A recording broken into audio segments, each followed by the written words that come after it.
Hello, I am the Ronan Pawn, and welcome to twitch.tv/Ronan Pawn livestream on twitch.tv/Ronan Pawn.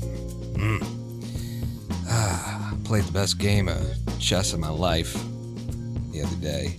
I don't play chess, so that it wasn't too hard to play the best game of chess of my life. I've been watching. Here's what happened. I'll tell you what happened. Listen to me here. I'm going to tell you all about what happened after we get into Minecraft. We should go ahead and just run for Minecraft. Like, we never run for. Let's run to the Minecraft by clicking this button, and then clicking this button, and then hitting that in case we need to. And then we're into Minecraft. And the music is still playing, and that's fine. That's between the music and me and everybody else. We're gonna go ahead and jump into our hardcore with turnip seed. Have a little max headroom, maybe. Max headroom. Sound effects, if we can. Slow turnaround as the trumpets play out. You're wrapping it up, right, trumpets? Right? Surely? No? It's the middle of the bleeding day? Alright, let's go see what time it is out here. And that's the end of the song.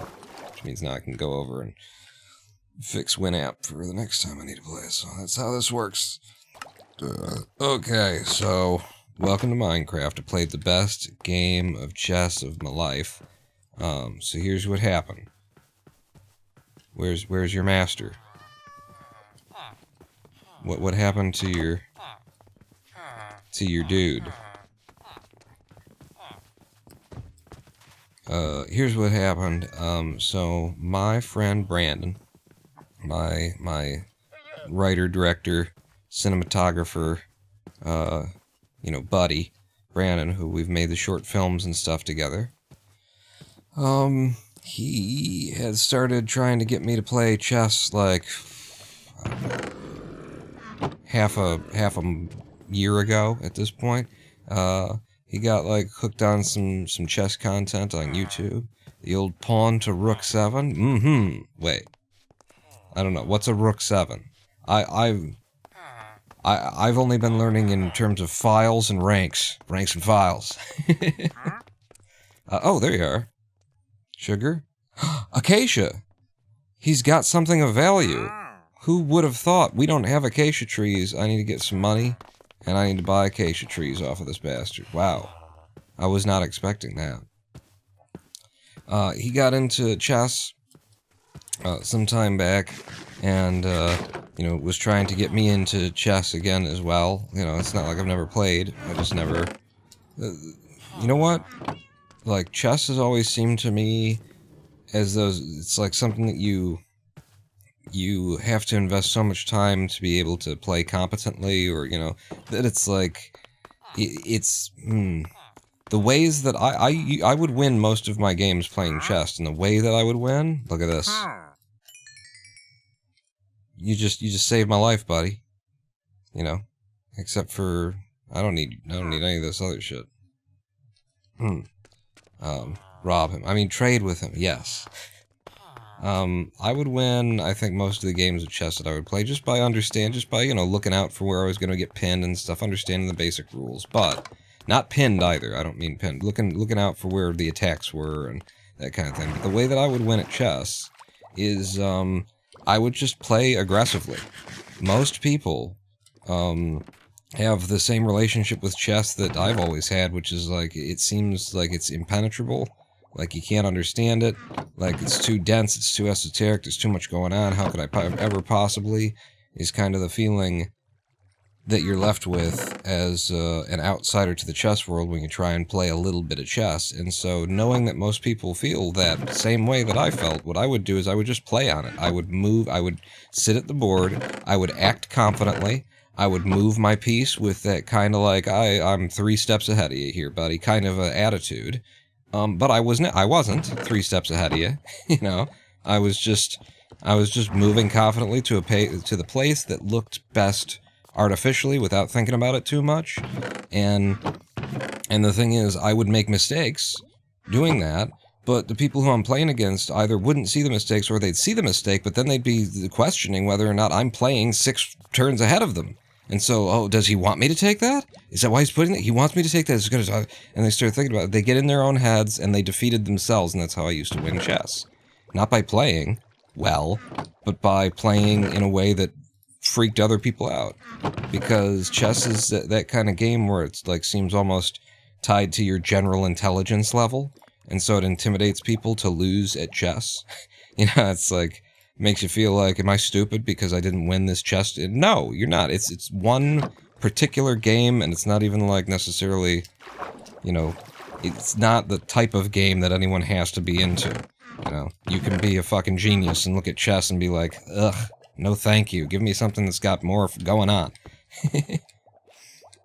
It's a lot of memorization to be good. Yeah, you gotta learn, you gotta like, you know, learn openings and memorize, you know, patterns and stuff like that. And, you know, it's good if you can understand the theory, more's the better, behind the openings and whatnot, but there's so many paths, and at this point, chess is now a game that's, like, been played perfectly by computers for so long that basically all the human players are just trying to memorize the statistics that computers have determined that's, like, at this point in the game, you are best off moving to this position.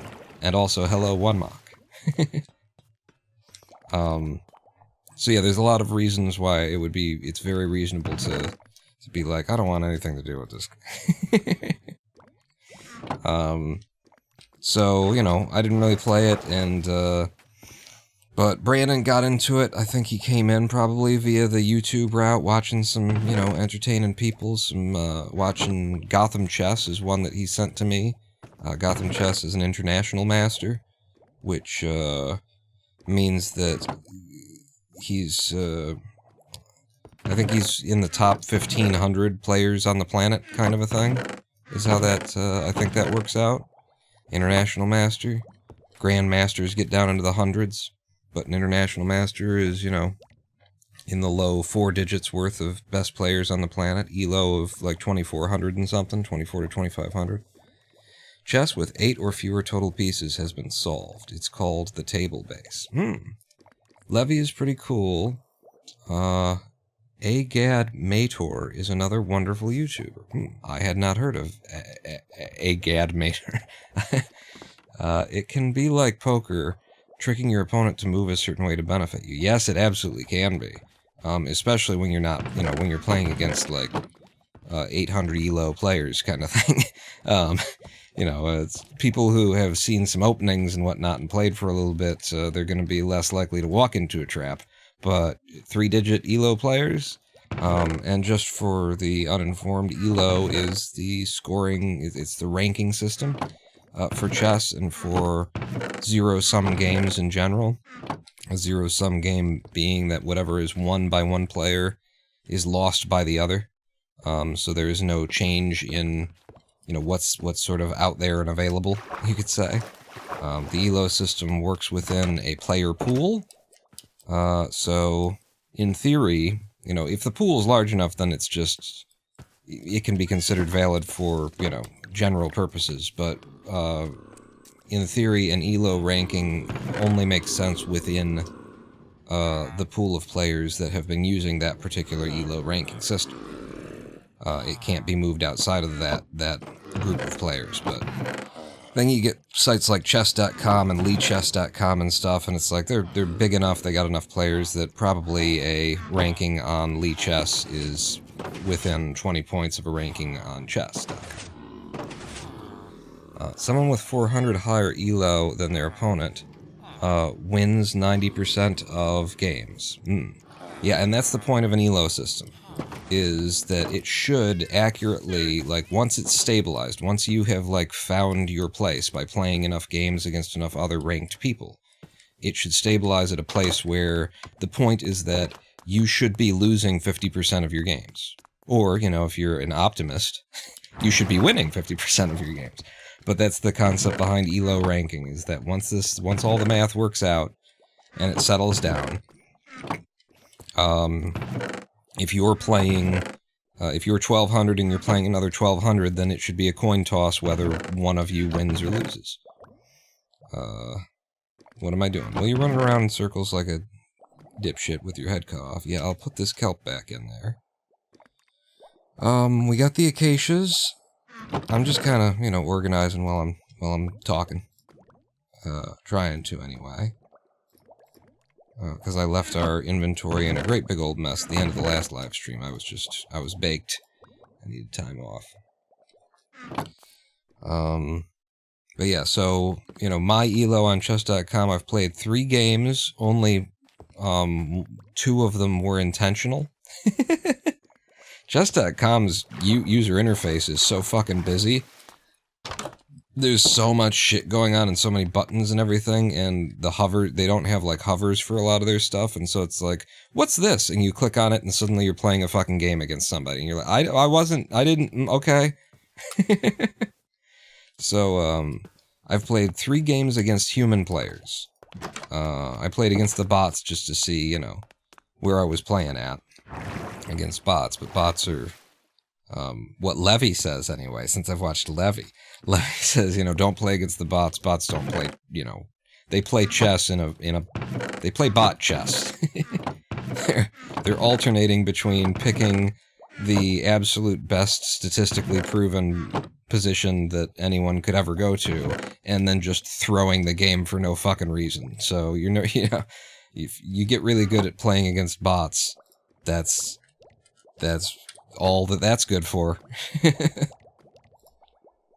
Alright, well now you're good against bots, we guess.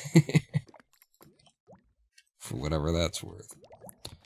But so I've played 3 matches, which means I'm not even, like, at the place where chess.com is willing to rank me yet. You have to play 5 matches, and then it'll give you a rank. But you kind of get a rank anyway. I should sleep this night before I go back and plant these trees. You kind of get a rank anyway, because the engine is trying to pair you with people who, you know, are probably around, well, it's even after your first game, in your first game. Kenneth asked if I'm streaming for 7 hours today. We're going till 3 a.m., boys. No, I don't know. Hello, Kenneth. Welcome, friend. Yeah, I should acknowledge that this live stream is starting at 8 p.m. instead of 2 p.m. U.S. Eastern Time. My sleep schedule is completely reversed right now. It's just part of the disease. It started to, you know, swing around with my ME/CFS some time ago. And that's that. You know what I should also do? I should grab those lanterns. You have a day job? I don't know how late we're going. There's VODs on Twitch, which suck, and there's also the VODs that I post on Pawn Live, which are better. But another thing is that because I'm trying to get this video out, this YouTube video, finished before the end of the week, I didn't post the VOD this week, because I'm just suspending all activities until, you know, I get the thing that I want to happen, until that's finished. Until I'm not wasting any of my energy on anything else. Except for doing live streams. So I need more food now, and I came back for my lanterns. For my lanta. So food. And if we're gonna have to cook food... No! Ah, damn it. I went to the wrong one.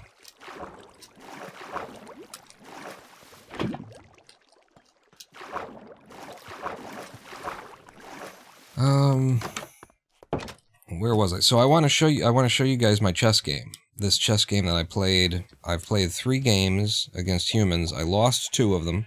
The first one was just, I was losing the whole time, and the only good thing that I can say about it is that, like, no one has, like, pinned me out of nowhere or anything. I've made them work for it. In the 2 matches that I've lost, I've made them work for it. In fact, the third one is kind of funny. You know, at a point where my opponent had most of my pieces, and I had my king castled into the corner behind a couple of pawns, and maybe I had a knight still bouncing around, or maybe it was a bishop or something like that. I managed to, because I was in the back row, and it was, you know, from the edge of the board, it was pawn, pawn, pawn, and then some other piece, and then my king was tucked into the corner or something like that. I managed to work it out so that my king moved forward. Maybe my rook was next to my king, and my king moved forward. The queen that had taken the back row, because, you know, he's winning, so he's trying to push me into a position. Queen swung across, took out my rook, was in there, so now I'm like down to, almost no material left, and I use my last piece to slide into the spot that the queen just came in, and because my king is right there, and my king is protecting this piece, and then my king is protecting the pawns and everything, the queen was just locked into this square, into the corner square for the rest of the game. It was like the ultimate fuck you move for a player that's losing is like, oh yeah, you can have my rook, but now your queen can't leave. And it's like, it doesn't even matter at that point. You just sack the queen and kill me. But it was like, I was happy to have figured that out. And I could. Have I read any chess theory? No, I have not. I haven't read anything about chess. I have just been watching some YouTube stuff. Let's get the old F3 up and just look at our block light here. Yeah, I need to... I mean, if I just stack this out here... good chance for sleep deprivation with a pawn late night stream. Well, don't worry. You know how these streams usually go. It's going to work out great for everybody. Because what's going to happen is... the first 2-3 hours, I'm going to be very talky, and there's going to be, like, some very interesting stuff going on. And then I'm going to be burned out for the rest of the stream. I'll be, like, quiet and boring. and that'll be perfect. And then it'll be time for Betty Bye. Time for Tubbies to go to sleep. What is this? Why is there such a giant unlit space betwixt these twain? Where's the block light coming from? We keep getting creepers and stuff, generating out here, yeah. There's a light there. I guess we just need some light in the space between these trees, betwixt the twain. Yeah. So that'll take care of you. And then as I walk out here, block light is okay, somehow. I don't see where it's coming from. Ah, there's one here that was hiding, okay. And then as we head back out here, we hit 0, but that's why I was placing some light on these ranks, huh? Or is it the file? It's the rank it's definitely the rank. According to me. Yeah, that works out. That's going to cover light for the general area. Now we've got these new acacia trees that we can plant. And I'm going to drop one more right there, just as a matter of general principle. Try the schoolboy's mate. It's a great trick to win the match quickly if your opponent isn't expecting it. Well, maybe that's what I did then, because I won... Okay, so I lost 2 of my human matches. The one that I won was my second match ever, and I won it in 16 moves. I won this match in 16 goddamn moves. And, my opponent helped a lot. Chess.com has each day, if you're not a paid member, each day you can use an analyze feature, where the website will, like, do a computer analysis of the match, tell you when you're making good moves, bad moves, all that kind of stuff. I mean, it's kind of got that information already, but it just makes it more legible, and gives you a little bit more information, and it also estimates sort of the ELO of the game. How were you playing? At what level were you playing just this one game? And it says that I played that game at a 1250 ELO. And my opponent played it at a 200. So my opponent definitely helped out. There was one big blunder at the beginning that immediately put me into, gave me advantage. And that was... Let's see, how many... You go from here, and then if we were to take it out again, I would go like here, and so it's right there. The big blunder that my opponent made at the beginning to give me an advantage. Oh.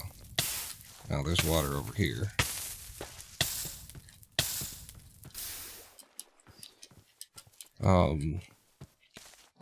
Was we were fighting for the center of the board, probably like a E5, or E5? E4, E5 kind of. It was queen's rank, 4 or 5, we were fighting for the center of the board. And I led with Queen's Pawn. And my opponent answered back. Something's walking around. It's got to be underground, I guess. My opponent answered back with the knight. Brought the knight out to attack that space. Which is certainly a choice you can make. But yeah, brought the knight out, so I just backed it up with the nearby pawn, and then he brought out a pawn to check the pawn again, so he's got double check on the pawn. But the thing is, well, we'll get to it. I want to actually show you the match. I've marked it up and stuff. Chess.com supports the ability of, analyzing your own rounds by making your own, marks on the board and whatnot. And I want to tell the story of it. But so, my opponent made a big blunder early, which left me up in material immediately. But the way that I won is just goddamn genius. It's goddamn motherfucking genius.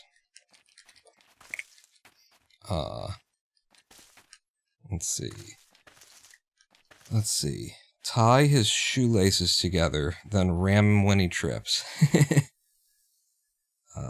Pawn plays 6-year-olds in chess just to feel good. Hey, the site matched me up with, it was only my second round, so they saw me lose my first round. The computer saw me lose my first round, and it said, I think actually it said, okay, based on the way you played this game, or actually it's an ELO system, so it didn't do anything like that. It just took points away, and depending on who I'd just played and how bad, it wasn't even how bad they beat me, just the fact that they beat me. So I think I was, the computer had me ranked at 750 or something. And I believe it paired me up with a 650 player or 680 or something like that. So, it was trying to match us, but I've only played one round, so it's impossible to be accurate in an ELO system in one round. Not impossible, but improbable. It would be pure luck if it were accurate. Why did you never grow? Because of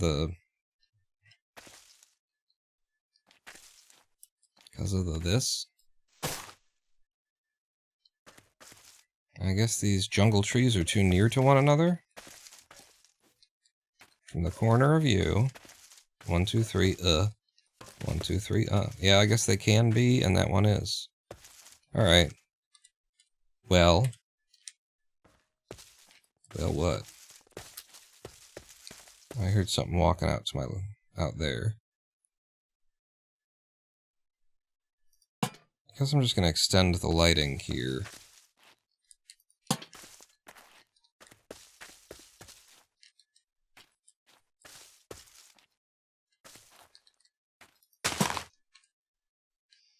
And now I'll need more lanterns. For when we plant the acacia. I need to figure out where I'm going to plant the acacia too, is part of this. And I don't yet know.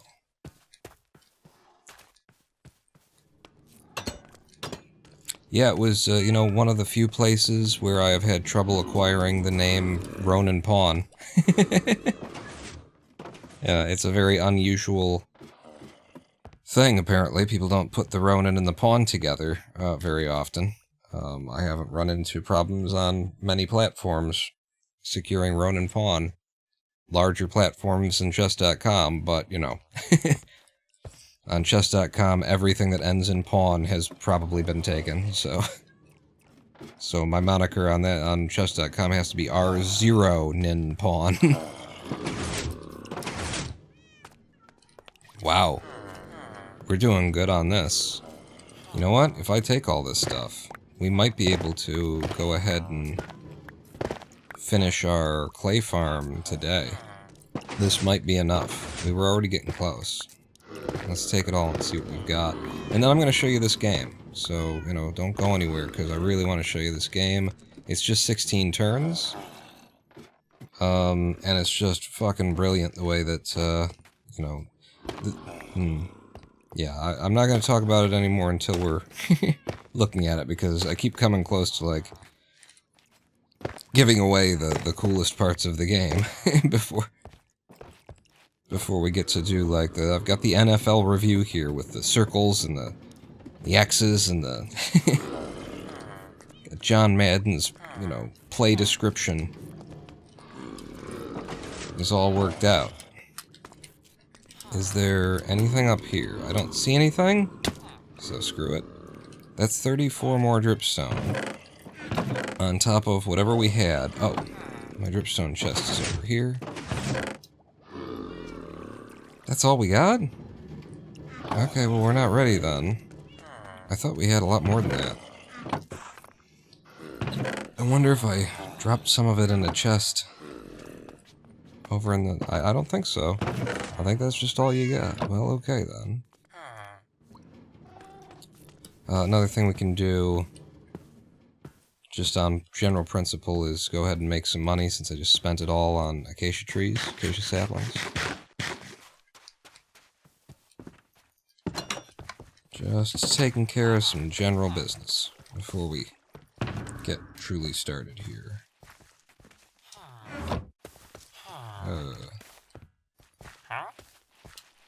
You, sir? Give me money. That's what I want. I want money. Just give me money. That's what I want. Just give me money. They say the best things in life are free, but you can give those to the birds and bees. I want money.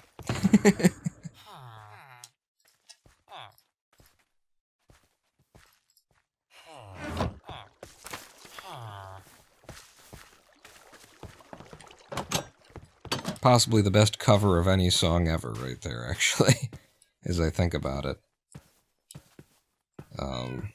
Because it's absolutely making a statement in the way that the song is, and the way that it's delivered and performed and everything. It's making a much more meaningful statement than the original song, and it does it with so little. It's so simple. It's pretty fucking genius. So where would my acacias go, then? Do I have to start a whole nother rank and or file of of trees here? Because we've got like 2 rows in the first place. We've got, this is the first row, and it does cherry, and it does birch, and it does oak, and that's what it do. And then the second row over here does dark oak, and spruce, and jungle. And so, it looks like I'm kind of forced to take this back. There's still acacia and mangrove, and is there anything else that I don't have in terms of colors of wood? Colors and types of wood. Colors and types of wood, oh my. Colors and types of wood, oh my.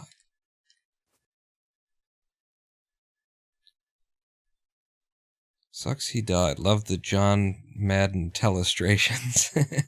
Don't give them a permanent location, just plant them occasionally. Just throw them around. It's just acacias. I got you. I didn't even notice that. Actually. It took a minute. Took a minute. This is why, you know, I got like a 700 something elo on just.com. It took me a minute to get your pun.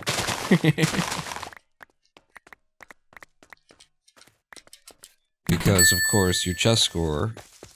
The best things in life are free, but you can give them to the birds and bees. I want money. Your love gives me such a thrill, but your love won't pay my bills. I want money. That's what I want. You know, the original is like, nothing in life are free. You can give those to the birds and bees. I want money. You know, it's like that. And then it's very, like, fucking Motown, almost gospel kind of thing. And then the, that weird, like, German band that did the cover is like, the best things in life are free, but you can give them to the birds and bees. I want money. That's what I want. It's fucking genius.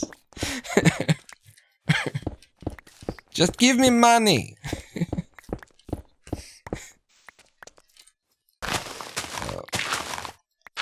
Oh, I was saying, You know, because the way that you play chess is a direct correlation to your general level of intelligence. It's basically an IQ test, you know, if you can. Your ELO is basically just another IQ. Money don't get everything, it's true. But what it don't get I can't use. I want money. I want money. That's what I want. She's just saying it. She's not even trying to sing it. That's what I want. Give me money.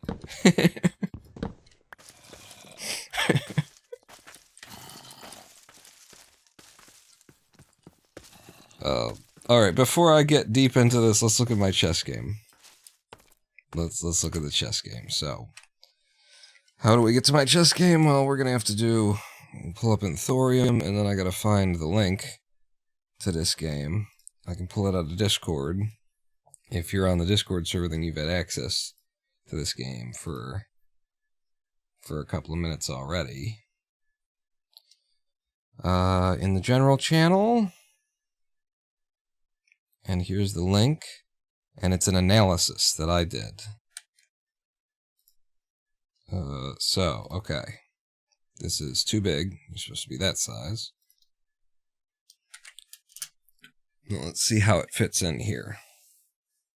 This is fine, I think. I don't know why, like this is just true in a Chrome browser. This error fires in a Chrome browser, it fires in a Firefox browser. It might be down to, not Dark Reader, but the uBlock origin being on. But if let's turn it off and refresh. Yeah, no, doesn't seem to matter. So this error just pops up in all browsers. I haven't tried it in Edge, whatever that error is. All right, so this is the game. You're a Ronin pawn playing. Can I make it bigger? Yeah, let's get it to the point where that collapses, and then I don't know. We've lost. Do we lose board size when I do like that? Yeah, it's a little bit, but no, it's fine. So apparently it had ranked me 735 at this point. It's my second game ever, so it's only seen one game before. It said, all right, we're going to say that you're 735 for now.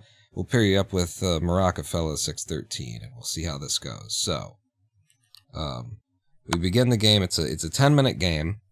I don't know why it's saying 9:57 instead of 10. It's 10 minutes on both sides of the game. I start, and that's just a queen's pawn opening. And so this arrow and the red mark there, these are things that I've put in here. Okay, this is how you can like mark up your own games in analysis mode on chess.com, and I've marked it to tell a story. So I come into the center here. I'm on d4, and you know this would be the beginning of a London opening. At the time that I'm playing this, I don't know that. I'm not going for a London opening, but this would be the beginning of a London opening. We're starting out on d4, queen's pawn forward. The knight comes out to put my pawn in check, so I step forward with the king file rook to back that pawn up. Now, at this point, we've already sort of abandoned the London, if I were doing a London, which I didn't know, but I think I'm setting up for... What is this called now? It's not in English. Is this a Caro-Kann? I don't know what. I don't know what these openings are. But so he's attacking my pawn. I'm backing my pawn up. So now my pawn is not in threat anymore. It's a stalemate. Although it was never really a stalemate, and we'll get to why. He comes forward and puts my rook or my pawn under more attack. I'm just going to ignore that because listen, I want to develop my board, and what apparently he isn't seeing. We'll get to. So I'm just going to keep developing my board. Now this is the form that like, this is something else. I can't remember what opening this would be to have made this shape. But it's something. So I was actually surprised when he did this. A cute shark, welcome in. We're having a look at a game of chess that I played just because it's a 16 move game of chess. It's incredibly... It's my second game against a human player on chess.com, and it's fucking awesome. So, I was just ignoring this situation, and Morocco fella decided, no, I'm going to take your piece. And I'm like, okay, I guess we're trading. That's fine. So I'll trade with you. But that does open up the e-file where both of our kings are. So now both of our kings are exposed. And Morocco fella moves his queen in to protect his king, but also to put my king under check. Always get your ass handed to you by the bots in chess. Yeah, they know all of the correct answers to the quiz you're taking, and they simply decide when they're going to intentionally answer wrong.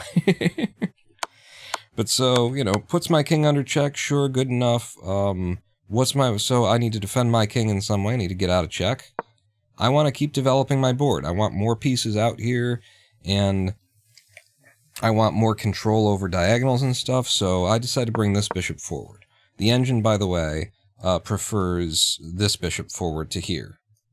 This is the engine over here. 3 different engines that are calculating, like, what would be the next best move, kind of a thing. And so there's 2 of the engines agree that knight to h6 actually is something that they like. Knight to h6. Or is that for black now because we're in my turn? Whatever. But yeah, so I bring my my bishop in there, which is being defended by my pawn like that. So there's nothing there, and now we can get back to the game. Nobody has any move forward that is safe, so we can both just develop our sides of the board now. What? Yeah, do you see how that white bar you see how the bar on the left? This is the advantage. Who has the advantage right now? I'm white. He's black. What did you do? What did you do? That's the reason why I marked this up like this, is because this has to be the way that my opponent was seeing. My pawn comes forward, he's got my pawn in check. I back that up. He puts it back under check, and now he thinks he's got 2 checks on my pawn, and I've only got 1, take on that pawn, is what I have to assume, he thinks. Because when he does this, he forgets that my first move, the pawn that he just took, is called the queen's pawn. It was never... So now you've just given me a knight for a pawn. So now I'm up by 2 points of material down here. He's got 2 of my pawns, is what's shown there, and I've got 1 of his pawns and 1 of his knights. So he's just given me material, and that's why the game is like... The engine's like, okay, white is going to win this game at this point. Trying to trick you to move your bishop. Well, here's the thing. I couldn't move my bishop. And this is why I assume this is how he saw it, because, it's...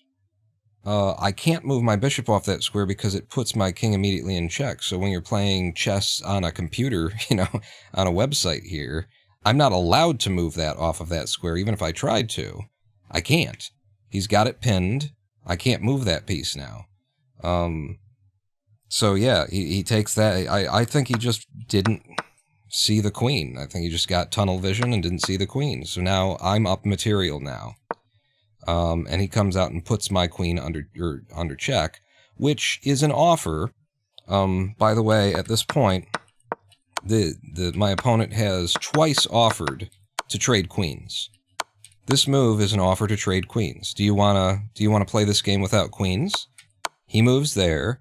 I have the option of bringing my queen in right there, and then he takes my queen, I take his queen, and now we're playing the game without queens. That was an offer to trade queens from Morocco fella. I didn't want to, so I didn't move my queen in.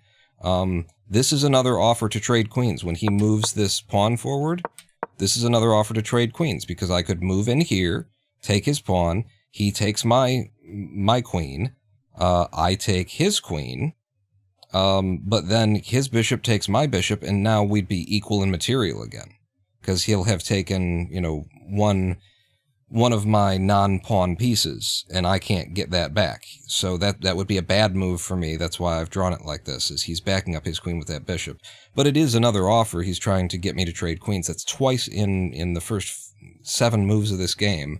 He's like, you want to play without queens? And no, I don't want to play without queens, so I fall back. And I've marked this up to just show that here we are on, turn 7 here, And what is my opponent's development on his side of the board? We've traded a bunch of pieces. He's got one pawn out, and he's got his queen sitting in there. But his entire army is on the back rows. It's exactly where he started. He's got no development on the board. Meanwhile, I've managed to play against him in such a way that leaves me dominating all these diagonal. I got so much of the board is covered now by my pieces. Go ahead and step into any of these rows, any of these columns, and I've got options. So I just, mark this up to show that this is bad. You don't want to, play the game in such a way that after 7 moves you have no development in the field between the two players. So, yeah, I fall back here. I'm in a pretty good space. What's his next move? Okay, that is correct, because, of course, my bishop has his pawn under check right there, so he needs to step in and defend that pawn. That is, I think that's the correct move according to the computer. There's no other move but that one. That's the one you're supposed to do. What do I do next, though? From this position, I certainly have some very obvious and conventional options. I think the most obvious option would be to get my, oh shoot, let me reload my marking here. The most conventional option would be to just move my knight somewhere, get it out of where it is right now, because then I have the ability to castle long. I can move my king, and I can trade my king with my rook, and as a general matter of principle, you want to get your king out of the center of the board. Pawn? You mean the Ronin pawn? Indeed. Cute Shark says, my strat was to always get my rook out and somehow put their king in check, or have my queen out and push the king into check. Yep, and that would be where this would come in. Would be, let's get the rook out, and also let's defend my king. But I don't like castling long here, because look at how, broken open I am on this side.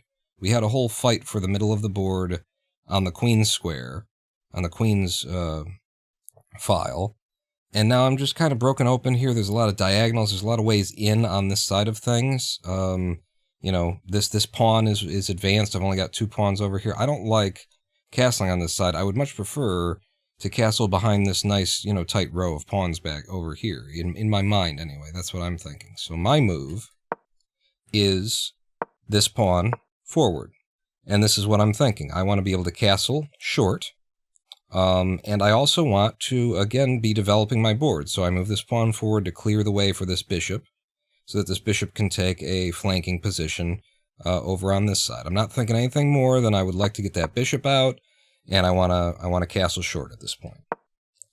My opponent sees that makes a vulnerability for me, and moves their bishop forward, putting my my rook into check. But that's fine, because the solution to that is just step forward, block that advance, the knight backs up the pawn, and then my opponent moves this piece.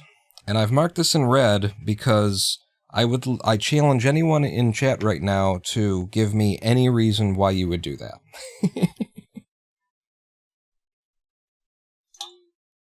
In the position that he's in right here, of all of the things that he could do, of all of the moves that you could possibly take, moving this pawn is probably the worst move that you could make on the board. I think it might just be...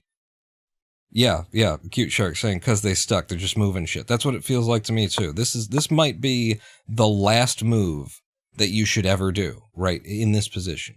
You could argue that he wants to move this out, okay, but even that is, not... That's... Sure, you can set up for that. Maybe you could say that he's developing an attack on the king's side because he sees that I want a castle in this direction. He's anticipating. He's not. He is not doing that. Okay, this is a 613 elo player. He is not seeing that and doing that. He's just moving shit, and this is not. This doesn't do anything for you. You want to be able to get your knight out. Now your knight can't go there. That's one place your knight can't go. Your bishop is fucking trapped back here until you move something out of the way. So, Move this pawn forward first. You don't need to support it in advance with this move or anything like that. This is just the worst move I could imagine at this point.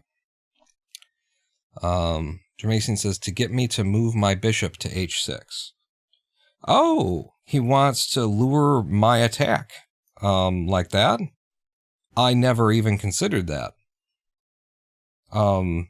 Because of course he's defending it that way also, so it's like I'm not going to trade a bishop for a pawn. Yeah, that doesn't really work out either. I mean, maybe that is what he's thinking. It would help me just to have any reason why he makes that move. But anyway, yeah, I just consider this a bad move, and the computer also, like the analysis says that this is just a blunder. This is just why. Why are you doing that? But so, okay, that's fine. You've moved there. Here's my blunder. He blunders right there. This is my blunder for the match. I move my knight first. Remember, what I'm trying to do is I want to do this. I want to be able to castle down here, so I'm trying to clear out this rank of my bishop and my knight, and the direction I want to take my bishop is this way. I want to be on the h-file with my bishop. So I'm defending this pawn here, and I just kind of get tunnel vision myself on my plan, and I move my knight out of the way first. What I should have done is move my bishop first. If I move my bishop here, there's no problem with me then moving the knight out of the way eventually. But in this moment, I blunder, and I create this weakness that he had just put under target on that guy. It's back. And now it's just, all he has to do is attack there, and then he's ruining my whole plan for castling short. But he misses it. Would have switched back to castling long. He misses it, so I don't have to worry about it. I still get to castle short. But yeah, that would have been an easy out for me, is just, boom. And then I can castle long instead. But he misses it, he doesn't see it, and he takes the next, stupidest move that anyone could possibly take. If this move was dumb, then this move is what? This move is just what? Because, as I've marked here, this entire corner is now locked. His knight can't come out anywhere. He's got nothing. He's got absolutely nothing with this knight. The bishop is locked in. The rook can, jump back and forth between on the h-file all day if it wants to. All of these pieces are now going nowhere, and you have no development on the board.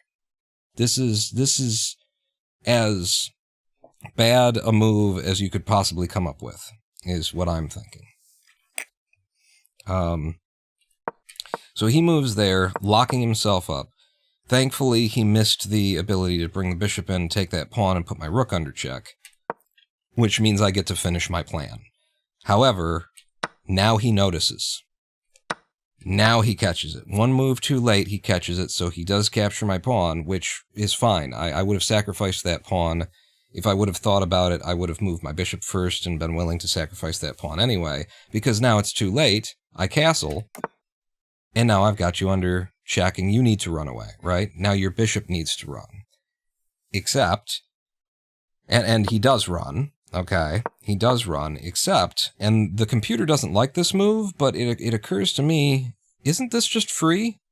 Like, come back here. Isn't taking this knight just a free piece? Bishop comes in here, takes it. There's no way for me to punish that he takes my knight right there. And then I have to, move my rook in order to put pressure on him to get him out of my territory. And then he can just back up to this square, and he can just sort of harass me in this zone for a little while. But he can back up and back up like that, and he's just taken a knight. Isn't that just free? The computer does not think that this is a good move for him to come in here and take that. But I can't see why it's not a good move. One way or another, it is the kind of move that that you would have to really be paying attention, and it's scary to cross this much distance and come into your enemy's territory. It's even scarier if you're a 600 elo player and you weren't seeing this coming. He might not have realized that I was about to castle. And so it's he came in, got my pawn, and then I'm like, now you're dead, motherfucker. And it's okay, I'll run away. So yeah, I don't know what he was thinking or what he wasn't. It's a free pawn. It's a good take right there. I think he could have taken the knight for free as well, but the computer doesn't like it for some reason, so maybe it's a bad move. Anyway, I castle, put his bishop under check. He withdraws. Now, the reason why I have marked all this up with red is because... Danger, Will Robinson! Danger! No, Will Robinson! Danger! The reason I've marked all this up in red is because this is the moment in the game where I come up with a plan. And the way that I came to this plan was, for the first time in my life playing chess, I saw the board in terms of dark squares and light squares. Dark tiles and light tiles. I have never looked at the chessboard and saw it that way. This was the first time that I saw it that way, and when I looked at it and saw it that way, I saw that he is completely committed to the dark tiles here. I've marked all of the pieces that are useless.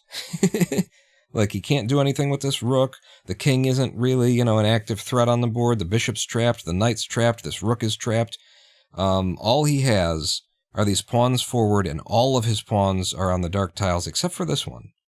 And it was noticing this weakness of light tiles that drew my attention to this pawn and made me realize that pawn is the gateway to the king. And if I put all of my pressure on that pawn, maybe at some point in the game, it will open up a path to the king. Even if he castles long, the king will end up on this square. King will be right there. And so the pawn still remains a gateway to the king. And it is on that weak light tile. He's got no power on the light tiles right now. And I've already got this guy here, which was not like... It wasn't my plan from the outset. I was just trying to clear the way for my, castle, my short castle. But now that I'm here, I've already got one eye on him. Let's see if we can't improve that. So I move my rook to the open D file. So now I've got two eyes on his pawn. It's also just a good move in general to, take an open file like this, or a semi-open file like this with a rook. If it's not defended, then now I own this file. He moves anything on it, I've got the option of taking it. So what's his move in response to this? He brings his queen forward, and this is the third time in this game, friends, that he is offering to trade queens.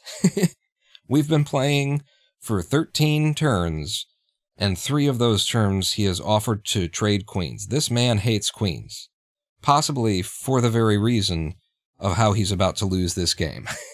Because he is offering to trade queens. I can now, and this is a pure trade of queens. I could trade, I hit him, take his queen with my queen, he takes my queen, and that's it. There's no more like take after that. It's just take, and then we're playing a queenless game, and he has like gained a positional advantage for his pawn here, but his pawn is unprotected, like he'd have to secure it.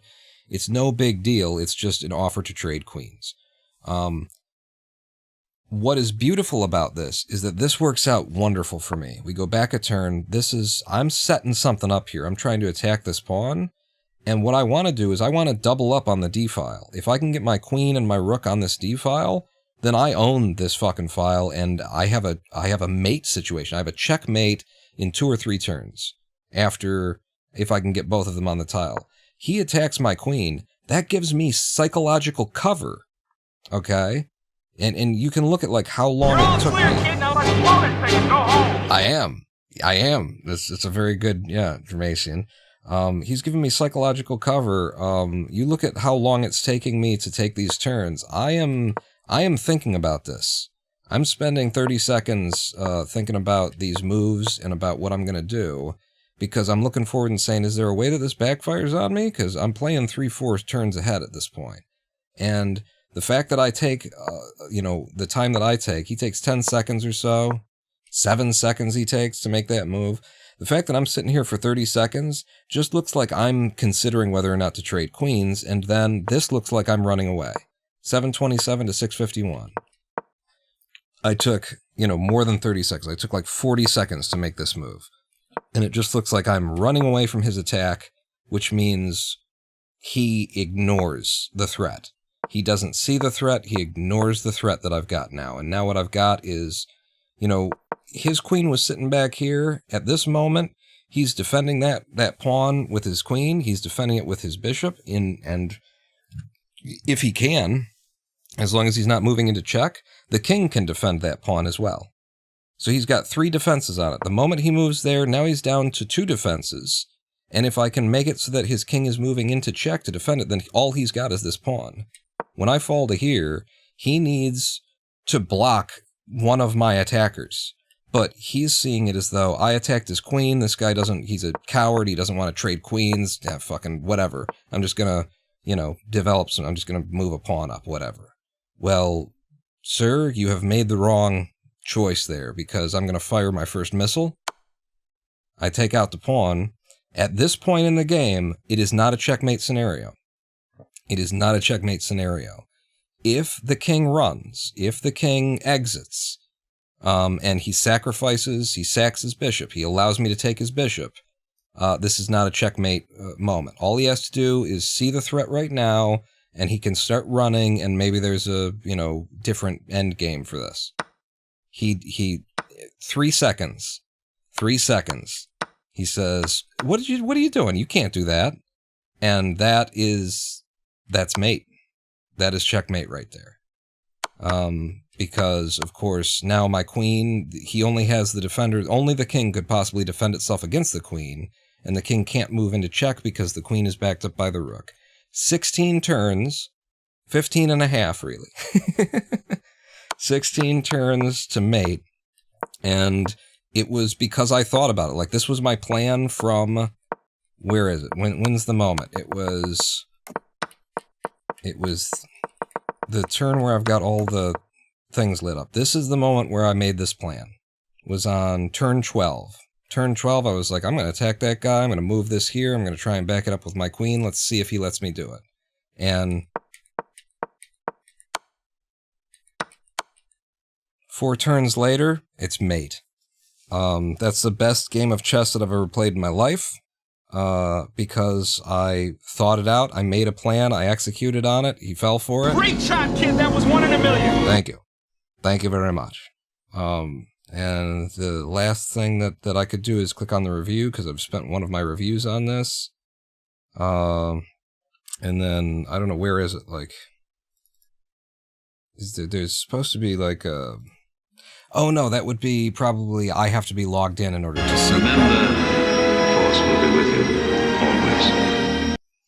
I really did tie his shoelaces together. Yeah, was that the schoolboy's gambit or whatever you called it? Was that it? Because isn't that fucking beautiful? I mean, and just the way that you can describe it is that I set up a flank on the bishop's side, and then I did a sneak attack down the middle that he didn't see coming because he thought I was running from him. So there's a flank and then a sneak attack, and I think this player probably plays on intimidation most of the time, which is why if you look back at the beginning of the game, he's already checking me right here. We're on turn 4, and he's checking and offering to trade queens right there. So I think this player usually plays on intimidation, and so when we get to the end of the game and he sees me slide into a space and take that, that's why he only takes 3 seconds and goes, I'm taking it. Because it's more important if you're playing as a player who intimidates other players that you move decisively than that you move intelligently. Make the hesitant player hesitate more, make them spend more time, make them think about it. It's a good tactic if you're playing, against someone in about this elo range, and if the other player hasn't been working a plan on you for the past 4 or 5 turns, then, yeah, I take that, and you just pretend like you saw it coming, and you're not going to let it happen, and there's no, there's nothing to worry about for you, except for I know that there's something to worry about for you, because it's checkmate at that point. That's my chess game. That's the best chess game that I've ever played. And it was my second ever game against a human, and it's after watching several hours of Gotham chess on YouTube. Before I was watching Gotham chess, I was not thinking in terms of, like, controlling a file. I was not thinking in terms of color weakness on the board, Are you committed to exclusively dark tiles or exclusively light tiles? None of that kind of stuff was in my head. I was just playing according to the rules and trying to, you know, get checks and defend my own pieces. And that's all I had in my head. And so my ability to make that plan and execute on it is entirely Levy's work. Mephistopheles got a checkmate in 3 like 2 years ago, decided that was my peak, and have not played chess since. I quit playing that day when I got that game. I've only played 3 in total because I got that game and I was like, yep, not gonna beat that today, walking away. As long as I'm standing right here, let's just check in on our... Ooh, yeah, our glass bottle situation. Oh, hello.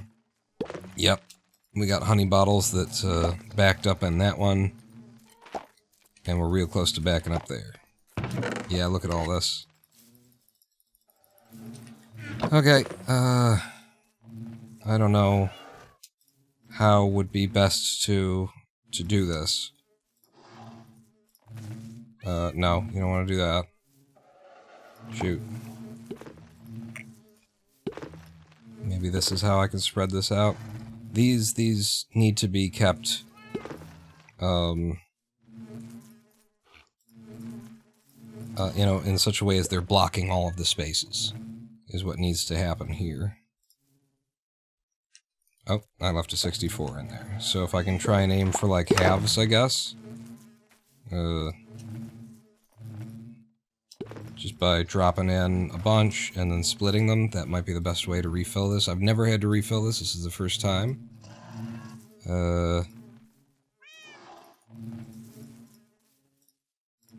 Yeah, that's what we're gonna have to do. It's rather tedious, I would say. But wow, this generated quick. I think we just want to make more glass bottles so that I can just drop 64 stacks in here and not have to do this kind of work. What am I doing at the dispensary? Sorry?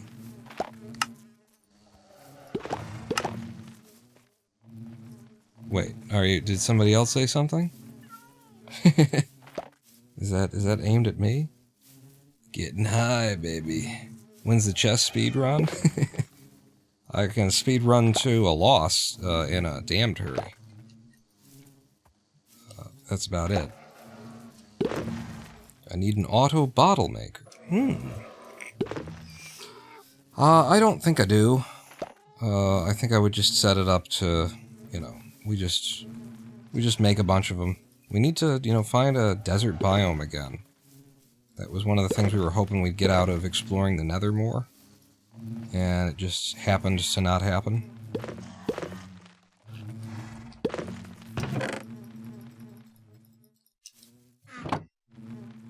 This bottle dispenser monstrosity. Ah! I thought, yeah, when you're saying dispensary, that's exactly where my mind went too, was weed, marijuana, and stuff. I'm like, what? What are you talking about, man? You're not supposed to know that. I mean, I don't, what?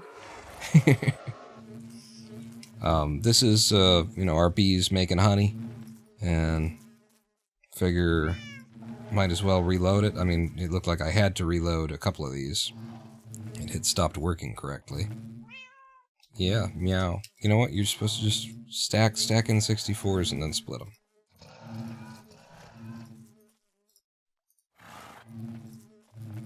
That's gonna be easier.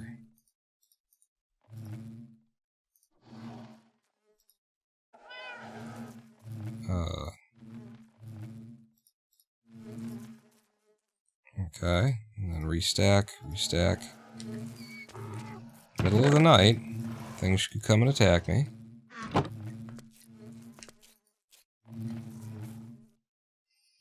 There be a desert in the direction you haven't gone yet. There almost has to be, doesn't there, Jermaine, in the Nether. Like that. Maybe the smartest way would have been to, like, empty first? Pull out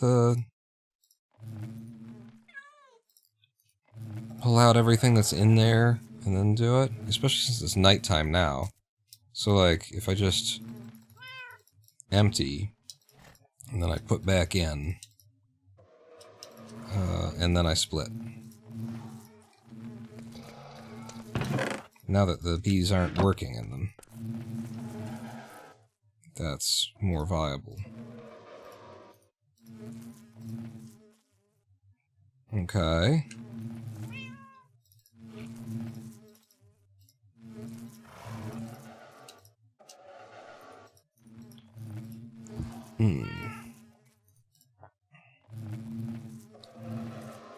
Yeah, we're short by some bottles here. I never did it exactly right, so we were probably just always a little bit short. Just looking for, you know, where I've got significant extras. There's significant extras. W5. Ah, there's a 40. Oh wait, there was a 39 too.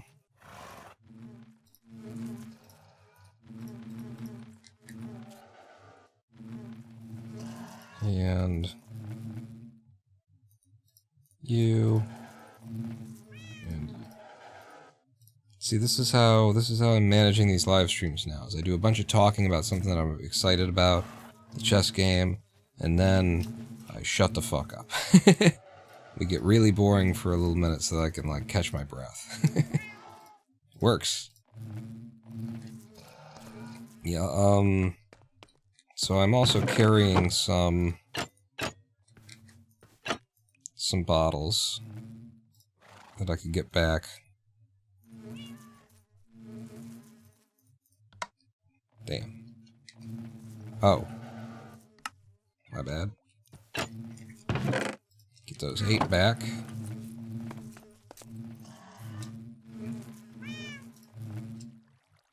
Damn it. This is very, you know, annoying that this is how dispensers work, that they have like this much randomness to them. That you have to, you know, overload them like this. It's quite an annoyance. Quite an annoyance, I say. If you want to make sure that things drop out of them.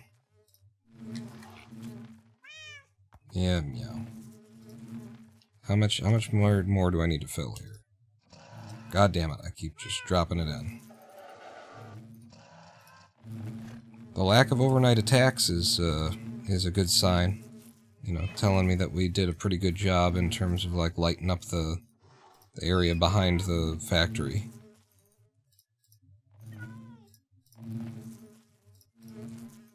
I haven't gotten walked up on yet. I would expect to be walked up on at least once tonight.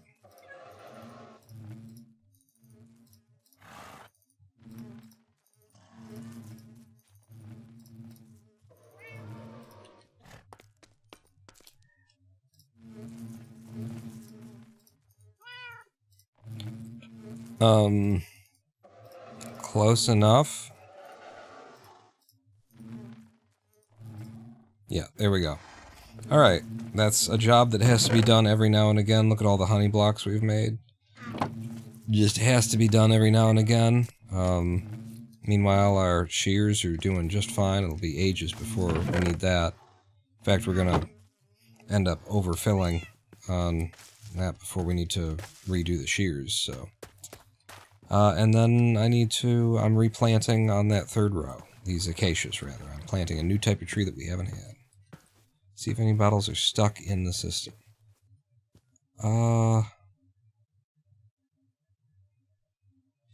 Yeah, no, I'm pretty sure that's confirmed.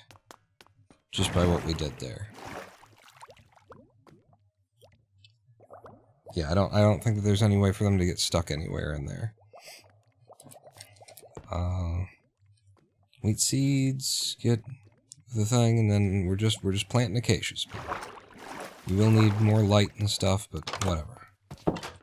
Also, do yourself a favor.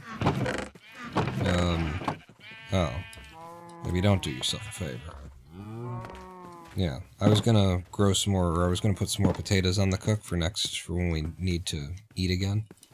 next time that we need another stack, but we don't have them. I don't want to do the farming. Let's get these acacias in the ground.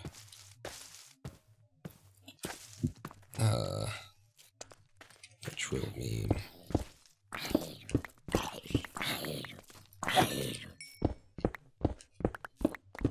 taking this out.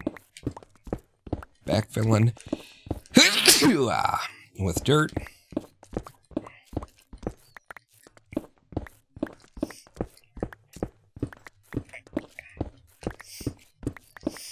But yeah, I definitely now would like to learn the London, in terms of chess.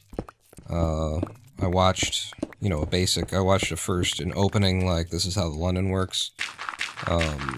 So I think I get the idea of Queen's Pawn, and then immediately bring the Queen's Rook out, or I mean, the Queen's Bishop out, and start building the pyramid, get your knight out kind of thing, but I get the idea, but I don't know the move order, and so I think that's worth studying. Learn the London opening,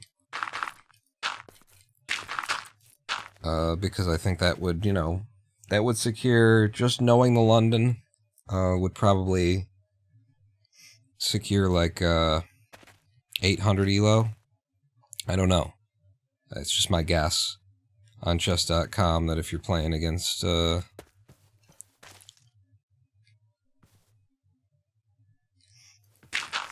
know, where I am, which is falling from a 700 ranking toward a 600 kind of thing after losing 2 and winning 1. Probably just knowing the London would move me up into a different 3-digit class. Just being able to open every game in a consistent way. And then once you know the London, you then figure out how to play against the London, and it's the beginning of, you know, learning openings.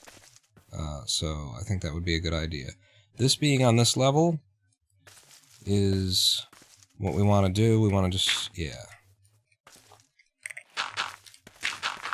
I want this to be sort of the end of me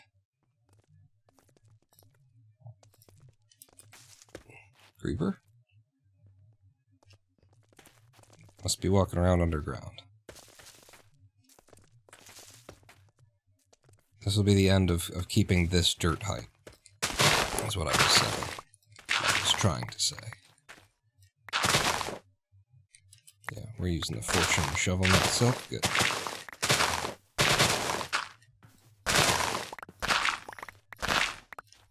But yeah, that's my that would be my chess goal right now, and I just need to like get to a place where I've got this goddamn YouTube video published. It's just like the whole point of making this video since October, starting it when I started it anyway, was so that I could have it released during the Christmas season when the advertisement revenues are high, during an Amazon, like they have, as someone who's got an quote-unquote influencer account on Amazon where I can sell stuff and rather get, you know, kickbacks for I can get paid for my referrals. They frequently run little, like, we'll give you extra percentage points for this, that, or the other thing. And since October, I've been enrolled in one of those where my percentage rewards are higher right now until the end of the year. And so, you know, the purpose of making the video is to begin on what I would like to do, which is, you know, every now and then be making an MECFS video to be a patient advocate, be an advocate for people with this disease as someone who has this disease, because the doctors are fucking useless to us. They don't know what they're talking about, but they think they do, and that makes them dangerous, honestly. They make assumptions.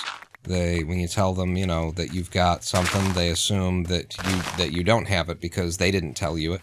You know, they want they want to be the one making the diagnosis if there's a diagnosis to be made here, and I haven't heard of that disease, or I've heard of it, and, you know, I've heard that it's actually a psychological thing, and so it's probably not that at all. It might even be something else. The ego of the doctor gets in the way, and they end up doing harm to us as patients, more often than not.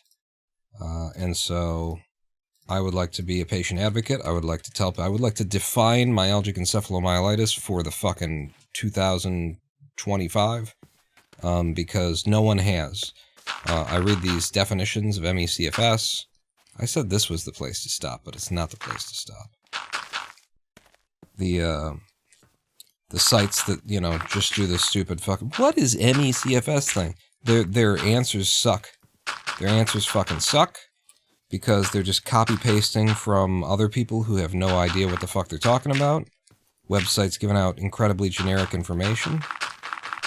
Giving out information that comes from the era of psychologization, where for 40 years the CDC had been saying that, you know, had been calling it the yuppie flu in behind closed doors, and had decided to treat the disease as though it was all in your head. That's the kind of information that's out there. And it needs to die. It needs to fucking die. And the real information, like, the people need to stop saying the thing that you usually hear. ME/CFS is a blah, blah, blah, blah. Whatever it is, stop it. And so I want to, you know, do what is ME/CFS for fucking real. I want to do that video. And, it's because people are lazy and they don't want to work. Cute chick, right? Yeah, that's what the CDC, and, you know, even worse if you're in England and have this disease, because the national, what do you guys got? We've got the CDC and the NIH. You've got the NHS, National Health System. The NHS is still psychologizing the disease. The CDC gave it up in 2019 and had to acknowledge that it's a real fucking thing. They're not, like, funding research on it or anything, but at least they've, in theory, in premise, you know, acknowledged. Carry on my wayward son. There'll be peace when you are done. But the NHS is still just completely 100% psychologizing the disease. You go on their website and it says, you know, the accepted therapies are cognitive behavioral therapy and exercise. And it's like, that is fucking wrong as shit. If you follow that advice, what you'll end up with is you will lose function and possibly die. If you follow the advice of do more exercise. But it's okay, because you'll be getting cognitive behavioral therapy, which will help you cope with the symptoms that cognitive behavioral therapy does nothing else for. It will give you coping mechanisms. That's it. It's the same as if, you know, you didn't have a disease and just had, this is a fucking biological, the pons region of the brainstem is inflamed due to dysfunction in the mitochondria at a cellular level and a failure to produce ATP at a healthy rate. Boom, bitches. There's your fucking definition for ME/CFS that you never goddamn hear. And meanwhile, England's National Health System is still out there spreading the lies and disinformation that if you follow their advice, if you listen to what they're saying, you will lose function. That is all that will happen. You will lose function. You will end up severe. Instead of just moderate, mild, you're going to, go downhill and maybe never come back from it if you listen to England's National Health Service. And that's in 2025. Or in 2024 here. So, yeah, we need patient advocacy, and we need somebody who's confident to speak on what the disease is and to not back off of, to not let people bully them into saying, well, the research hasn't been done to The research has fucking been done for the past 40 fucking years. You haven't followed up on it. You haven't funded it to take it to, stage 3, final fucking research. Sure. But the people who have only had what funding they have to work on have done the research, and they have proven, but over and over and over again, what the fuck is happening in ME/CFS. It is clear. The path to treatments is clear. So, no, I do not. I reject, sir, your insinuation that, anyone's insinuation that we cannot, you know, confidently define the nature of ME/CFS. We absolutely fucking can, and we absolutely goddamn motherfucking need to, because what doctors are out here doing right now is a medical harm on people who have this condition. I'm just saving a little bit of dirt here. This is just to block spawning, which I could have just done with light, but I don't know. I feel like it's terrain. For some reason, this feels righter to me than to not. Oh, hi. Damn. Leather armor does a lot, huh? Never did that much for me.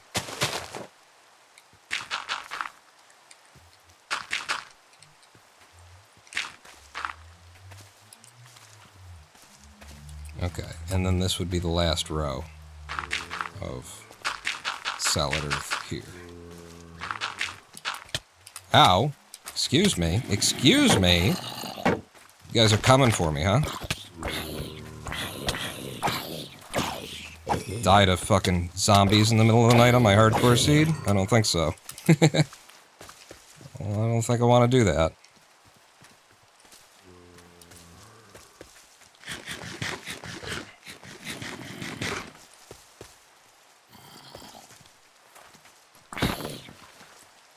I really hate that this sword is just as weak as it is, you know?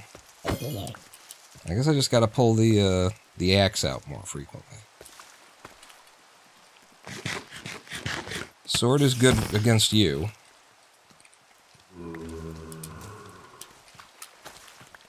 But, yeah, attack like this.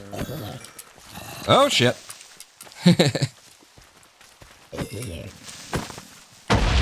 I just got done doing that. Alright, let's go in. I'm just wasting my fucking effort now. Just got done filling this area out. Because I want to keep working overnight. What?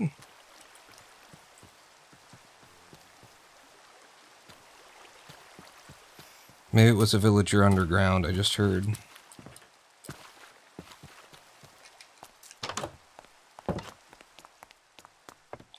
Another YouTuber that you watch called Physics Girl, who's also summoned from ME/CFS. Yeah, it's fucked up. Yeah, I'm familiar with Physics Girl. I watched her live stream this year, where they had like a 24-hour charity kind of fundraiser deal, where she was just she was on a webcam in bed all day, as you know we are with this disease. Simone was there, and yeah.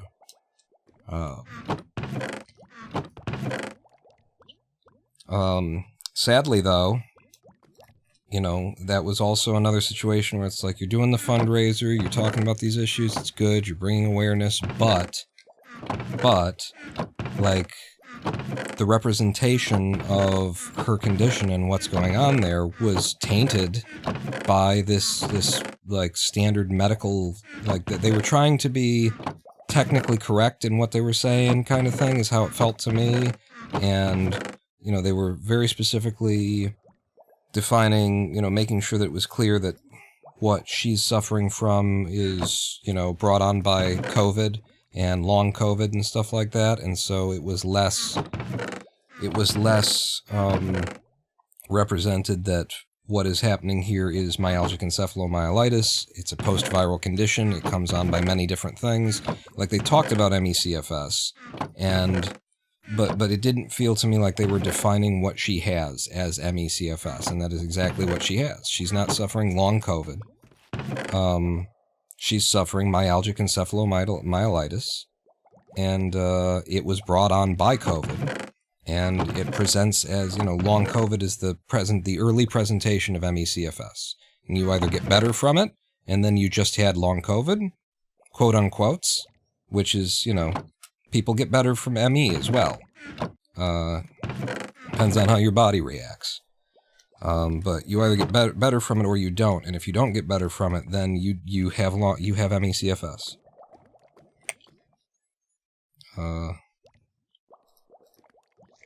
And I felt like it wasn't represented clearly.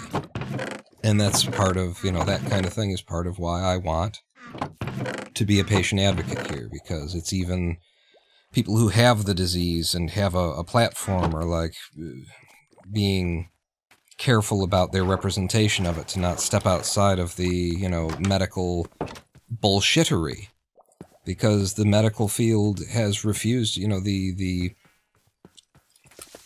the agencies that define these things and, that sort of thing, they have refused to fund the research that needs to be done in order to come to conclusions. And they have ignored the research that has been done because it hasn't been funded enough to come to conclusions. And like, fuck you at that point. Like, you don't get a say-so anymore in what's what.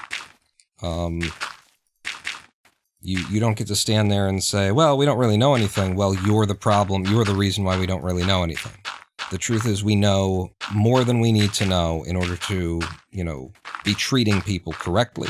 We know more than we need to know to make sure that everybody who has this disease is getting proper access to care, is recognized as having a severe and massive disability, that is insured, that gets access to disability, insurance and that sort of a thing in their nation. Like, all of that is there, and it shouldn't even be a fucking issue at this point. It shouldn't be up for debate. And yet it is, very much due to the same people who are making it so that we can't get anywhere. And we need to stop respecting their authority and stop respecting their, supposed credentials in the matter, and start fucking speaking the truth. Start getting the actual facts out there and not being worried about whether or not the establishment who has spent 40 years psychologizing the disease agrees or not. Fuck them. Fuck them. I know the names of researchers who have done that. Bhupesh Prusty, I can name fucking people to you. I know the research. I've read the research. I am now the authority. The people in the white coats who speak Latin, who know the Latin names for diseases, are fucking morons that are more concerned with their egos than they are with being able to treat a patient. So fuck them. Fuck them, fuck them, fuck them. You don't have to do that for saplings, silly boy. So I need space. How do I do this with... I'm going to go see what the pattern is that I used on the smaller trees. Acacias grow big, though. So maybe I should follow the pattern of the big guys. Because acacias fill space. They grow in a very horizontal kind of a way. It takes up a lot of space on a horizontal. So maybe I should just follow this pattern. 1, 2, 3. And then this would be the corner of a big tree. I'll take it back to the back. Back to the back, back to back, back, and back. 1, 2, 3, 4. Right? No? Yeah, like that. Yeah, this should give them a fair whack of room, I would say. So 1, 2, 3, 4, then this is... Nope, it's 5, basically. Yeah, it ends up being 5. And then this is where the next... What? Stop. What are the buttons? Which buttons do a button with? I don't know, that seems excessive. I mean, if they try and grow like that, they'll end up fitting into a space that I give them. Because they grow horizontally, so yeah, they'll take up a lot of space like on one direction, but then the other direction will be skinny. will be thin. I don't know. That just seems like a massive amount of space for a simple acacia area. And I want to be planting, you know, like 6 of them at least. Isn't that what I've got for the big guys? Yeah, I've got 6 of the big guys. Acacias they don't produce as much wood, so there should be more. There should be like 8. What did I do for you? How many do you make? 1, 2, 3, 4. I did 5, 6. I did 12 of each type of tree. I did 3 rows. No, I did 18 of each type of tree for these guys. So yeah, that's... I feel inclined to plant here as well. To plant on a tighter grid like that. They're not gonna fit like that, but I think they would fit like this. So what does this work out to? Is there a middle between you? No, because it's on an even. So I'm just trying to like find a middle ground for what I think is acceptable.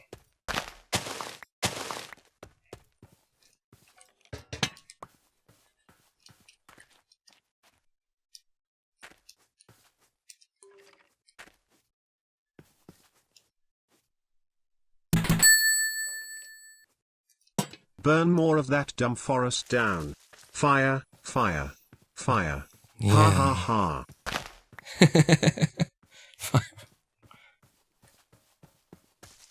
It's definitely like I gotta consume more space. So if I'm saying that 1, 2, 3, 4, 5, 6, 7, and what's between you guys? 1, 2, 3, 4, 5, 6, 7, 8, 9. Do I want to tighten it up?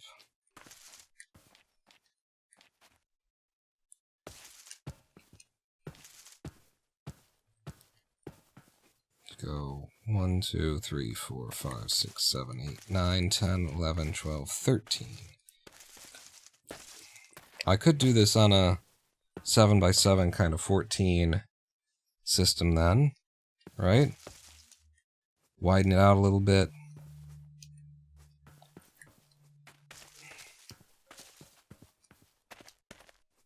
It doesn't get you anything more than what you're doing right now. Yeah, so you might as well do 9 wide, 7 between each. It's a lot. It's a fucking lot of space that this ends up requiring.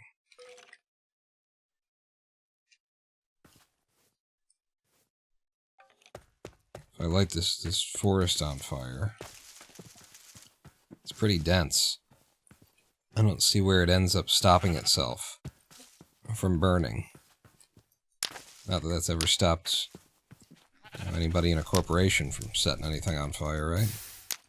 So let's fucking go. Set the fire at the base.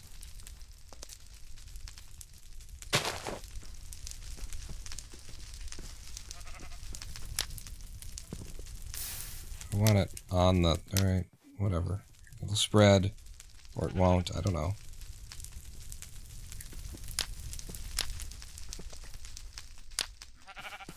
You might want to stick around and make chops.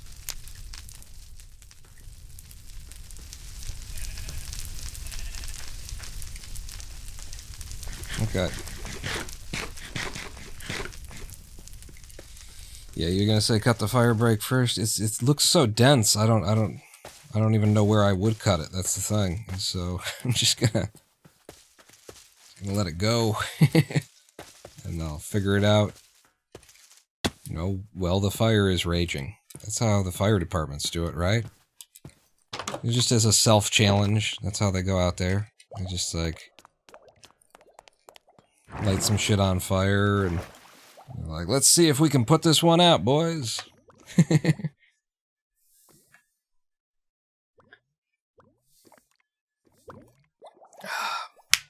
And that's why we've been seeing so many Canadian wildfires, is they just kind of, they got a little bit cocky.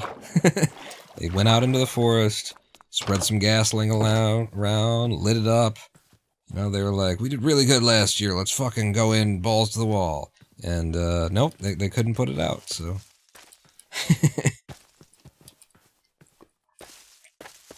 I like the idea that the fire department starts the fires just to be like, we're fucking badass, we can handle it.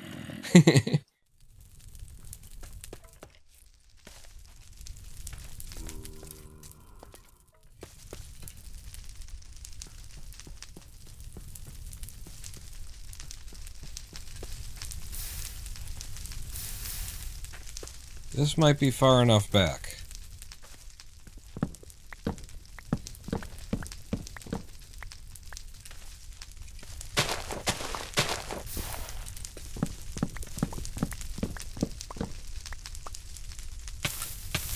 Excuse you. And I'm carrying lava instead of water. That's great. Fucking fire. Attacking me. Like it doesn't know who I am. You know who I am. I'm fucking badass. It'll be fine. I got this.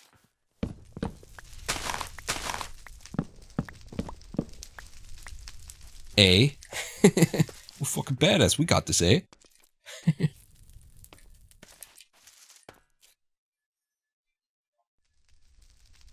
Started a girl who was... dated a girl who was a bushfire starter? Well, wait a second. And when you're talking about lesbians and bushfire, I could interpret this a number of different ways. What do you...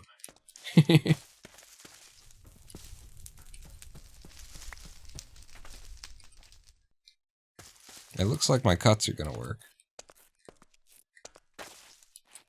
You don't like that? She's a bushfire starter. She starts... everybody wants a piece of that. That's what... Come on.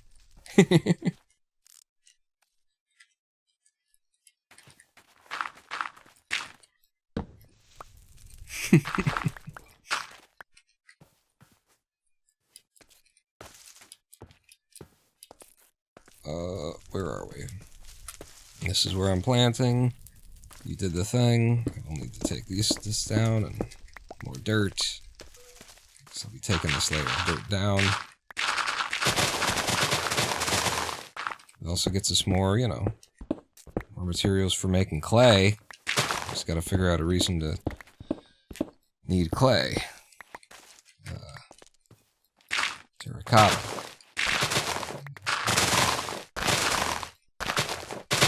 Just a ton of terracotta. I can color it however I want, that kind of thing.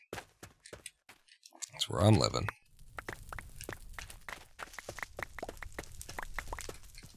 What else we got that I could throw away? Fucking wheat seeds. Who the fuck's with the wheat seeds, fuck?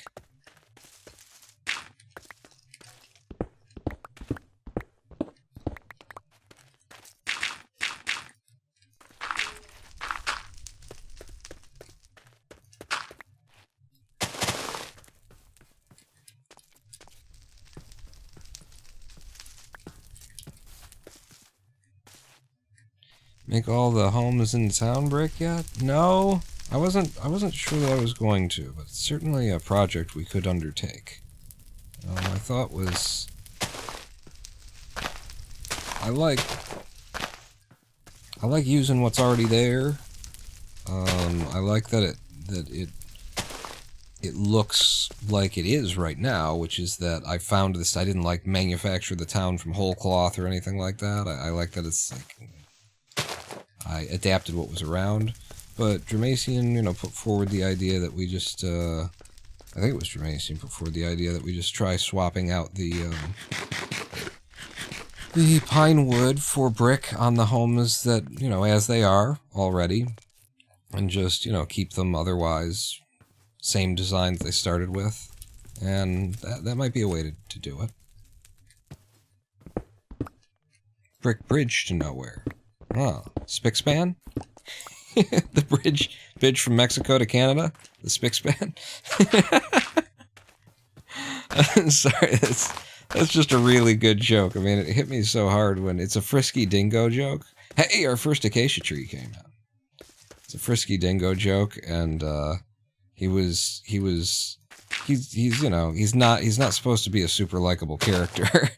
And he decided he's a billionaire running for president, so he decides he's gonna run for president. And one of his ideas was to build the spick span. To solve immigration. He was running on the Republican Party. They were making fun of Republicans and doing it. And, so yeah, his idea was, what we'll do, in order to solve immigration, is we'll just build a bridge that goes over America, to Canada. Just from Mexico to Canada. Oh, this big thing. It was so, like, wrong and un-PC, and it just hit me, and you weren't expecting it. It hit you from the side, and it was brilliant. It's a brilliant joke. So Trump? Yeah, pretty much Trump. When will Canada build the wall to keep the U.S. out? Yeah. This administration would be the time to, you know, where you could get the funding out of whatever, you know, the prime minister or whatever kind of, you know, you guys have a government that, I have actually heard that Canada's government does not function on paper. I've been told by Canadians, by people from Windsor, that on paper Canada's government is it can't possibly work. It is impossible for that to work. But they just make it work. That's how that's been represented to me. I got 4 more saplings to plant. We're doing 7 between each. 1, 2, 3, 4, 5, 6, 7. 1, 2, 3, 4, 5, 6, 7. Getting right wing for some time there as well. Yeah, I remember, you know, with the truckers, convoys, and stuff like that, that I was not happy to find out that my, you know, backup plan, my, where do you run if you're an American? Apparently I didn't space these right. My backup plan was fucking...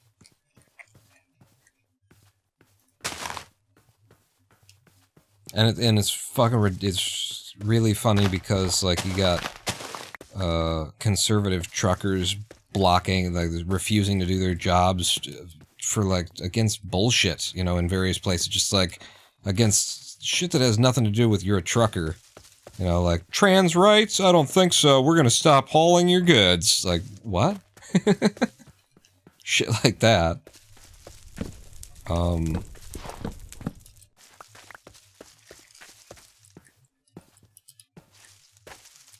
Shit, where was I going with that?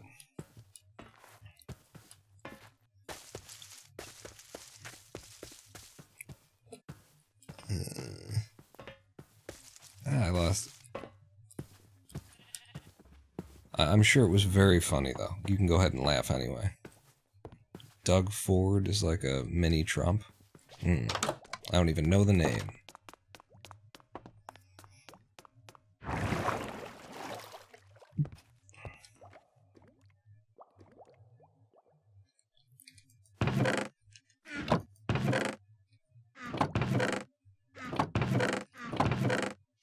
I mean, you know, that's how it works too, I mean, fucking the Democrats are basically trying to appeal to populism now. Like, that's how politics works.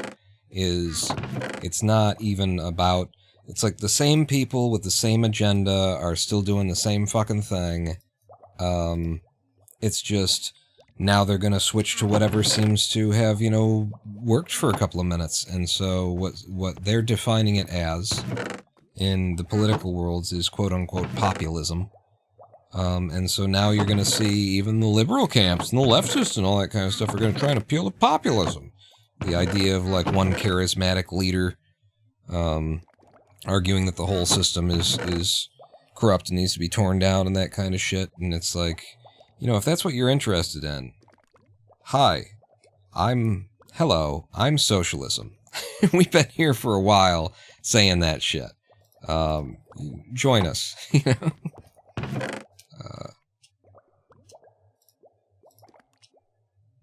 That goes all the way across there? Okay.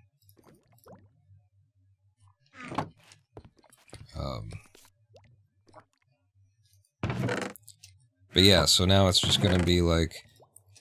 It's just people mimicking whatever works, and you just realize, like, it should be very apparent that no matter what side of the political aisle you're looking at... I'm gonna move those over to the farm there, to the factory. No matter what side of the political aisle you're on, within, like, mainstream politics, these are just bastards who want to rule the world because they want to rule the world. And... they are sociopaths, so they have no, like, they don't feel like it's important to convince people that their ideas are good, persuade people to vote for them on the merits of, no. The Democrats, the Republicans, the liberals, the conservatives, the centrists, the right wing, and apparently even the mainstream, if there is such a thing as a mainstream left wing in other places, I'm sure it's true there as well. They are all just a bunch of fucking sociopaths who want to rule the world because they think that they're great themselves. And so they will just use whatever seems to be working. You know, the Democratic Party in the United States of America will spend an entire political election cycle stifling any conversation that could be had about... that needs to be had about, you know, a little bit of a genocide that's going on that we're backing with our money and moral support, and, you know, denying that a war crime is a fucking war crime when you've got video of it and shit like that. You know, that's they're just doing whatever they think will work in order to get the power. They have no ethics, they have no allegiance to the truth, they have no integrity. They are trying to get power.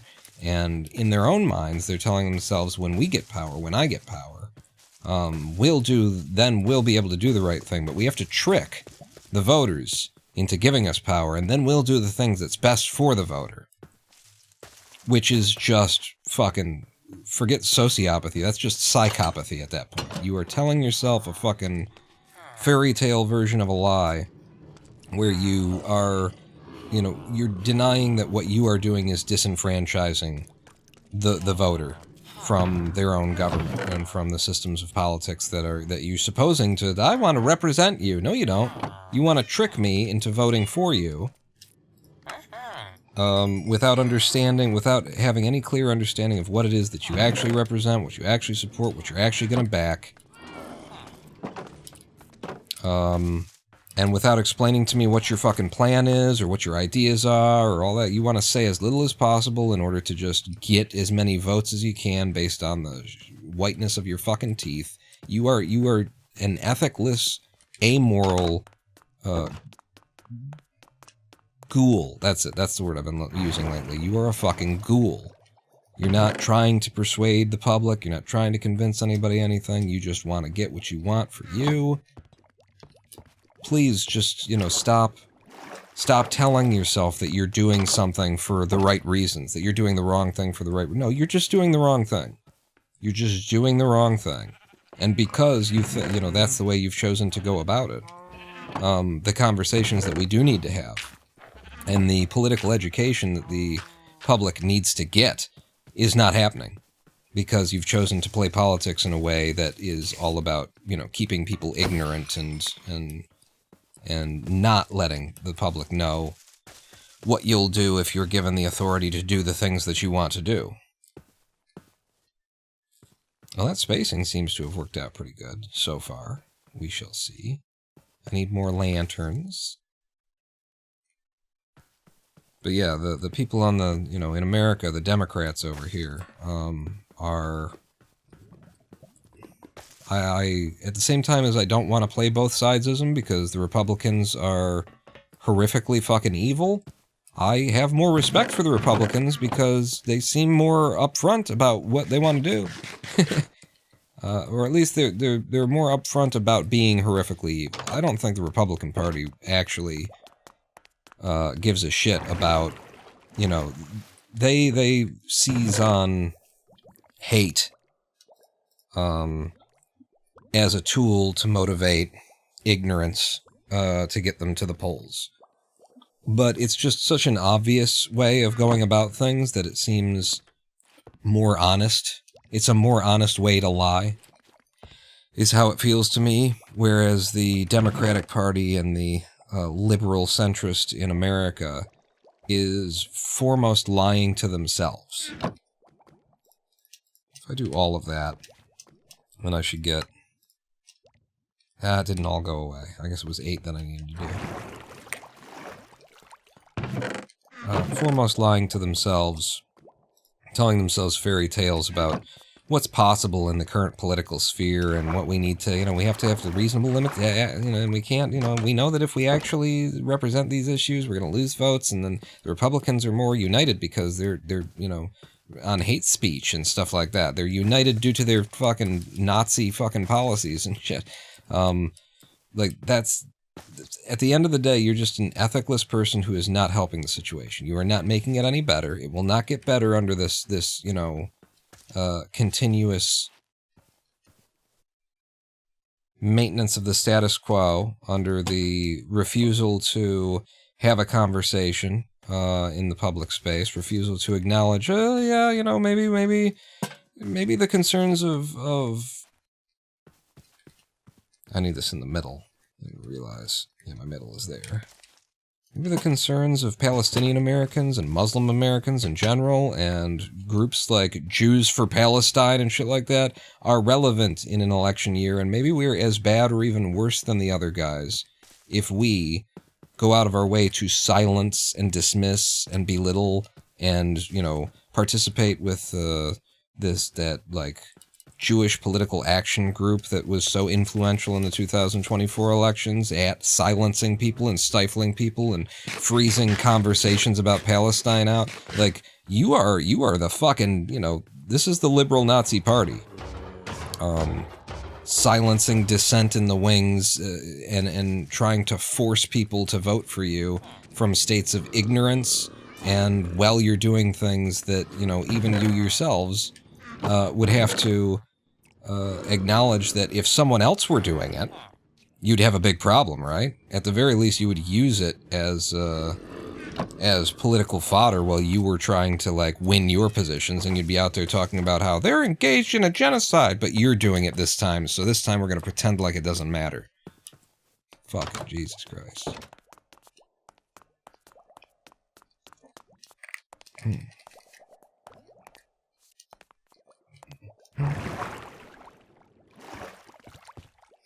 Never mind, most of the companies are named Transship or some shit. Trans IT. Let's see. Got to say Conrad? Who's Conrad? With the Manitobans, Saskatchewans, and Albertans are the Plains people, who are like the rural Midwest U.S. people, not real city folk. They play and grab ass with power, so when's the revolution? Yeah. I'll tell you what. You pump some money into MECFS research, come up with a treatment that gives me my full, power back. I'll spend the last 40 years of this life, organizing. I got nothing better going on. I've always enjoyed. I'm a good leader. I'm a good speaker. I represent. I can do all of the jobs that need to be done. Get me well, and I'll clear my dance card. Especially if populism is going to be the thing. I can fucking be the guy. I can be the egoistic, the guy who comes out onto the talk show and does not pull their punches and tells these people off and puts them in their place and says to the fucking lead Democrat, you are a fucking ghoul. The blood of Palestine is on your hands. I'll do it. I'm happy to do it. My Zen, you think I've got a reputation that I give a shit about? Are you fucking kidding me? So what are we doing? I planted all of my acacia trees. I could, cut them and store them. This is where they'll go. But they do need to grow first, so let's do that. Let's grow some acacia trees. Get some bone meal. New York wants to withhold tax And maybe join Canada? I didn't see that. Messages. We'll be right back. Thank you, Jermasium, for the reminder. We are coming up on the 2-hour mark. It would be a good time to have a live stream break. We're at 1:57 right now on the time, so let's go ahead and, like, grow and cut these trees, and as soon as it hits the 2-hour mark, we'll feed Bezos.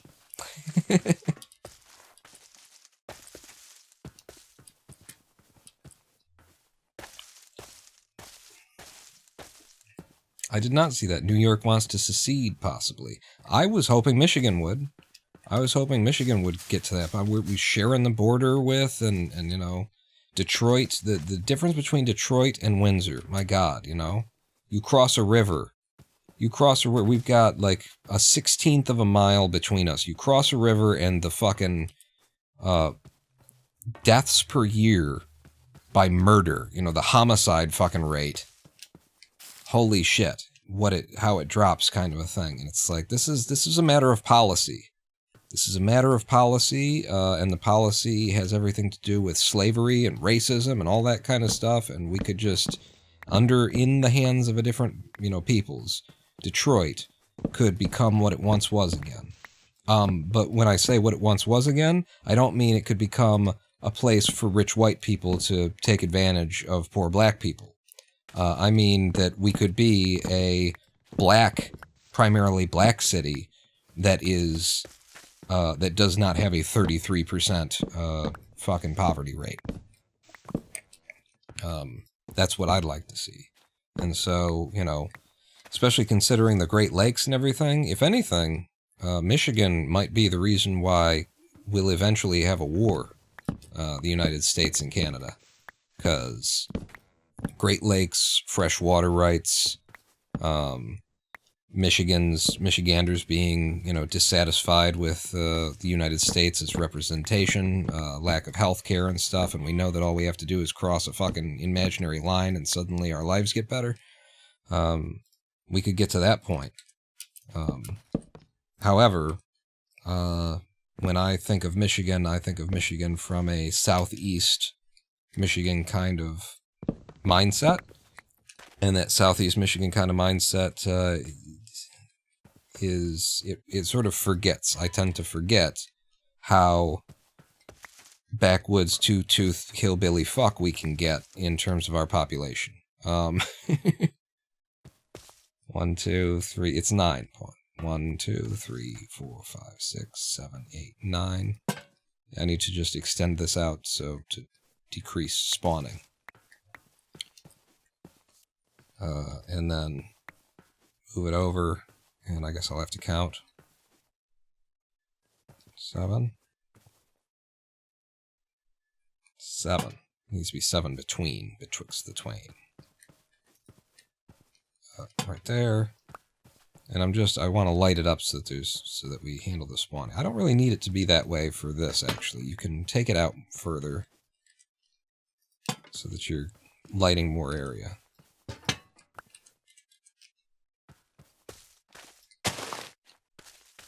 It's on this tree line, okay.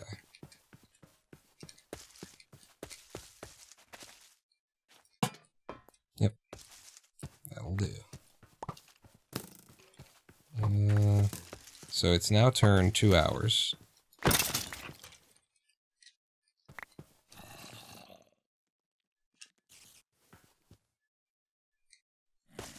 Just drop one of those out here. Let's go ahead and just take the rest of these trees and then replant, and then we'll have our live stream break.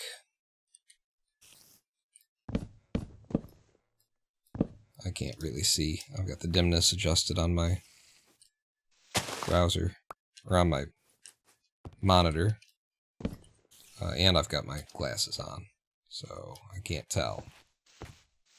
Sounds like I'm not hitting wood. Sounds like I'm hitting leaf.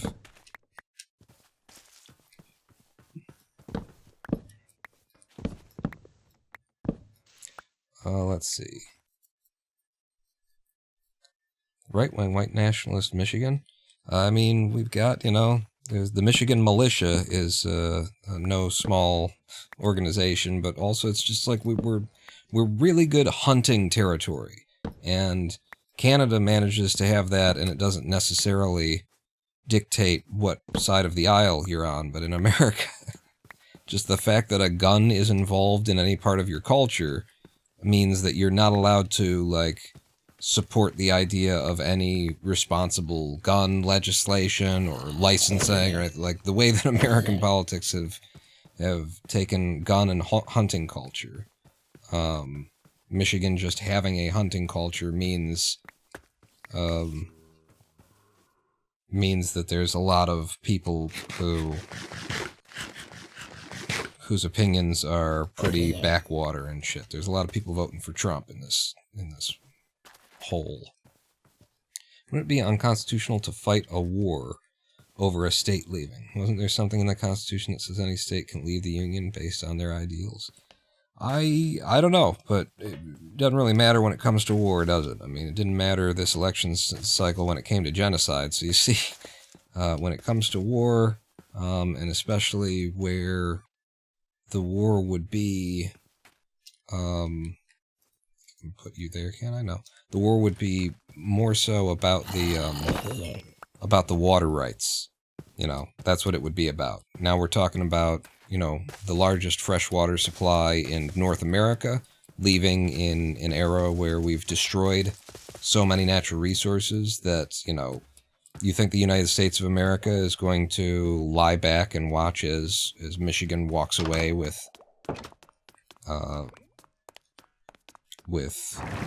claims to various water rights and things like that? That wouldn't happen. They might, you know, yeah, there's just too much water territory too much freshwater territory between America and Canada. It's too valuable. It's too important.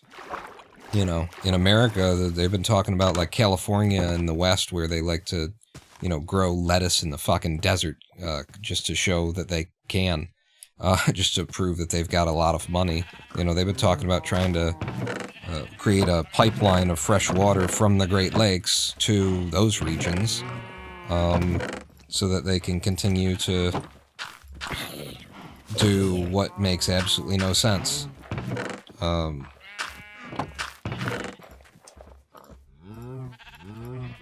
So no way in hell are these rich people in California who are thinking, why don't we just make an oil pipeline but for the fresh water and drain the Great Lakes so that California can keep eating avocados? Those motherfuckers are not going to watch those water rights walk away to Canada. If that's what we're talking about. If that would be like part of the walking away kind of stuff. I guess you've still got Wisconsin and New York, and there's a lot of like other territories that are bordering the Great Lakes, so there are other water rights to be claimed, but it's a lot less if you lose Michigan, if you lose the MIT. State has to vote to leave, and the Congress, I believe, has to pass a resolution to allow them to. I've not had the best experience with people that are into hunting here in Canada as well. Oh, no? I have the opinion that, you know, I try and not make that judgment either. Oh, wait, we don't pause anymore. We just put ourselves in a safe place and tab out for our ad breaks. I try not to make make any connective tissue between having a hunting culture and being awful. Although there probably is crossover there.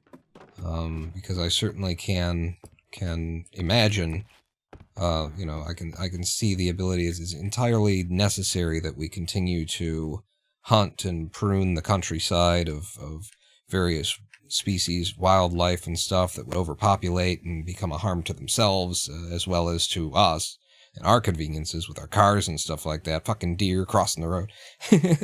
Like, it's a completely natural, normal thing that the animals and all of it.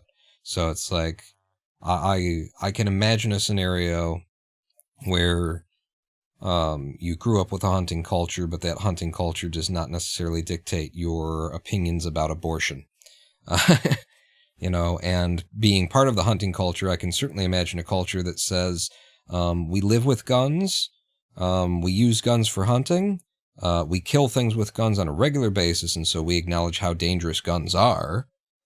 And as hunters and as gun owners, yes, I want to know that if somebody else is out here with a gun, that they have been trained, they have been licensed, they have passed the psychological evaluation. That's how it should be. You would expect the people who are part of the gun culture to be the ones who are first and foremost to step up and say, yes, I support licensing, I support, training, I support psychological evaluation, abso-fucking-lutely. I don't want people out here using these weapons that I am so intimately familiar with in a way that is unsafe in the first place, let alone in a way that's violent. You would think. We're going to have ourselves a live stream break. I'm going to catch my breath. I'm going to get something to drink, a little snack, and meet me back here in 7 minutes, for I am the Ronin Pawn, and I am not yet out. Pawn not out.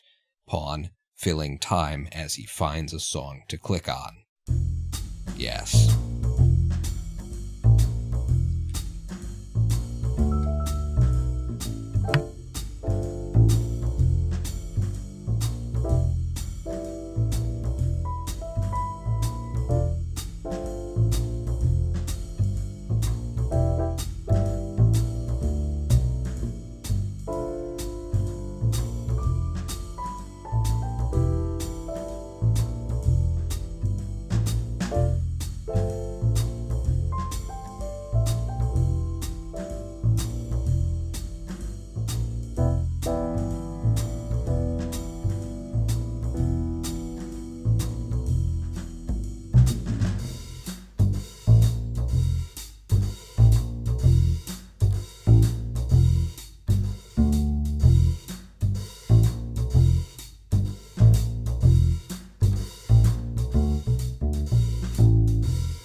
Hello, I am the Ronan Pawn. Welcome back to twitch.tv/Ronan Pawn live stream on twitch.tv/Ronan Pawn. What kind of snack did you get during the break? I had to do a cheese stick. Couldn't find anything else. I don't like to do that, like, too frequently. You know, I recognize that when I'm eating there is, just a... I mean, it's just cheese. It's just a bunch of fat.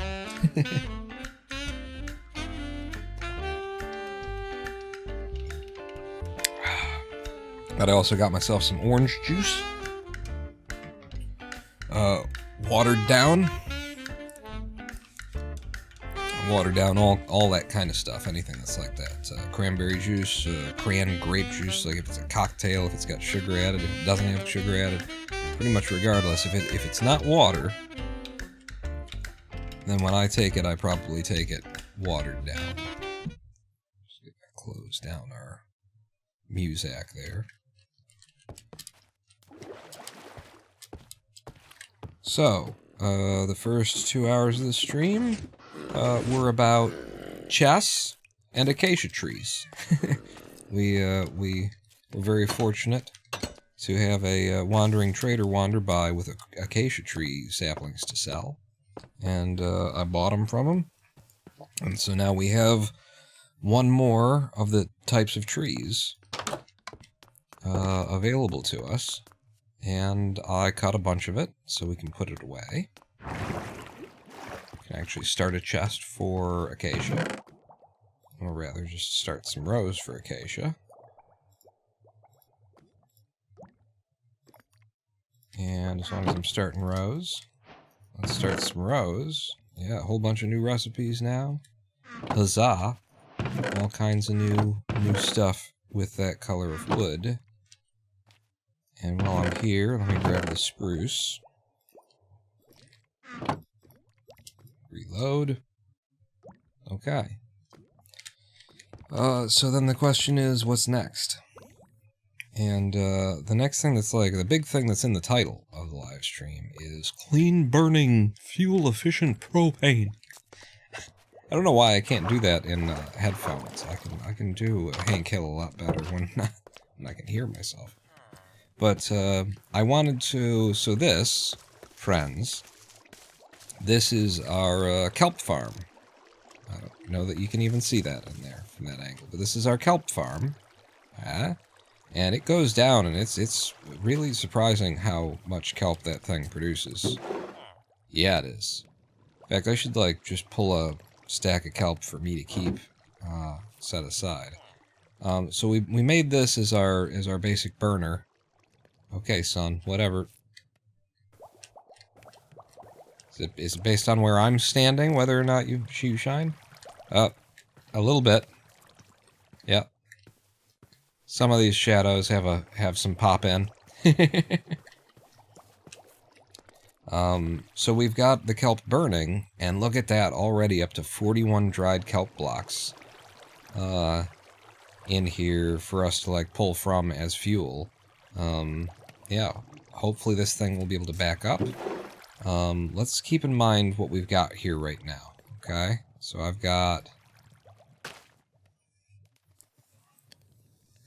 we've got 4.5 stacks, more or less. 4.5 stacks is what we're leaving in here. Let's see if it grows or reduces from there. In fact, if I had, like, a sign...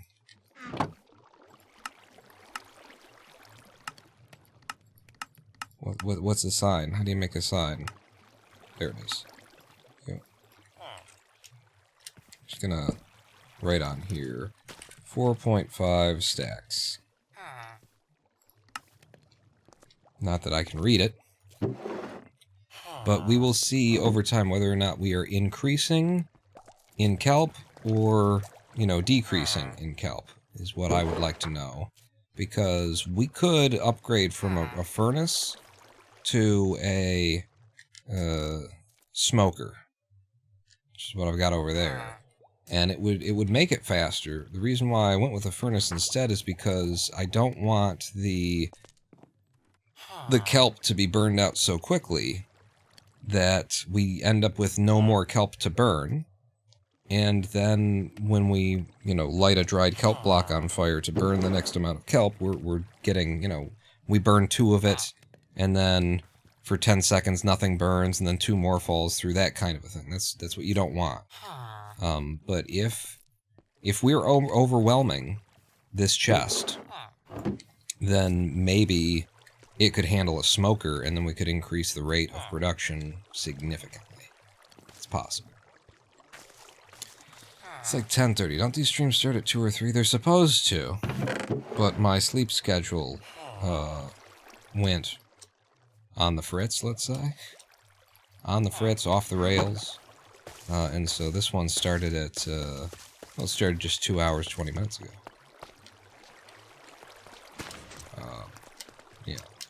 Yeah. My main concern in life at this point is getting my YouTube video up. So whatever has to happen for that to happen is what's happening. Same? Really? Yeah, my sleep schedule just rotated right the fuck around. Any word or news on your employment dealings? Hey, your timing of firing me was rather convenient. Any updates on that front? I file a complaint that's, safety issues and things like that, and then, moments later. Moments from disaster. Let's throw you in there and get you cooked up.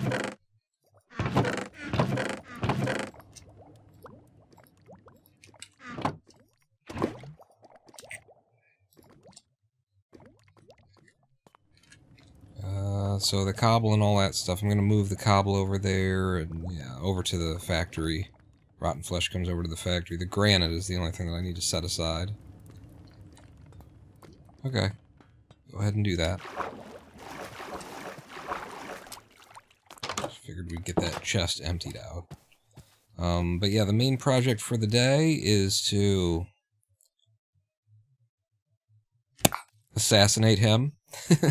Now it's to turn this into some kind of a propane tank tower, some kind of fuel tower. It's gotta look like it's something, It'll look like it's a fuel containing facility.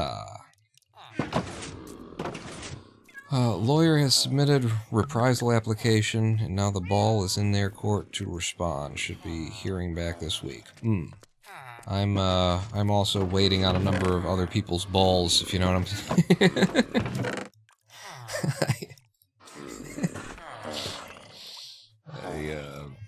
I've got a complaint submitted with the Department of Justice Civil Rights Office.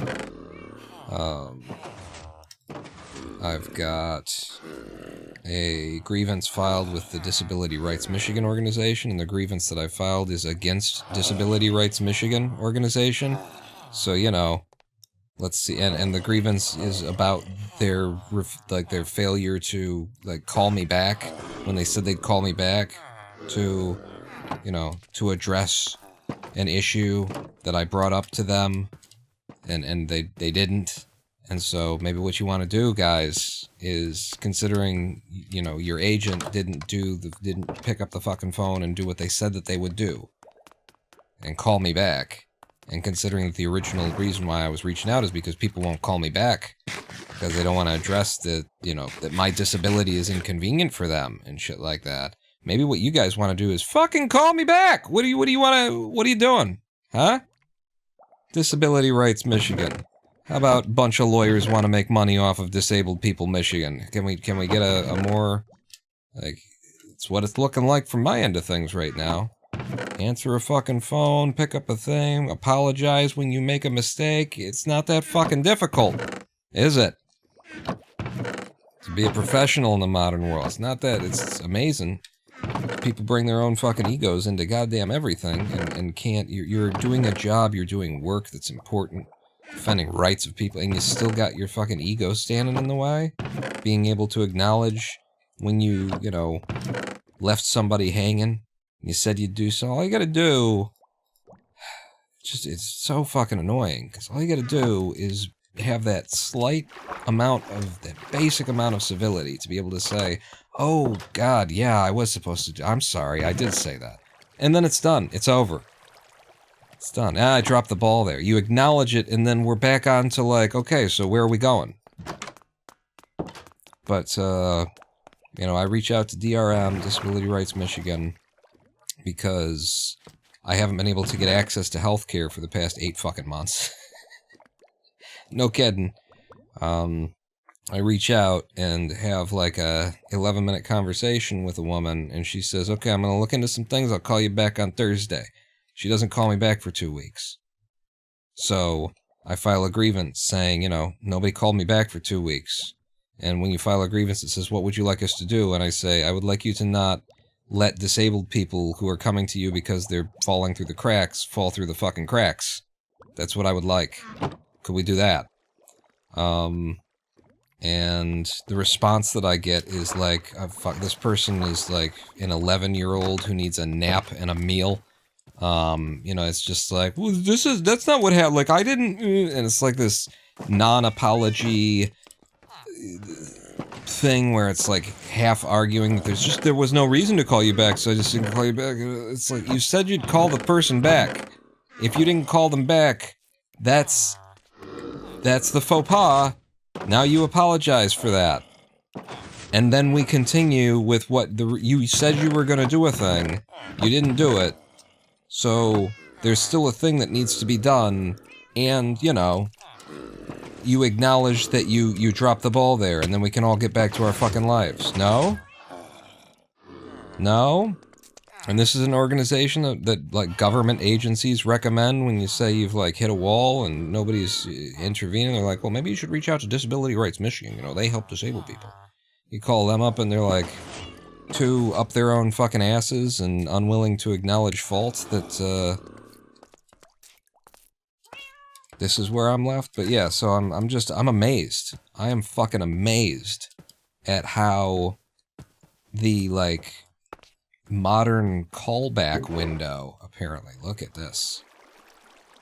I said, I wrote on here 4.5 stacks.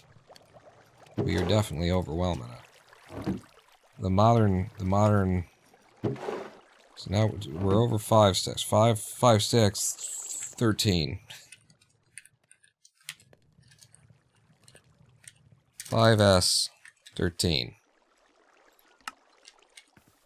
I'm just fucking shocked that the standard for communication in the modern world is like, expect a callback on your inquiry within 2 to 3 weeks. And then if you don't get a callback in 2 to 3 weeks, then you can complain, but then your complaint, you shouldn't expect to be a response for your complaint for 2 to 3 weeks. Fuck.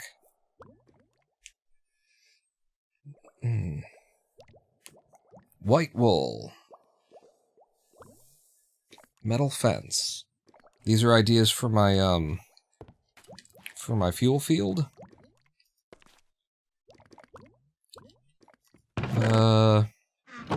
Let's just go stand outside and look at it. As we drink beer and say, yup. Sort of stand here and, yep.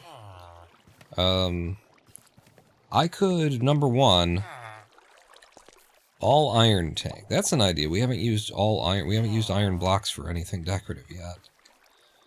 I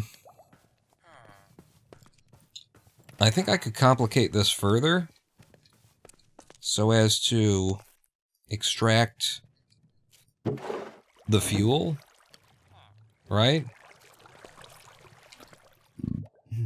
Like, right now, there's a crafter underneath this hopper. And when the crafter fills up with enough dried kelp to make a block, it pushes the block up into the hopper, and then it falls into the furnace. I could What could I do?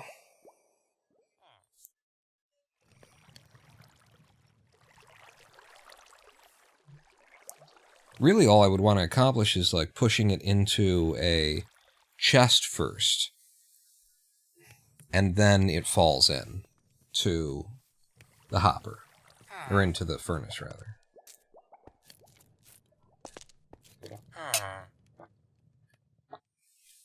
Instead of just being the hopper itself. I mean, that's a lot.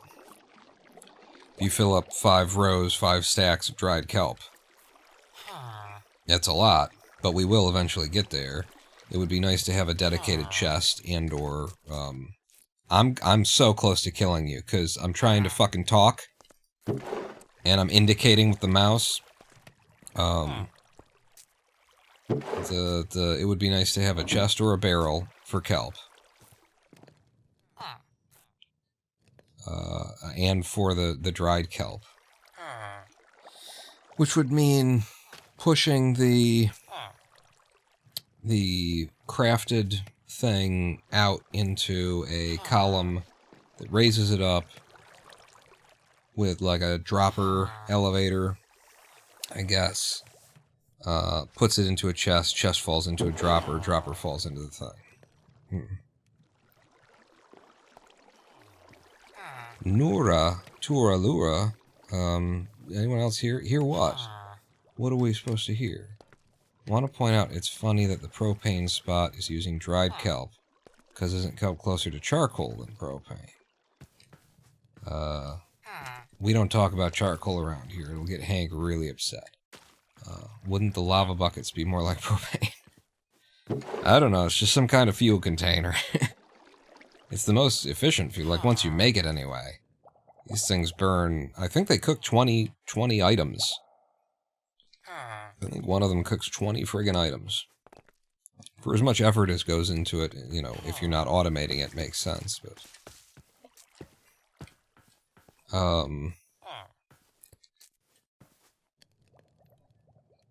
So right now, I'm looking at a 4x4 area that could just be...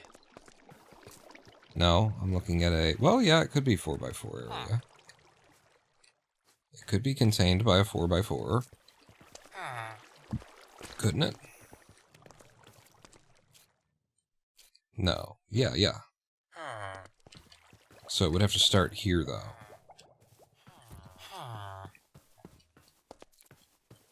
Yeah, the whole system gets contained by a 4x4.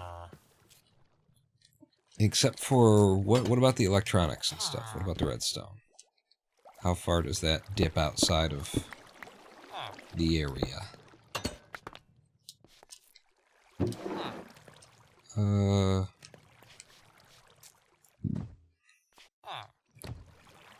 It'd be nice if the redstone didn't have to be underground. Because if it does have to be underground, then this whole thing can only come up by 1.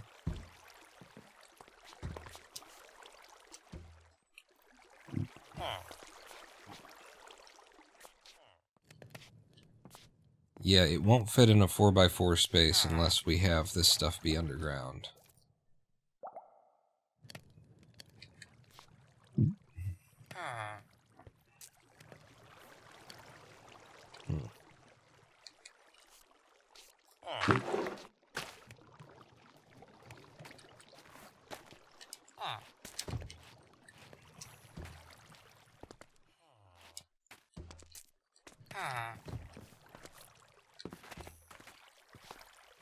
So then from here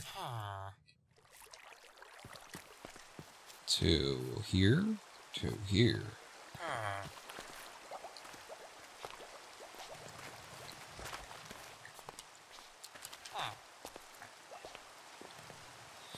If that's there and you gotta wrap it, then it would come out to here even.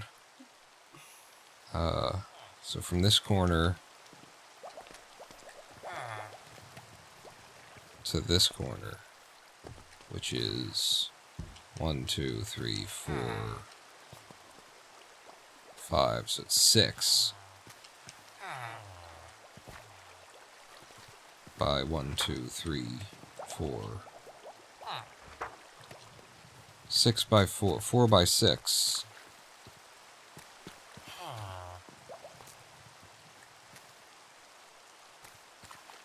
Yeah.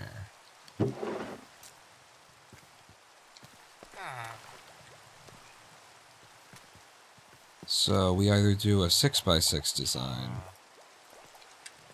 or we have a weird oblong thing, or I leave it underground.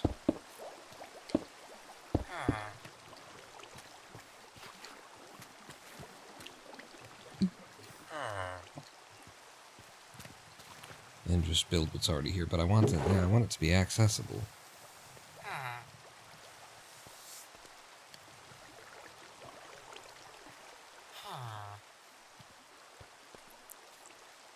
How does a 6 by 6 design end up looking? And yeah, let's look at it in full iron blocks, whether it's what we do or not.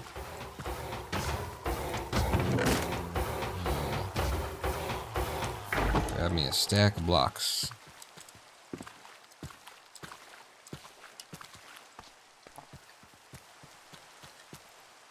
And I don't want to actually, maybe just next to it for now I'll build it. So it would have to be, so it's 6 by 6. In order to contain, well, 6 by 4, but we'll make it 6 by 6. So would it fit like this?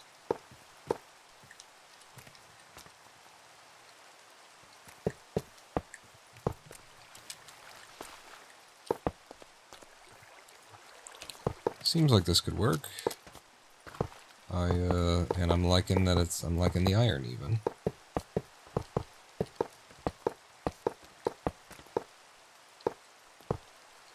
Just gonna leave that, because then I'm thinking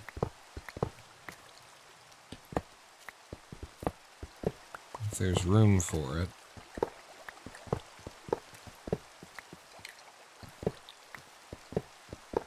and there should be. Well, it's you want to see the size of it, don't you? Yeah. Like the scale is kind of intimidating, I think.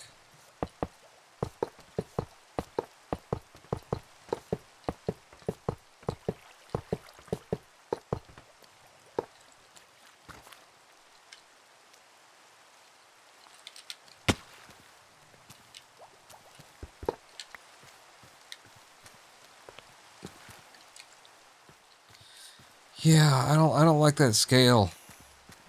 It's big. It's big. It's too big. But my thought was that underneath here we could do like campfires, so that it looks like we're cooking something, stoking something. I don't know. Just it would help sell the. It's a fuel tower or something. But this is too big. This is look at the scale of our thing, and then this thing's almost. It's like a half the size or something. It's too much.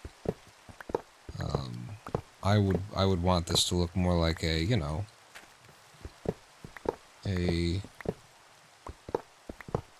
commercial buildings amount of propane. Big, but not massive.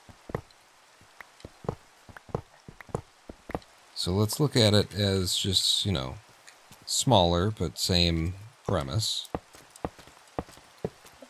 So 3 by 3 instead.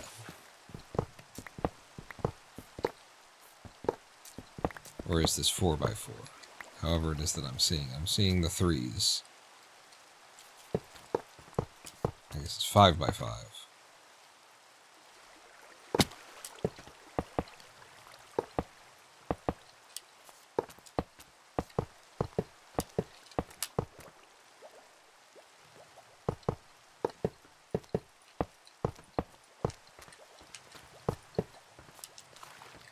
Alright.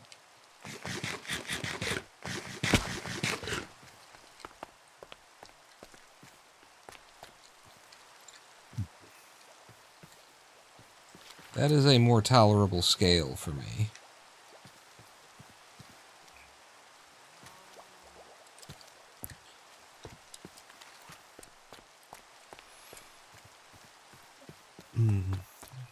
Still not 100%.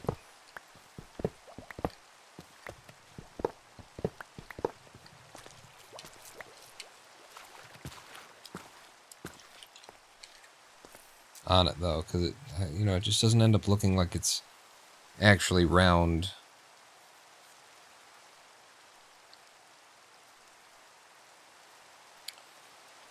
If we could, you know, add trapdoors to it, iron trapdoors, to like emphasize the roundness, but that's really hard to do because iron trapdoors need a redstone signal to close.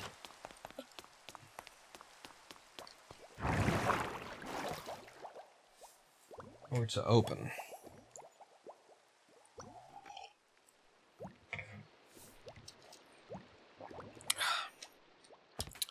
Copper trapdoors, but then it's a copper. The whole thing has to be copper, right?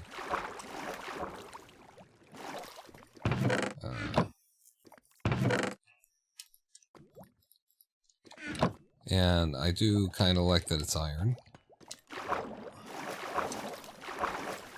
You know, I am still thinking in terms of it being kind of a propane tank.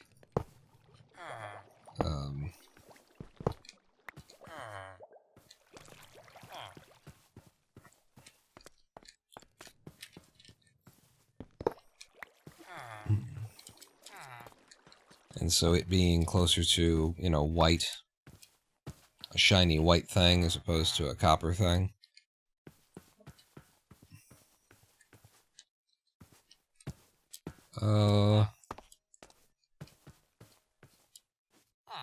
What sort of... actually, don't do that, what sort of,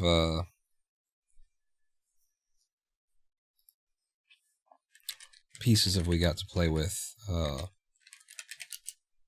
that are white? Can we just look at an image? Nope.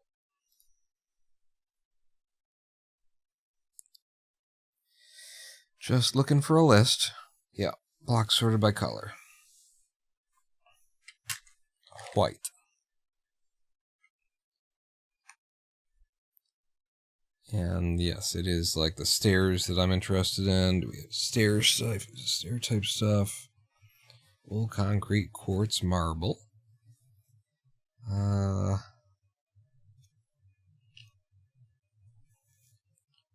Pale oak.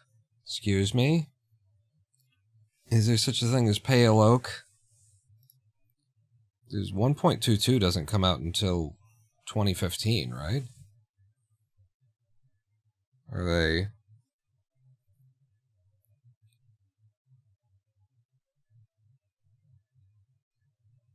Are they listing things that are in mods too? Pale oak.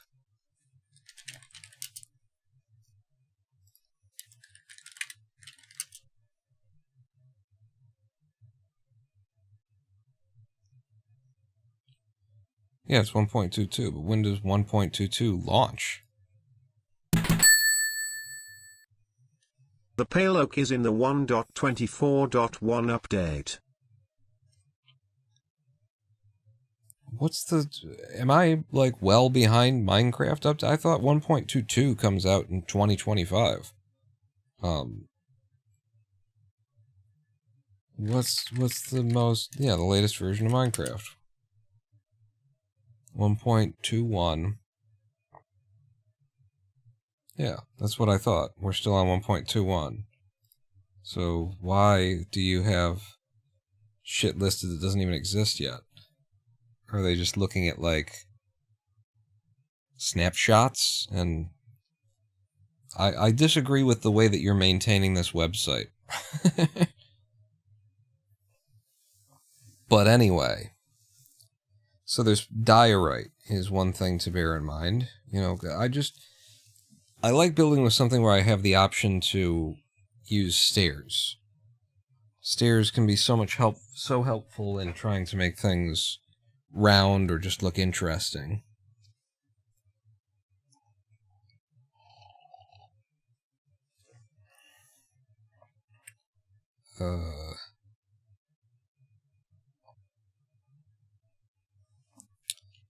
So I'm seeing diorite.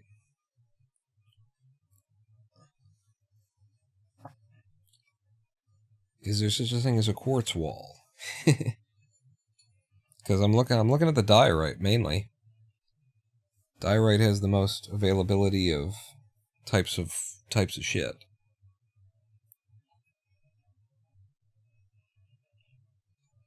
It's got stairs, it's got walls, it's got slabs.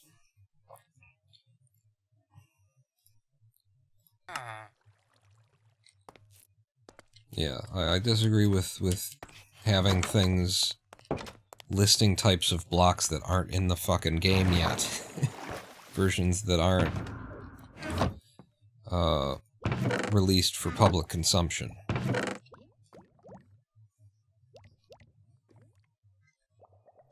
Just because you can get a hold of them doesn't really do it for me.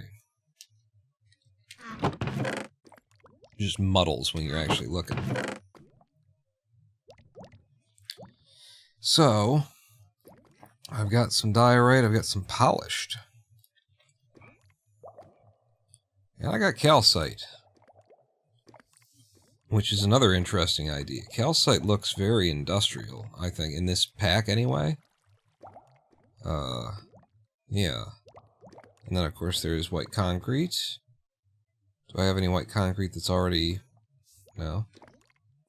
White concrete powder shouldn't be in here, by the way. Oh, wait.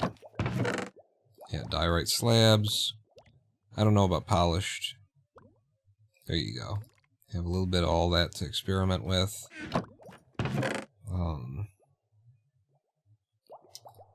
Yeah, you're supposed to be over here. Oh, there's the real white concrete. Yeah. Well, pull that out too.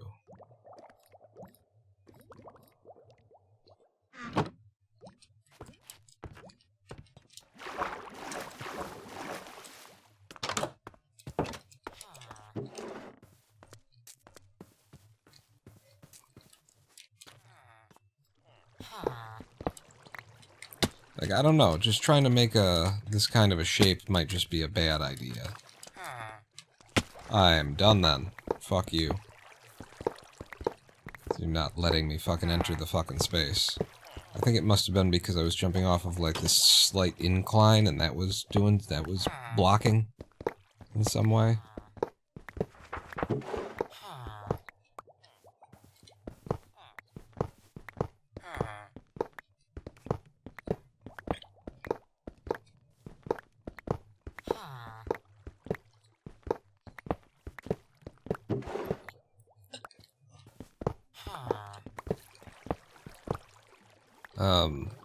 I suppose along the same lines as having a type of wood that isn't in a release version of the game yet. Along those same lines, though, like, I had considered if I had made a Minecraft video before the end of 2024, you know, about, like, the various designs that I've made or improvements that I've made to other people's designs and stuff like that, because I do want to make videos like that.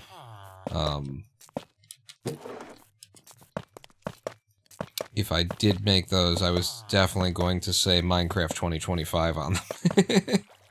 I mean, 2024 as a number is only going to be relevant for another couple of minutes here. You know, I'm not going to produce content that's already out of date, according to its title.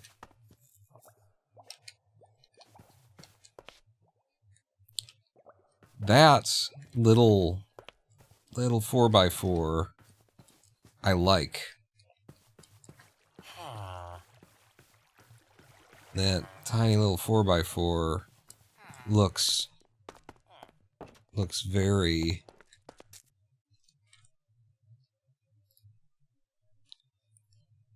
Ooh. Yeah, no. No, not like that. Not like this. Not like this.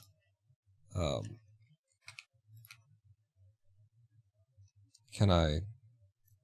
it'd be a hassle to open up in the main window. Yeah, I don't think so. That's like, what is that? Is the immediate question to me. What's that supposed to be? You know, like, I can see where if you tell me it's a propane tank, I can go, oh yeah, okay, kinda, but I could also say that that's a hauler camper trailer, right? It's got that same, like, shape to it. And it's one of these shapes that's gonna be hard to express in Minecraft at all. Campfire on top, pop and smoke. That definitely doesn't go with it being a propane tank, but I don't hate taking the creative liberty of putting campfires underneath it. So that it looks like we're boiling the propane or cooking, I don't know, something. Just adding the energy of a burn to it. But something like this, it can be a little bit taller. I'd love it if it were a little bit more round. Let me make one with diorite. Same design. And up off the ground, you know, I would take out the bottom layer, have it look a little bit more structural underneath, being held up by something. But, yeah, let's make a base. And then, bing, bing.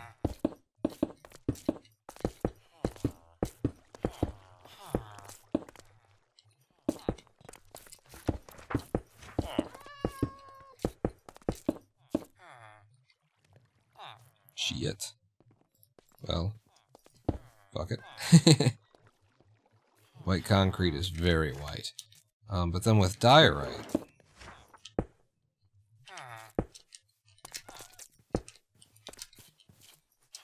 we get to do this.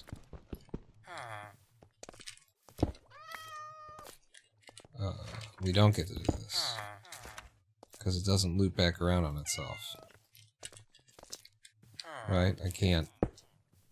Yeah, there will always be one side that's not closed like that. Right? You can't put the stairs together in a way that they'll 4x4 seal up and just step up really nicely, huh?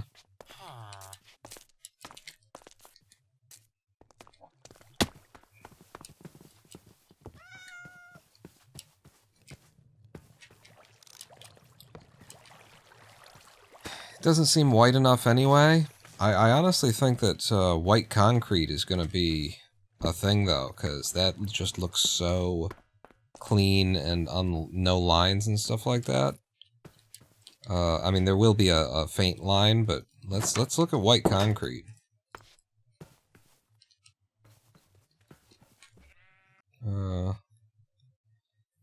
Let's see, iron fence rods to piping. Hey, somebody did Strickland propane. I'll put this one up. I'll make the effort. Control F4. Copy the link. Propane. Hang on. Let me copy the other link. So this is what I was looking at before. This is what Cute Shark sent along. And this is the one that I'm saying, yeah, if you tell me what it is, then I go, okay, maybe, yeah, sure. But, I mean, you do have to tell me. But yeah, this is Strickland propane style, like, just, you know, tower. We're heading in that direction. Iron fence rods to piping, yeah, something like that, probably. Yeah, if it's bigger, then there can be more detailing to it and stuff. I'd really like to not make it bigger. Like this size right here is already like larger than I would like mine to be.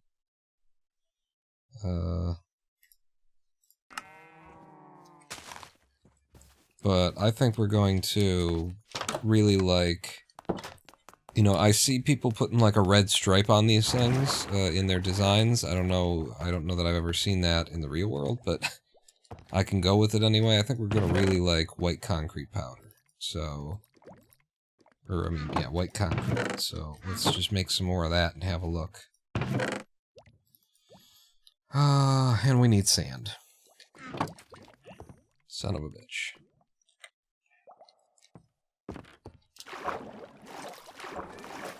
Yeah, I didn't really even like it when it was 3 by, when it was 5 by 5, or rather 3 by 3 rounded. Is another way of expressing that.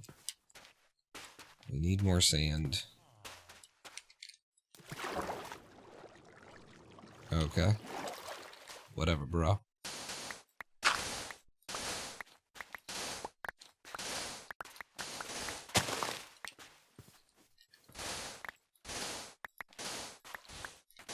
I can open this up a little bit.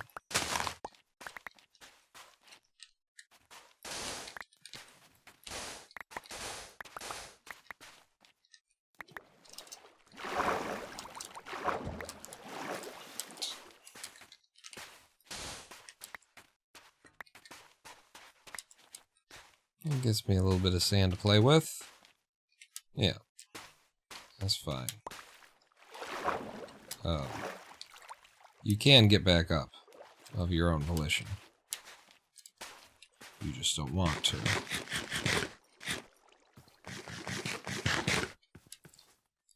So yeah, first issue will be like finding a design that I like the look of. Second issue will be packing in, what needs to actually be in there.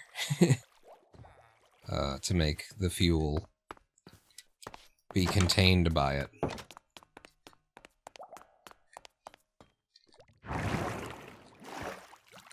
Have I got everything I need to make the white concrete powder? You did. Fuck it. Fuck it. Oh, cool, I can sleep.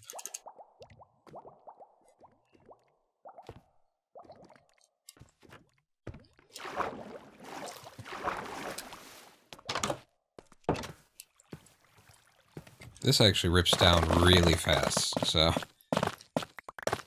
I can just take this down immediately. I liked that, by the way, more than I like this.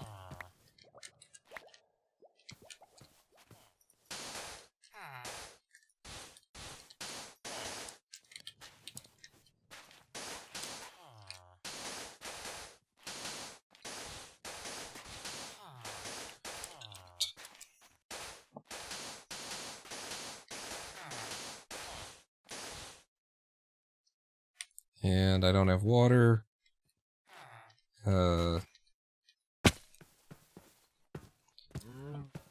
So, the reason I don't have water is because I have lava. The reason I have lava is I was going to cook some potatoes. I never cooked the potatoes because we would have had to farm in order to get the potatoes. So, we're playing chess again. We started out talking about chess, we're playing chess again. If I want to move the bishop to that flanking position so I can mate this guy in 16, then I gotta start by moving this pawn. Okay.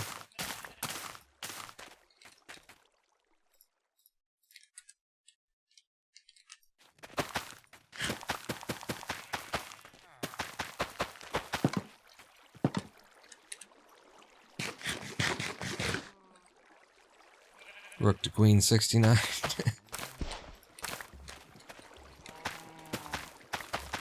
Yeah, so I've been, just by being interested in chess lately, I, went and read stuff. I read about the ELO system, about how the ranking comes to it. Probably the way that chess.com does its ELO ranking system is, it's incredibly simple. And by the way, it's named ELO because the guy who did it, who made it, his last name was Elo, I guess. There were two other guys that were working on the same thing in a different place, but he gets credit for it and they don't, I guess. But, you hear that and it's like, oh, they were working on it, huh? Okay, pretty complicated system. The system that chess.com uses is probably as simple as,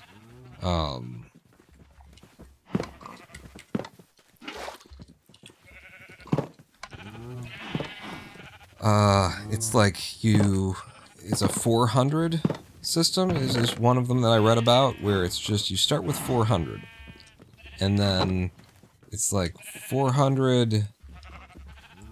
The points are 400. What is it? It's shit. It's like, so an elo system is, it's always in reference to the person that you played against, how many points you win or you lose. And it's something like you take the number of points that the opponent have, the elo ranking of your opponent, and you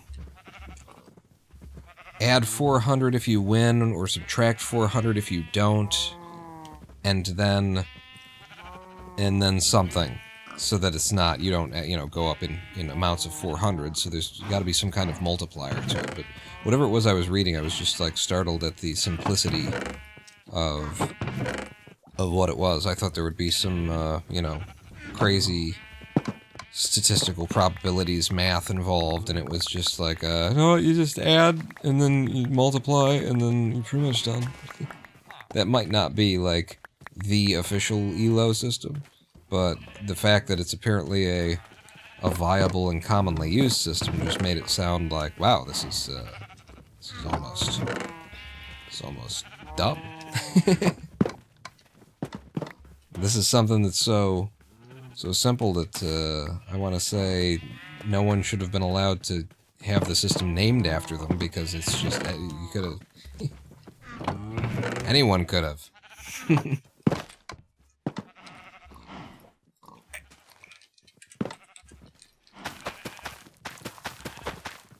But no, actually the guy who made the ELO system was, I think, like a serious, respected physicist who was also a grand master at chess, so...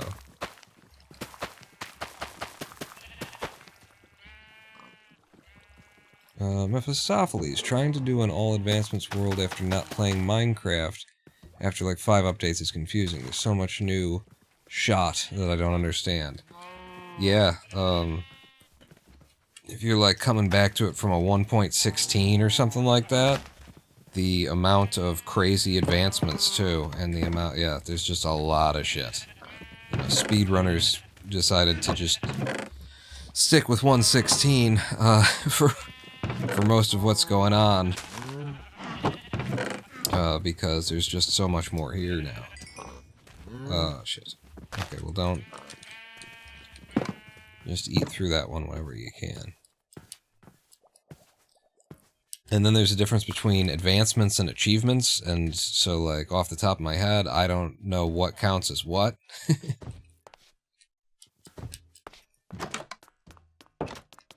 But that sounds like a fun project anyway. Eventually, this hardcore seed would turn itself toward, what haven't we done yet, in terms of, what we haven't eaten and stuff like that. Dirt. The white concrete powder that I'm still working with, but all this diorite and stuff, I don't think I'm going to go that road. Calcite is possible, but the diorite, I don't know. What about the slabs I had? Where did they go?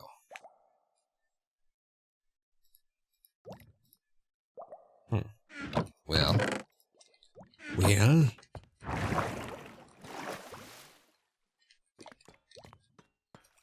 Who knows what that impression was?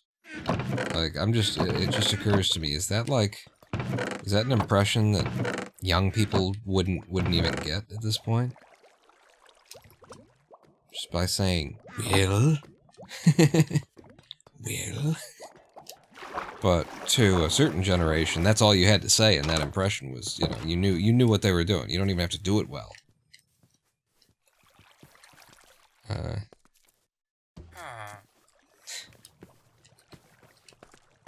Alright, so I'm going up.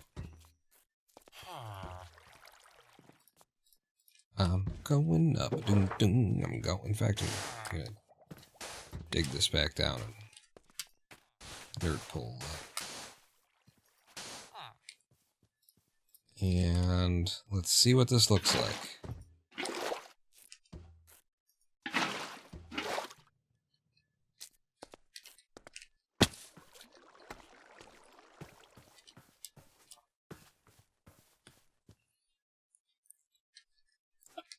It's very plain, which I like. I don't not like that it's very plain. Thank you for your service. It's also very white, which I think works. I guess the other thing to look at, and I wouldn't want to do this, but I should look at white wool blocks. I don't like the idea of it.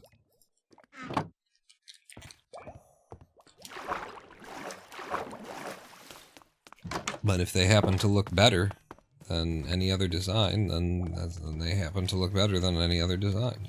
What are you gonna do? I'll put this one on this side.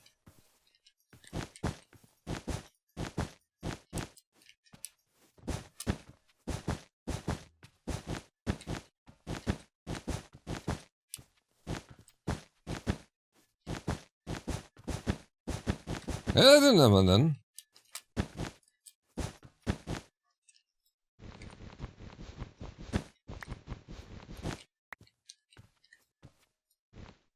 Yeah, it doesn't matter.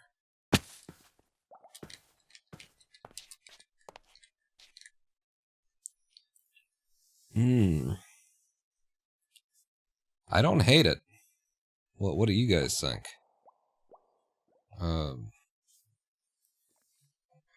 It's supposed to be like a white propane tank tower. And, you know, it would be taller and then it would round at the top. By which rounding, I just mean there would be 4 blocks in the interior, in the middle, with none on the outside. But I mean, just in terms of color and flatness and structure and whatnot.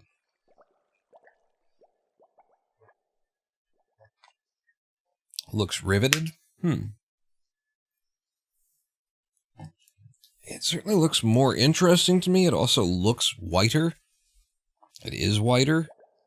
The 2 towers are different distances from the road, and it's driving me insane. Well, they're not. You know, neither of them are supposed to live here. We're just throwing them up to have a look. I think I like the wool. I hate that it's wool. But in terms of it looking the way that I want it to... And then, you know, because it's wool, we can have any and every color in the world of wool, which means that we can put, like, a red stripe around it, for some reason. I don't know why people are doing that, but we can do it. I think it's gonna be this. I think it's gonna be that. Having looked at them. Look at it all. Make sure it doesn't catch on fire. Oh, that's true. Well, it's clean burning, efficient propane. It won't catch fire from a campfire, right? Fires don't set shit on fire, no matter what it is. And that's the only thing that I would have nearby. Picture frames with colored block in it, like warning signs. So like, something yellow. Like maybe yellow wool. For the warning sign, or red, I suppose as well. For some reason my mind went immediately to yellow. Lightning could hit if you don't have a lightning rod. Well, we don't have one yet, I don't think, unless I put one on a nearby building. Not on my structures, anyway. Put one on the top of the library there. I also, after we built the library, I never actually did secure librarians or train them the way that I would want them or anything like that.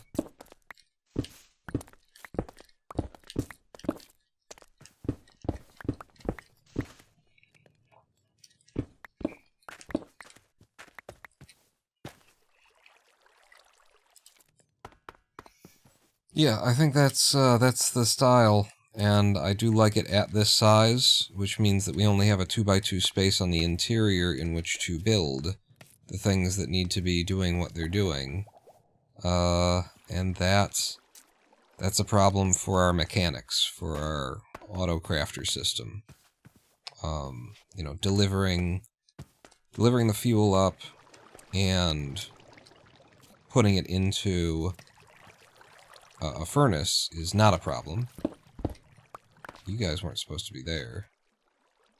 Well, I'm about to rip all this up, but the problem is this crafter...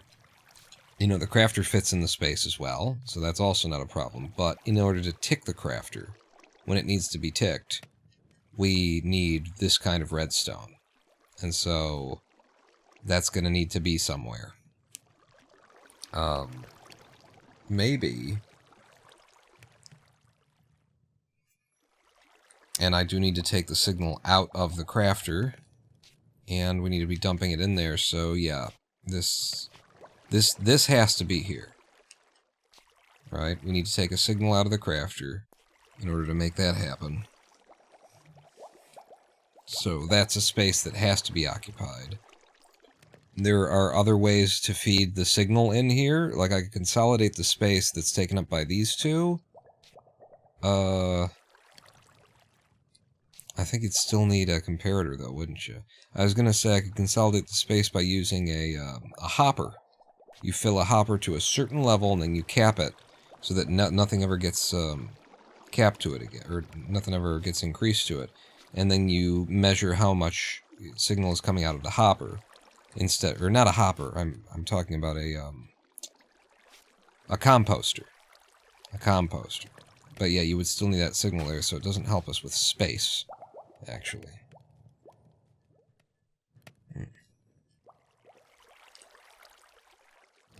Speaking of unlikely events, in Minecraft I saw a video of a player dying in multiplayer because another player built a nether portal in the nether, and the connecting portal in the overworld spawned on top of him, killing him instantly.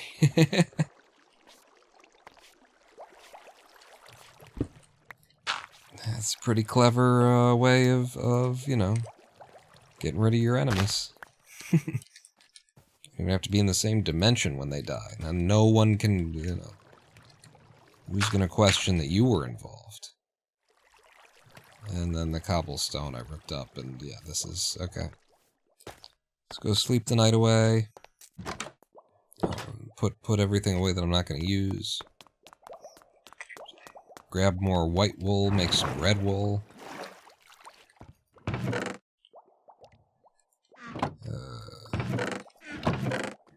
Let's put the diorite back. Picked up a piece of kelp by standing nearby, apparently. Well, don't put it here. Put it back out there. And then the concrete powder. And the concrete.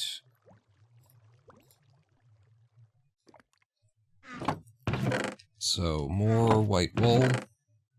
Unless that's all of it that I had. Polished diorite can go over here. We've got a few 100 stacks over at the XP farm if we want it. I don't know. Throw you away. Probably eat this now. Red wool, though.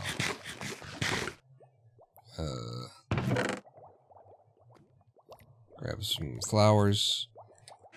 Use all of them. We got poppies for years.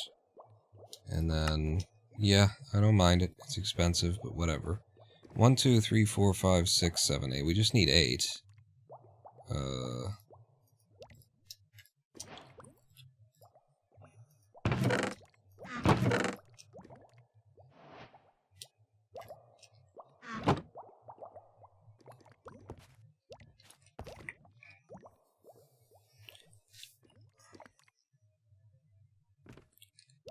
And then for collecting the wool that's out there right now, I need, shears. I'll just make a pair of shears to collect it with any speed.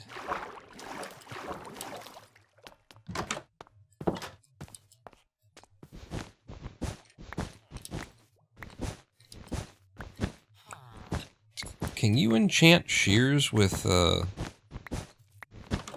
efficiency? think you can put unbreaking and mending on them, right?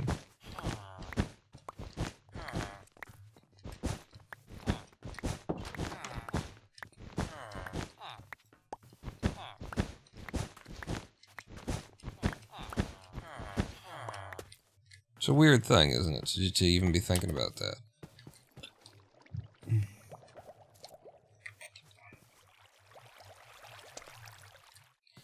So it would be here that we would have the deal. I guess I can start by building sort of the back, which is going to release some water.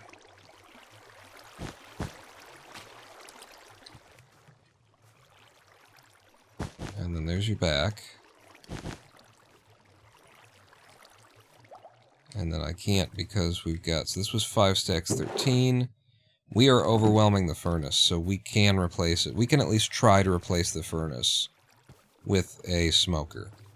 It's probably gonna... The smoker's probably gonna then overwhelm in the other direction, but... we might as well try it. Here's what I'm gonna say.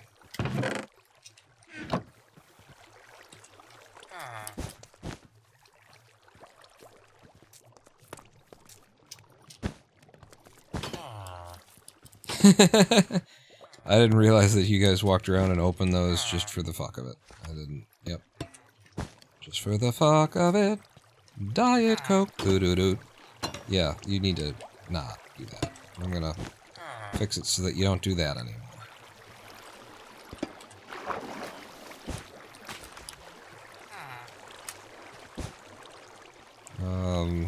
And I actually feel like the red line would be pretty near to the ground, but this will probably be lifted up by one, so red would be like here.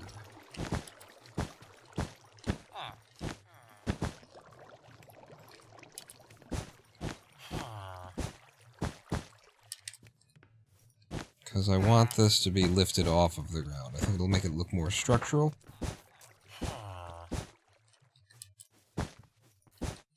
If it's being held up by iron bars or something like that. We'll also make it taller. Make it look taller anyway. Which will make it look slenderer. And then I just don't know what height is the right height. I don't want to go too high with it. But I think this is my guess at what the right height would be. Since we've run out, though, I'll go back down by one, and I'll try it here. I think it's going to be too short, but at least we can have a look.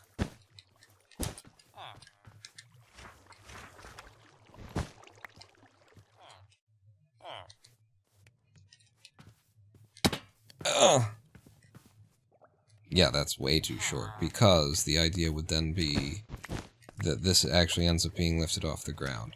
Now, if it's going to be lifted off the ground, you do need to hold the water in, but if you're going to hold the water, you're going to have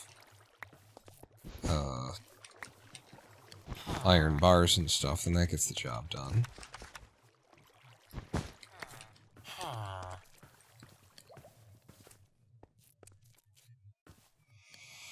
Yeah, so actually maybe 2 layers up.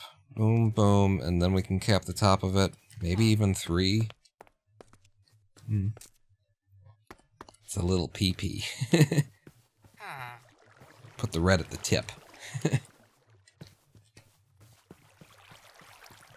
But this is where the water would come out if I broke those, so I'm not going to break them yet. So, more wool and iron bars. Iron bars should be upstairs.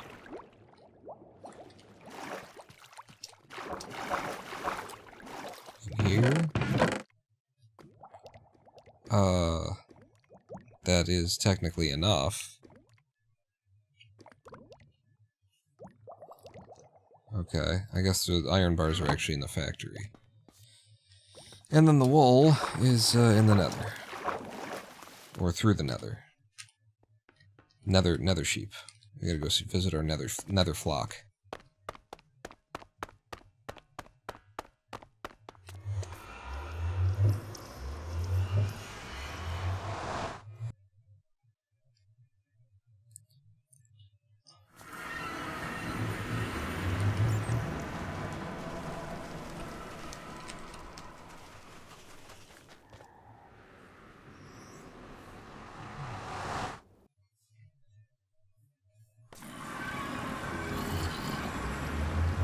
You growl at me while I'm getting a drink.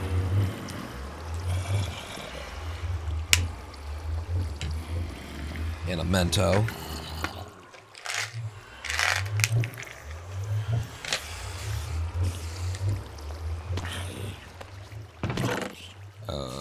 So, do we have any wool? Yes, we have a few bits of wool. Yes, we have some wool. That's as much as we'll need, but since we're here, we'll carry some back with us. And also, since we're here, looks like that pickaxe could use some love.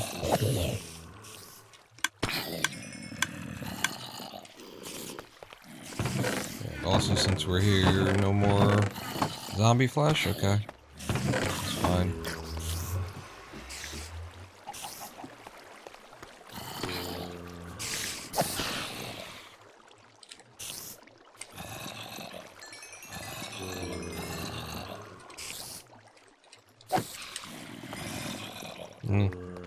Whatevs.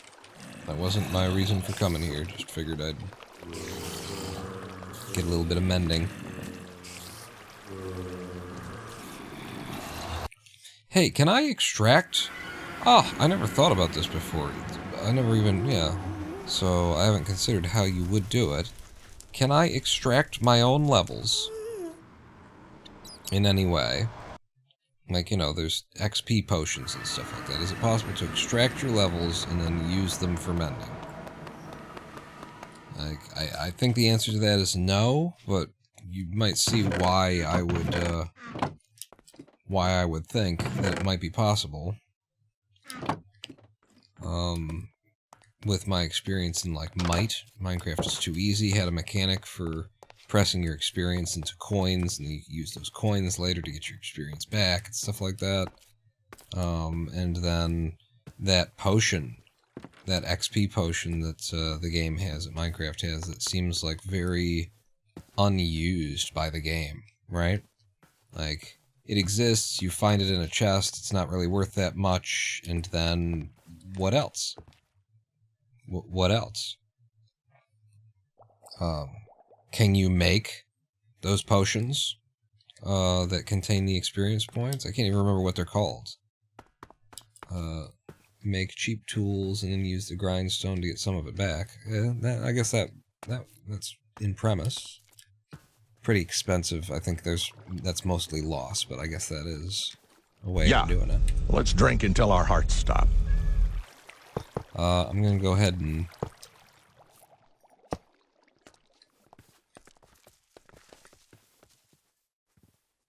probably take that around.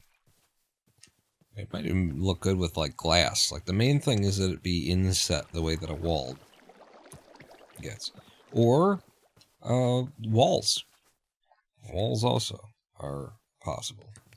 And yeah, 4 was not enough. I don't know why I was thinking 4 would be enough.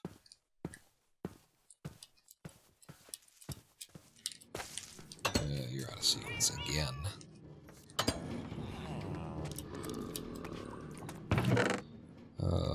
Yeah. Here's iron bars. We need 8 in total. We had 4. Or actually, we need 12 in total.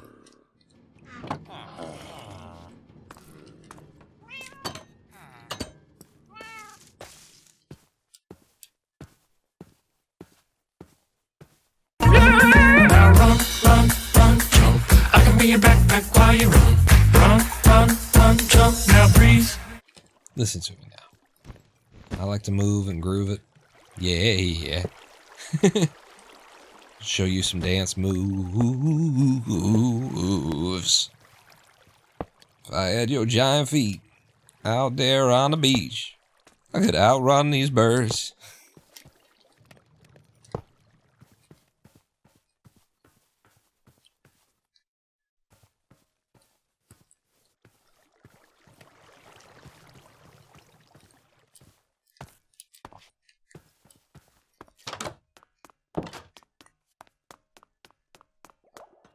Stand on one hand and lift.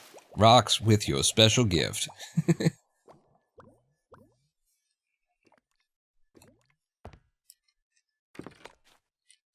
Listen to me now. I like to move and groove it. Yeah, show you some dance moves. I had your giant feet out there on the beach. Could outrun these birds. Mm-hmm. Now run, run, run, jump. I could be a backpack. Well, you run. Stand on one and lift. Rocks with your special gift.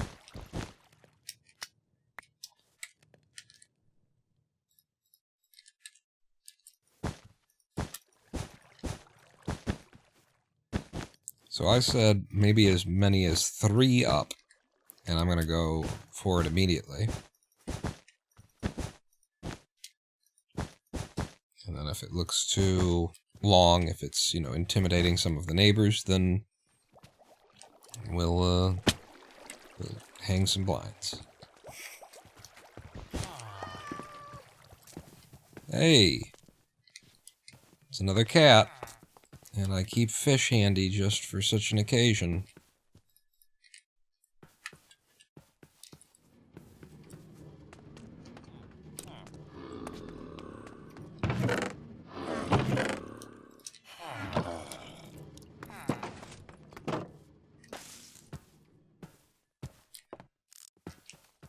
Where'd it go?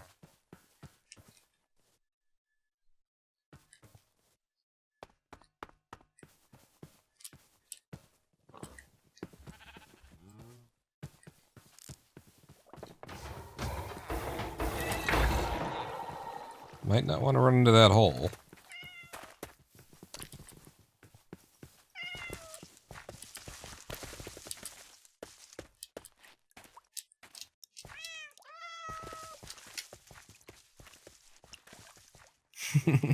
That's really bad. He's got me now. I'm losing this war.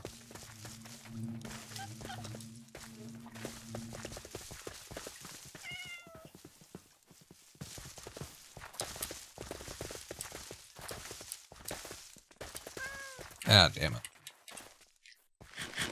Stand still or the cat will run. In my experience, the easiest way to actually get the cat is to just fucking run after it. And overwhelm it with your speed. And, it'll jam itself into a corner. You're right-clicking on it the whole time. Like, sure, you can try and sneak up on the fucking thing, but it's just like...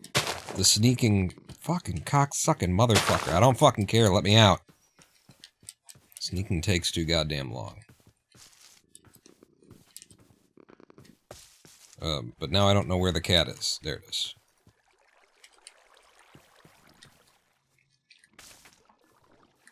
Hold the fish out and it will come to you? Is that what that says? I have to scroll down this fucking Twitch, man. Hey, what if your chat, scrolled with the text? What if it doesn't leave one of it off there? They do come right up to you if you stand with the fish out. I never knew that. I stand there and just don't move while holding the fish and it'll walk to me? Or do I, hold right click? Or something.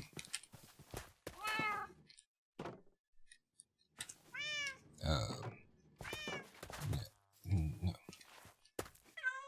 Meow. God damn it. Dropping shit. So where am I gonna put this cat? There's another cat? Was there? These are all my cats. These are my sentries. They keep the creepers away from my buildings. So I've caught all those by chasing after them and spam right-clicking. I guess we should have a cat watching out after the hey. I think it could maybe even be one taller. What do you think? It's kind of looking like a tampon. Other than that, it's pretty good.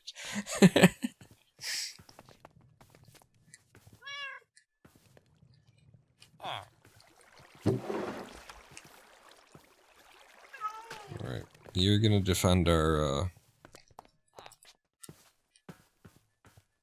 propane tank. It's tall enough to be convincing. I will try it one taller.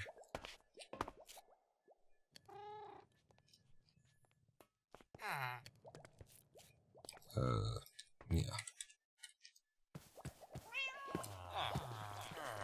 I would also like to have a dedicated way on top of this. If only... I'm just waiting for them to, 1.24 or something like that is supposed to bring in, like, some kind of a climbing... something you can climb on.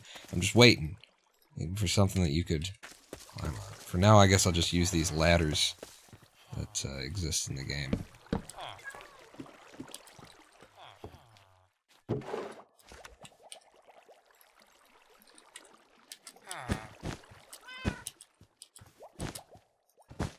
So, if it's up by one more...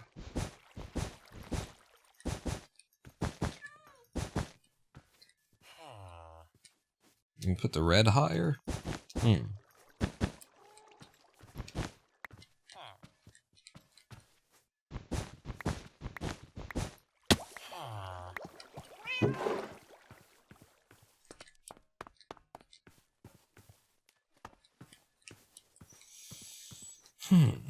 That looks good. I think that's the height. I certainly will try the red higher, though.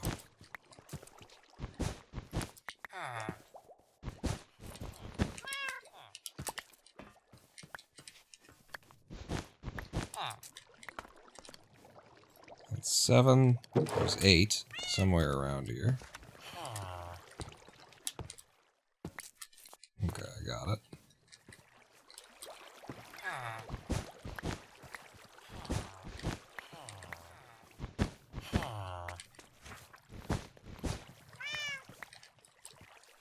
Like, I don't necessarily even know why we're doing red, but I saw it in a bunch of people's designs. I looked at some, before the stream a couple of days ago when I was thinking about this. And they had this thing, and so I guess it's something that people do somewhere. I've always seen propane tanks as just, they're just white, they're just white. They're just white.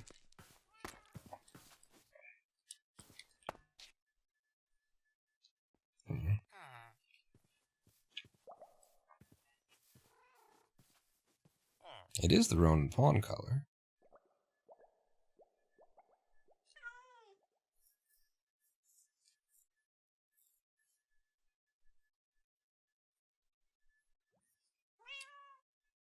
Meow. I think that's good. I think that's good. I feel like something else should be done with the base, but I think what we've got here is viable. I think it conveys what it is. And if we can, do something more with the base, then that will help too.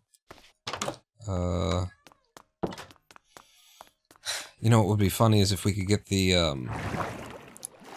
skull of the head of a skeleton.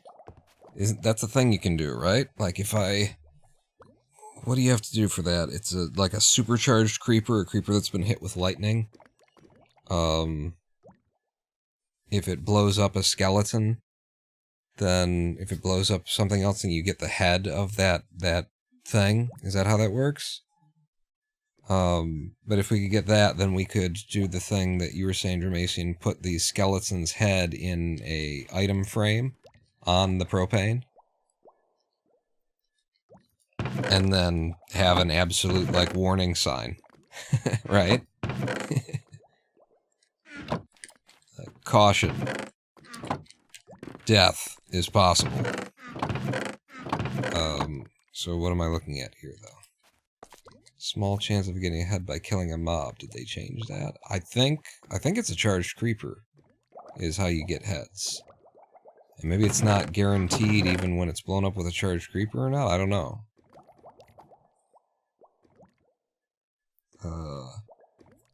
Do I have any item frames already made? And presuming I don't, where do I keep my leather? There's some leather.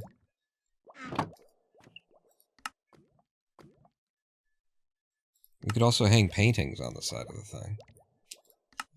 Yeah, let's go ahead and have a couple of these things. Condor 70, with a very lucky number of months subscribed. 33 months. Good morning. It's 5:49 a.m. and I'm watching Twitch. Is there something wrong with me? Good morning. It's 11:50 p.m. here. And I started incredibly late. So, yeah. Good morning. Huh? I knew, you know. This is a good time for somebody. And it's a good time for me. Late night Paul, yeah. I just have to celebrate that I went as long as I did. On a human sleep schedule. That was kind of amazing, you know, since I've been since I went severe with MECFS, the rotating sleep schedule has been an ever-present thing. I routinely only get like 2 weeks, is the usual figure. 2 weeks of being on a human sleep schedule before I've rotated around to waking up afternoon, and then eventually it's full vampire, and then it comes back around. That's sort of been the standard, and I went for months. Months waking up before noon.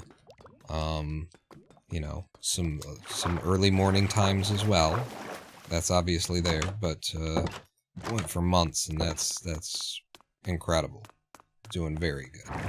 And honestly, I think since I started this YouTube video thing, the additional energy that it takes from me, on top of what, you know, like, we had figured, I think I had figured out, like, a perfect little rhythm for the live streams here, where I can do this, and it doesn't cost me anything significant. It doesn't cause me any additional symptoms or anything like that. But then you throw in the extra project of making this video, and it does cost me, and I do have extra symptoms because of it. And it's, you know, I've been doing it at a manageable pace where it's like I can suffer this amount in order to accomplish this amount of things. That's fine. But part of what it has been costing me is like the sleep schedule and stuff like that. So now, like, with this design in hand, which I do like, we need to make it functional. We need to make it actually do the thing. And I need to be able to, like, access what it produces, you know? Put a warning sign on there with something in it. You know what, maybe until we have a skeleton's head, is we could just put a bone in it.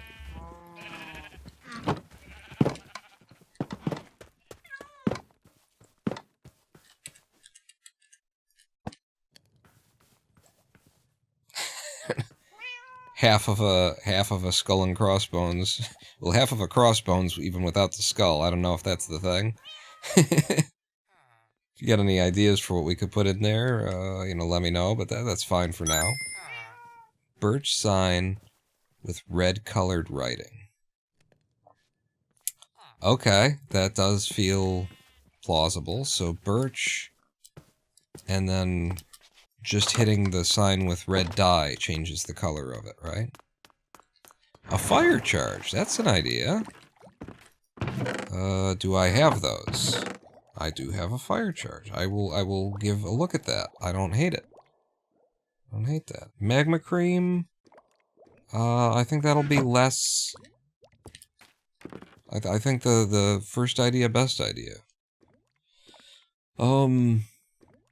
What was the other thing I was back here for? Birch sign with red colored writing. Birch.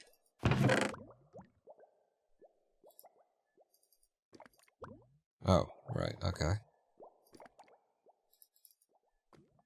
I mean, you don't need, just make some.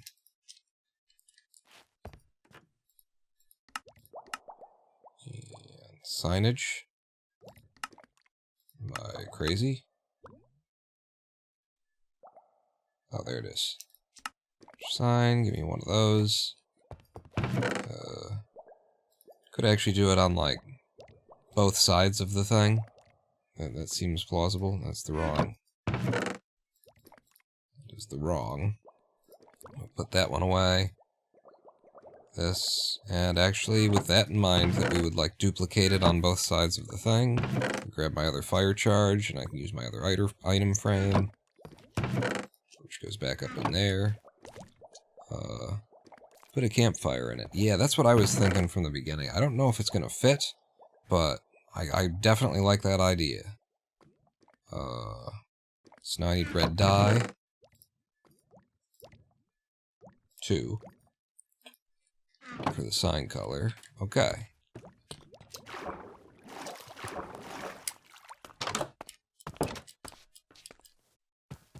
And I'm not sure whether it should be up a little bit or down. Like at eye level right here.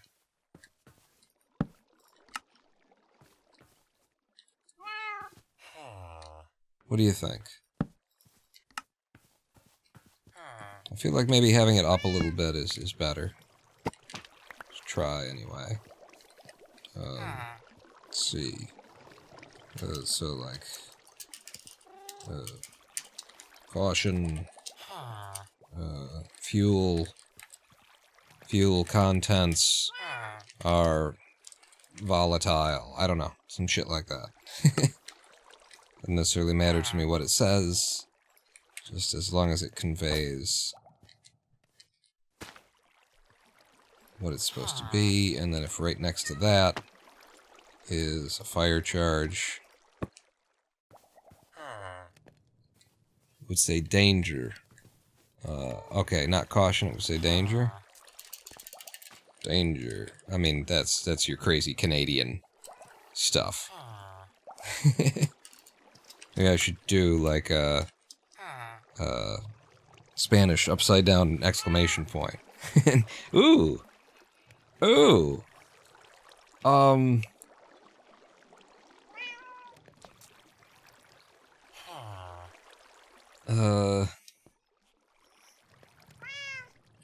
I like the idea of having, like, it translated to Spanish, too. Like, whatever we write here. So, high explosive. So now, what's the Spanish way of doing the same thing? And then right underneath it, I'll do, you know...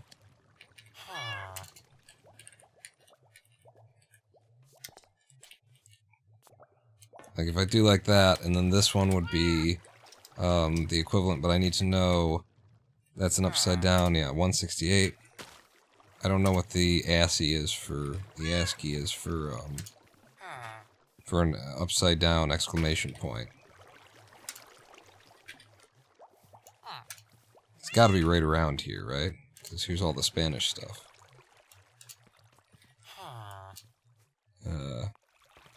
Yeah, well, in America, we don't do that. Alright.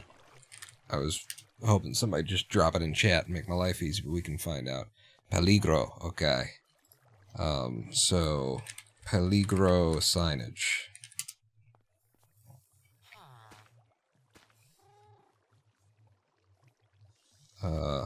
High voltage? Alto voltaje? Peligro, no entrar. Oh, wait. Peligro inflammable? You got, like, a picture? Peligro inflammable. What do you think of that? Huh? Alto explosivo? But is that a real sign? Peligro explosivo.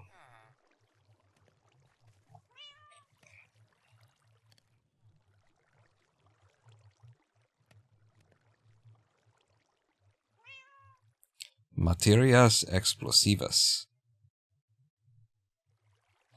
I don't hate that. Danger explosive gas. Peligro explosivo gas.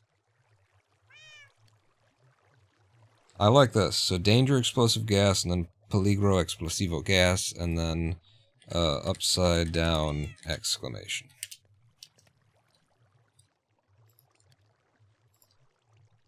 What's the alt?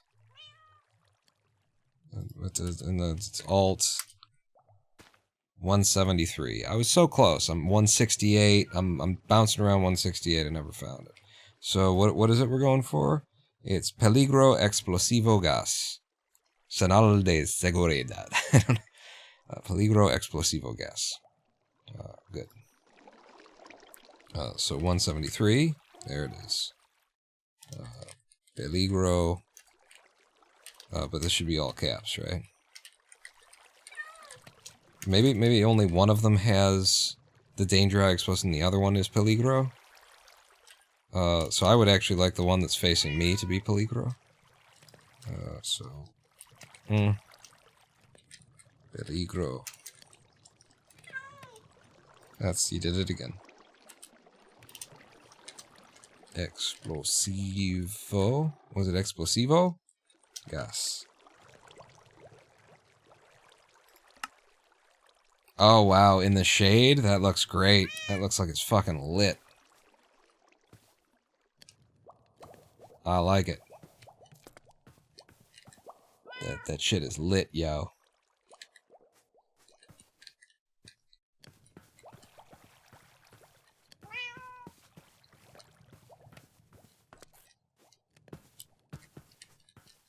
And then on the other side we do ostensibly the same thing.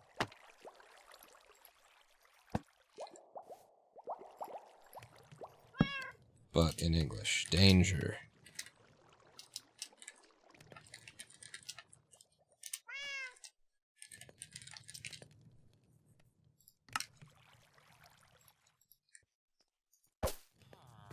I like it. El Bumo.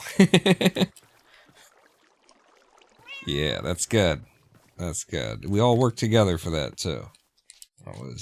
Jermaine had the signage idea, and Cute Shark had that, and got us to Peligro.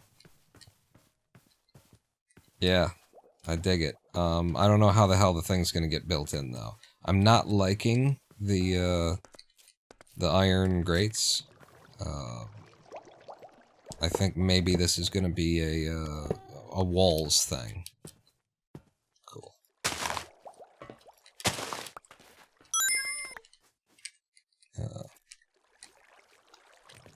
And Mephistopheles morally supported us. Should read gas explosivo. It's gas explosivo?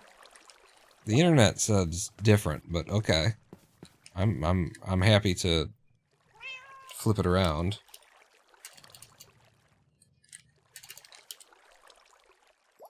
Gas explosivo.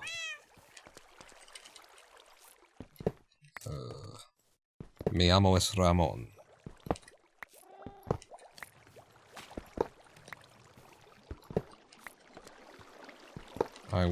That's who I was. I was Ramon in my Spanish class. Everybody got a Spanish name in high school. Okay, yes, you are escaping now. But for reals, though. So, temporarily, do like that. Shit. All of my redstone stuff has been broken. And it's not picked up. Where did it go?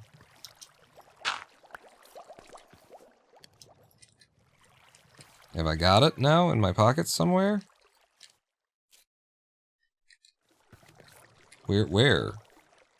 There's nowhere for it to go. Sure, the water came down here, it broke it. Okay, I'm fine. I'm coping with that. Where the fuck is it? You think it broke a while ago? I mean, I didn't think that it broke a while ago.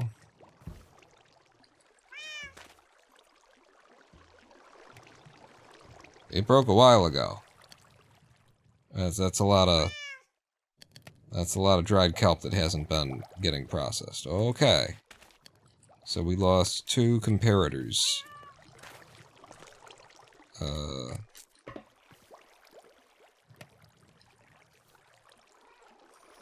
That's enough to actually back up into... Oh no, it's almost enough to back up into this. So we've made a lot. That is a lot of progress there.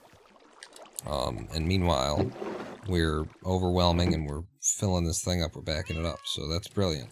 Cool. What? Oh yeah, your defenses. Because it's explosivo.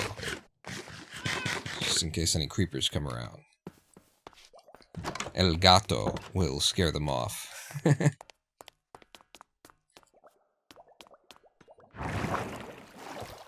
I don't remember much of anything from an entire year of high school Spanish. And I just don't remember any of it. I mean,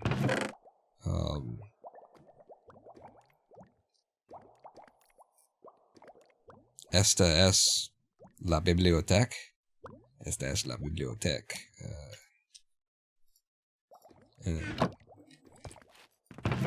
Derecho? Derecho is right? What the hell is left? Like, just the fact I don't even remember that was a really bad Spanish class, basically, is what I'm saying. That teacher sucked, is I think what I'm saying. Because even if the kids aren't paying attention at all and don't really want to learn the thing, like, some of it will penetrate if you're a decent teacher. Took you out of French test like 2 weeks into grade 9 because you were so bad at French.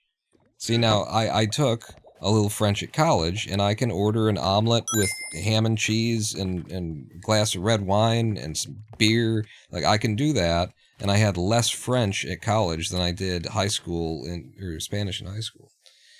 That is why you need a charged creeper from farm made out of obelisk to get some mob heads. We can put that on the list. I think I remember from grade school Spanish was guessing Inglaterra meant England? Oh.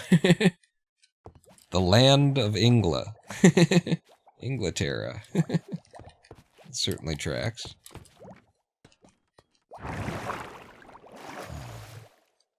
And, you know, the Unite Stats, French class, stuff like that. But it's just nothing from Spanish. Izquierda. I don't think izquierda is left in base level, in just general everyday Spanish. That doesn't sound, that's completely unfamiliar to me. If that's true, that is so unfamiliar. Incredibly unfamiliar for that to be correct. Which would just tell you how bad my Spanish education was.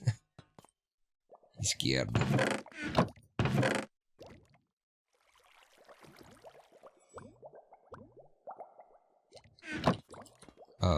And then,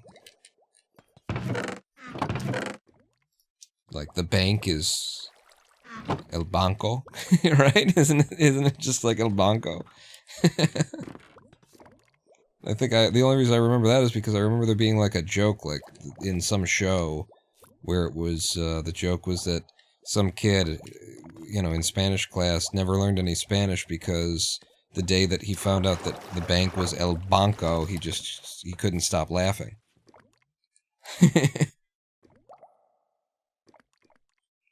So that's the only reason that I would know that, if that happens to be true.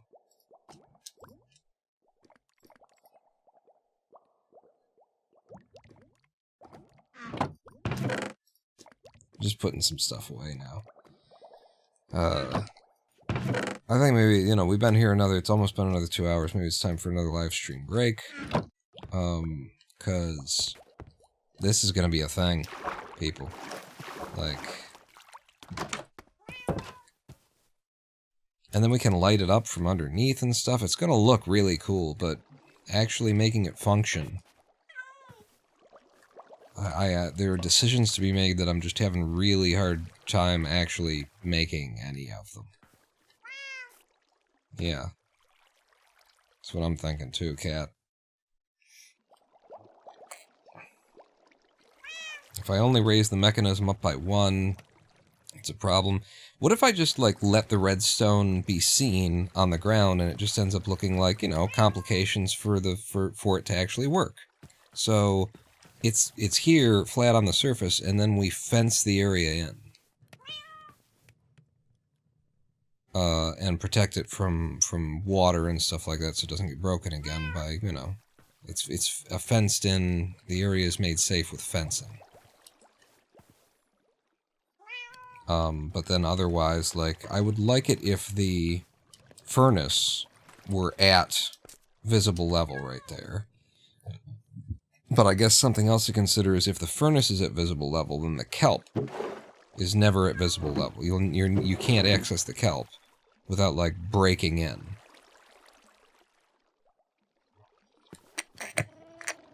Maybe there's a service access. So there's a lot of things to be played with here, is what I'm saying, and I think we should take a live stream break before we get into it.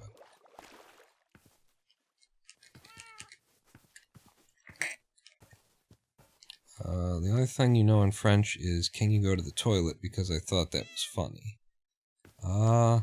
Yeah, I know biblioteca.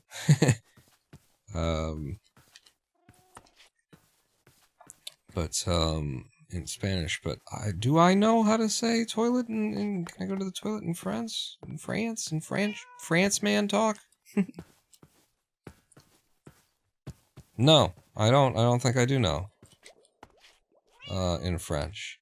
But I can order, you know, un omelette au fromage au charbon, pour besoin, beurre de rouge, une bière. In French. Alright, yeah, let's just go to live stream break and we'll figure stuff out. When we come back. A little propane tank there, you know. It's a putsy kind of an evening. But we looked at the chess, that's the main thing. We looked at my incredible chess game. If you missed that, then you gotta go check out the VOD for the Mate in 16 chess game that I played. Probably the best game I'll ever play. We'll see. I'm going to learn the London, and I'm going to take my ELO to 1200. That seems like a reasonable, you know, goal, actually. 1200 seems like a reasonable goal. You learn the London, you learn a defense, you learn how to defend the London in multiple scenarios, and then once you've got, like, you know, I can play the London and I can defend against the London, then you add in some other stuff, you know? And some Carol Khan, you know, throw in the English, maybe, something like that. You learn the Carol Khan, and then you learn fantasy, which is a variation on the Carol Khan, I think. And then you just sound really cool because you can talk about chess. But you don't actually sound cool because it's chess. You sound like a dork. It finally snowed in Canada. We're fucking buried in the shit. We've been buried in the shit. The Ronin Pont. We will be back after this 7-minute live stream break. With more of whatever the hell this is. Don't go anywhere. I mean, go places if you need to. It's late. Pawn not out is what I'm saying. After these messages, we'll be right back.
Hello, I am the Ronan Pawn, and welcome back to a twitch.tv/Ronan Pawn live stream on twitch.tv/Ronan Pawn.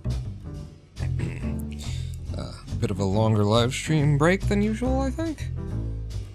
Not for any particular reason. I was just hanging out in the dining room kitchen with Lady Pawn, talking, and lost a little bit of track of time, I guess.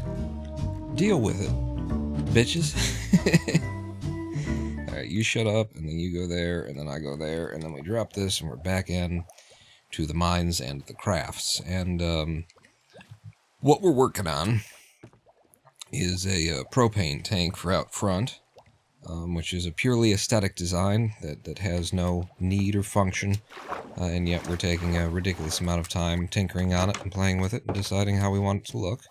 And it's that. This propane tank right here, which is already, you know, well labeled, peligro gas explosivo, as well as, you know, for the idiots, danger explosive gas, for the Americanos in particular. So that's the shape and the design. We're gonna do something with the base, and we need to raise up the simulation here. We need to raise up Lazarus. Rise up, Lazarus. The mechanics for making all this stuff. And what I'm thinking is, instead of experimenting here for, you know, 40 minutes an hour, what if we experimented in my spider farm testing world, in creative mode, figured out the design we want, and then only spent 15 minutes instead of an hour, something along those lines. That's my idea anyway. So let's get up some white wool and we'll rebuild what we've got. In fact, I need red wool too, so you guys, and then it's going to be up by 1, I think was the plan, so that gets me up by 1, and then we go up another, and then it's red, and then, yeah. So, well, first, like, make the structure, since you got it floating here. Like that, take the corners off. And then up to red, and bing bing. Oh, well, no. This is just a bad design for whipping together in a hurry. Now we can carry on. So, and I don't exactly remember how tall this was, but I feel like it's more than just 4 from the red. It's either 5 or it's 6. I'm going to stop here, and it doesn't really matter that this matches perfectly, because it's the base we're worried about. Yeah, I think it might be 1 taller than that, but whatevs, right? Fuck off. So, main thing is we've got a water bubble column kind of thing happening. And we're going to need some redstone. There's some things that are happening over here. I said fuck off. Did I not say fuck off? I'm sorry. Did you not hear me when I said fuck off? I hate creative mode for these guys, because I have to stop whatever I'm doing, and I go over here, and I get a fucking thing. It's like, just don't fucking spawn these assholes in creative mode. Who wants these fucking things in creative? I don't need them. They're just in my way. Do you need another $1 billion before you figure out how the fucking game, you know, what you should be doing here? Jesus Christ. Why are you spawning wandering traders in creative mode? Who needs wandering traders in creative? They're just getting in the fucking way. Turn it off. Tie the tick to... You get where I'm going with this, right? You get it? Go ahead and grab some dirt, too. So... yeah. And actually, this line is not, but it might be. We might need it. I'm just carving something out. This is what we're here to do, is experiment a little bit. And I wanted to have the redstone on the surface showing. Let's pull up some, I don't know, concrete. Or actually just maybe stone. Let's just have plain old, average, ordinary, everyday stone. And I feel like making love to you. I feel like making love to you. Feel like making love.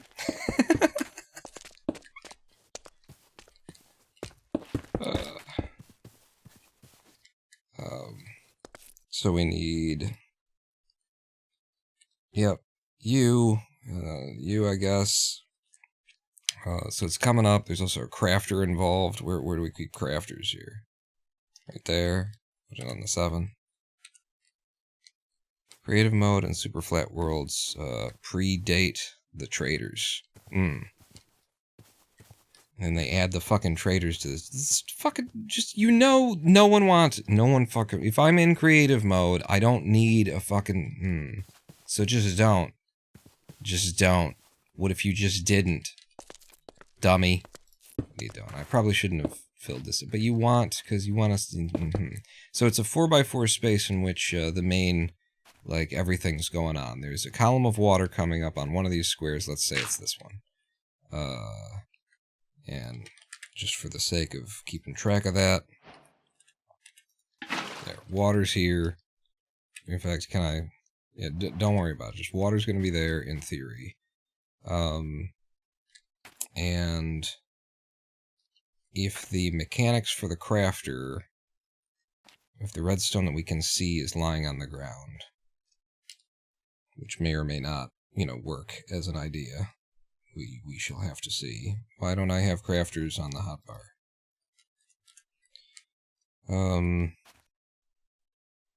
Then I think the crafter has to be at this level, actually. So if the water column is coming up here, and then...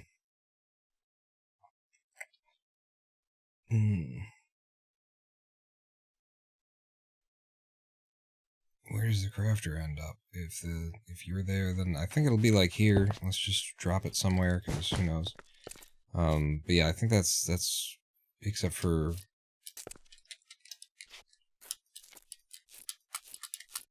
like that.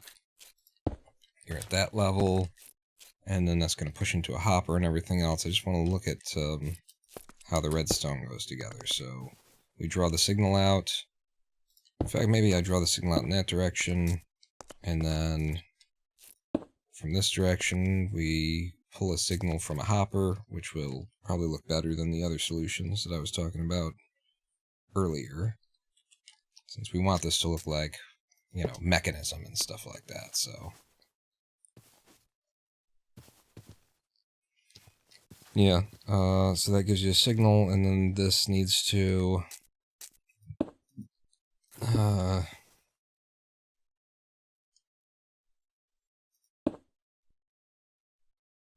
come past, and then we were using a target, which is not strictly speaking necessary.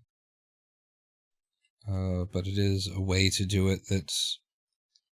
it copes with, like, the presence of water. Which probably means that I've built this in the wrong direction. But we're just experimenting to get ideas. Surely a target is in here. There it is. Yeah, we don't need red anymore. Also, like, how about some glowstone? In my offhand. Thank you. Just so we can fucking see. Water. Back to here. Okay. So then... you... I'm gonna do... like that. I think that's enough for that. I'm gonna put you into subtraction mode, and just to make sure that this is the premise is correct, give me some dried kelp. And...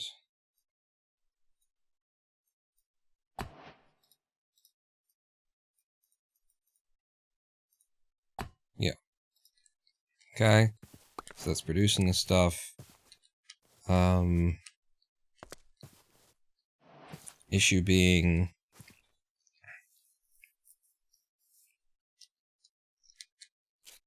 it's not necessarily an issue. Let's put a smoker in.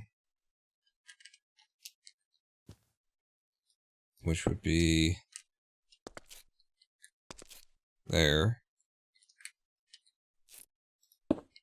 Sorry. Is there a front to a... yeah, of course there's a front to a smoker, but I don't know, is this...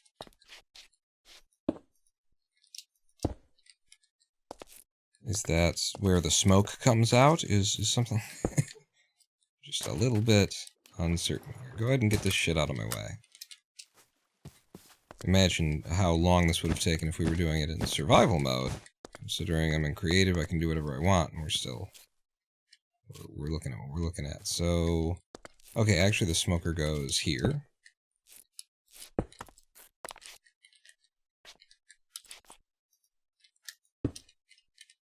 That, I guess?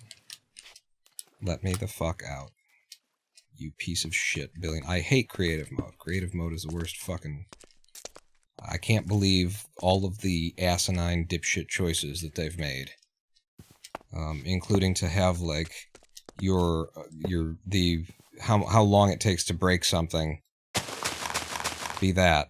Even if I'm holding an efficiency 5 netherite pickaxe, it's still, that's just how long this shit takes. Like, okay, cool. And I know you can spam click, and that's like, what a great answer, except for, you know, carpal tunnel's a thing, like repetitive strain injury, like you shouldn't be forcing people. Ugh. Anyway, so in this circumstance, we do end up seeing the redstone componentry and stuff on the ground, which was, you know, what we wanted, in theory. Our first idea here was to see all that stuff. And then we would, you know, fence it in or something like that.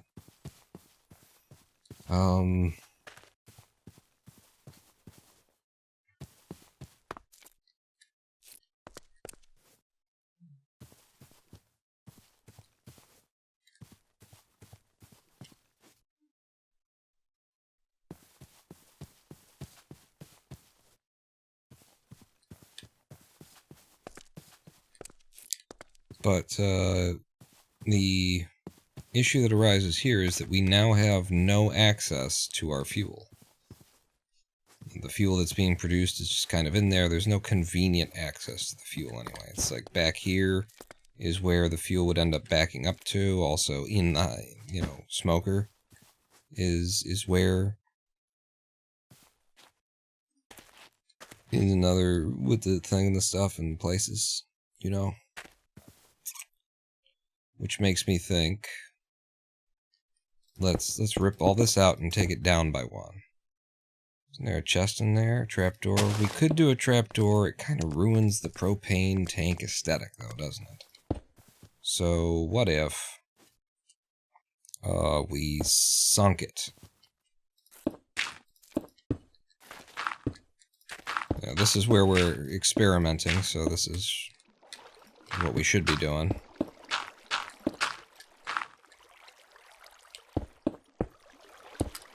Experimenting like this. Yeah, there was a barrel instead of a chest originally. If I move it down by one, then we should end up with the crafter does sit down here, and it pumps into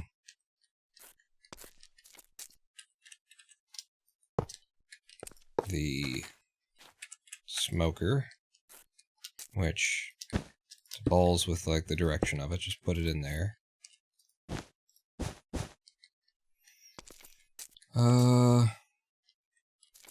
And so what will be visible is like that.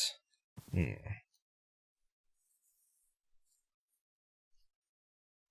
I've already said that what I would like is a situation where there's a chest for the fuel, and it's not just the hopper.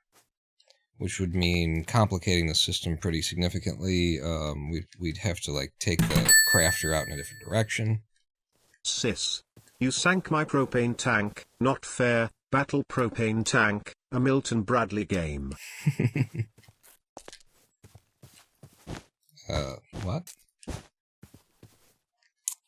If I were to do that, so then it would push it out in some other direction, and then we'd have to, like, bring it up with a column.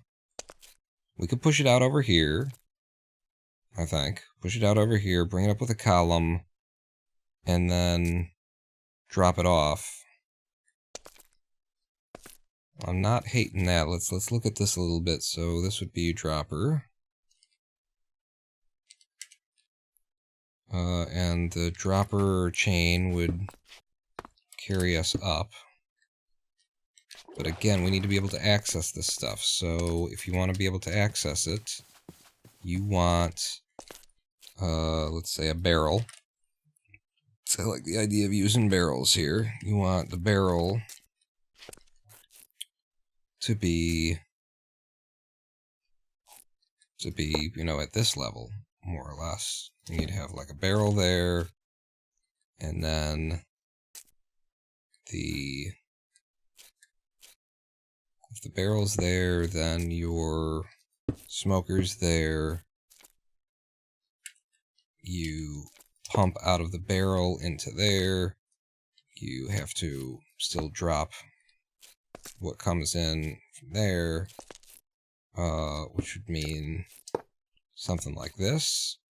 So it's just one dropper so far, unless I look at this again, and I say that the crafter then goes down even more. Do one like that. The crafter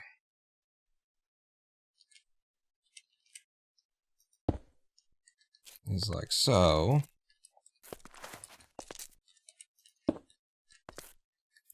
And so uncooked kelp comes in, drops into the smoker. Fuel comes in, cooks it, drops through that into here. It fills up, and then we need the redstone to tick it. And you're actually, the crafter isn't going to point that way. It's going to point this way. And there's going to be one more layer of dropper so that we can push up into here, and then so the fuel gets put out here, it gets ticked up into there, it gets put into the barrel, it comes out over here. And actually, okay, you've got another barrel here.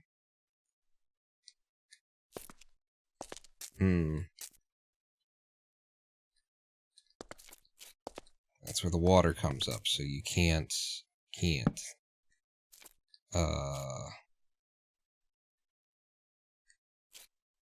And this has to drop down into there. I was gonna, like, make it so that the kelp was also accessible. That would be cool. But right now, then there is where your fuel would eventually be, and it would have to back up the whole hopper. But you'd be able to see the hopper with this little indentation thing that we're doing as well, so you'd be able to get access to it. But wouldn't it be cool if we could also access the kelp? You know, presuming there's any overflow, which only if we use a furnace instead of a smoker. This is the column of water, so we can't take that up. And you have to put the kelp in from the top of the furnace, right? There's no, you can't feed it in from a side, correct? If it's coming in from the side, it will be regarded as fuel. Is what I'm thinking, what I'm assuming. Yeah. And since that isn't fuel, then it just won't go in, but that drops in from the top. So it has to drop in from the top there, which means that the whole thing would have to be down by 1. Okay. Hey, no, but just, like, fucking go with it then. Like, So, a larger diameter tank? I really don't want to. I really don't want to. And I think this can work. So if we want both of them at the same level, then the flat world might become a problem here in a minute. That it's flat. Smoker. Oh, I have them on the hotbar. So smoker would be here. You drop in there. This. Okay. This is like where I'm going kind of crazy, is we need to pump it in there, and we need it to fall down out of here, which now means there's even more like backup that has to happen. But what we can do is we can block these 4 slots in the item hopper, and then it's just 64 drops. So it's just 2 stacks, and then a 3rd stack is what it takes to back the system up into the chest. Yeah. So then that allows it to drop out of here, and you have access to any kelp that's excess, and you have access to the fuel that you're producing before the fuel drops in. And yeah, and there's just this chain that goes up there. But we do need to, and this is where, yeah, we're getting to the bottom of this flat world.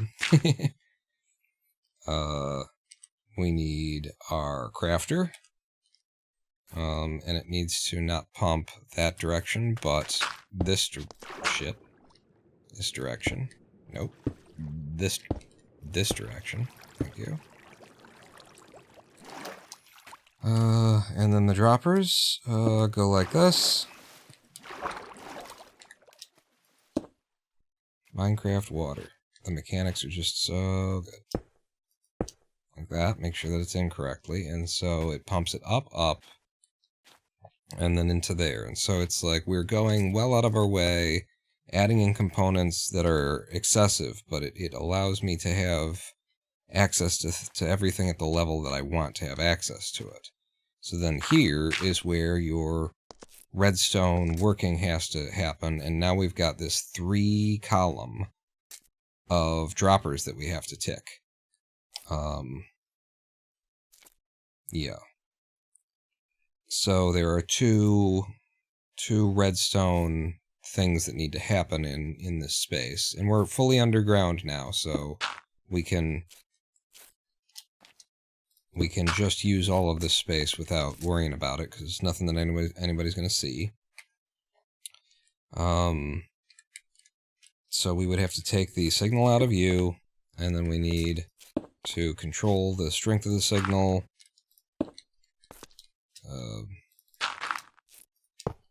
That. Now I'm trapped.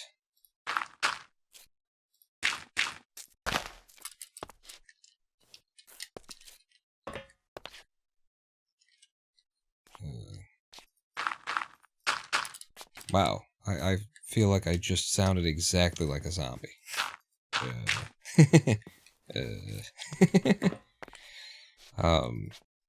But then, yeah, you can go in there, and that gets us the right signal strength for when this is a subtraction deal. And then we pipe the redstone around. And then we just need to fire that signal into there. And it's probably better done if I'm able to take it this direction, which certainly looks like I am able to take it this direction. Then you drop down by 1, redstone comes into there, and then underneath it, if we're kitty corner to the water, which we are, and then underneath that is an empty space that I hang a redstone torch into, and so you're inverting the signal, and you're ticking that way. And then the problem is, like, now I need a second redstone system for ticking this whole column whenever there's something in it. And I suppose what you could do is, if you've got this redstone signal passing by, whenever it makes something new, then we could do a climb tower, which I don't do this often enough, so I'm not exactly sure how I need to do this. But so if I could go underground, you'd be underground there, you'd pipe it into there, redstone comes through there. But if you're low, then you're low. I'm going to ignore this because I don't know how it works, and I can't build below bedrock. So I'm just going to assume I can solve that problem. And then I just need to carry the signal up here, which is, you know, it's a chain like something like this, and then, but I've never fully understood how these are supposed to work or why they would work. You don't need to be there anymore.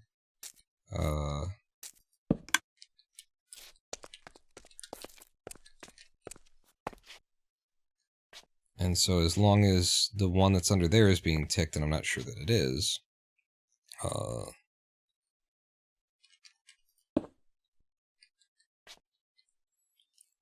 me try just to break this and say,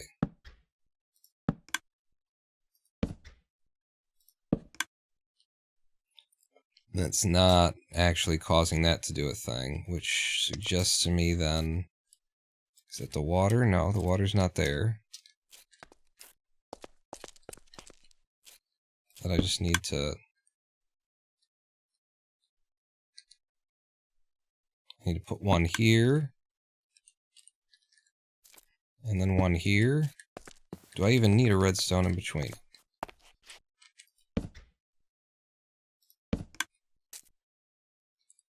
I don't know, but I'm going to put one there. And then... And so that's taking the signal, it's hitting there, it's hitting there, it's hitting there, and the hope would be that that fires all of the things here. If I put a blue ice in there, it fell down, okay, because of gravity.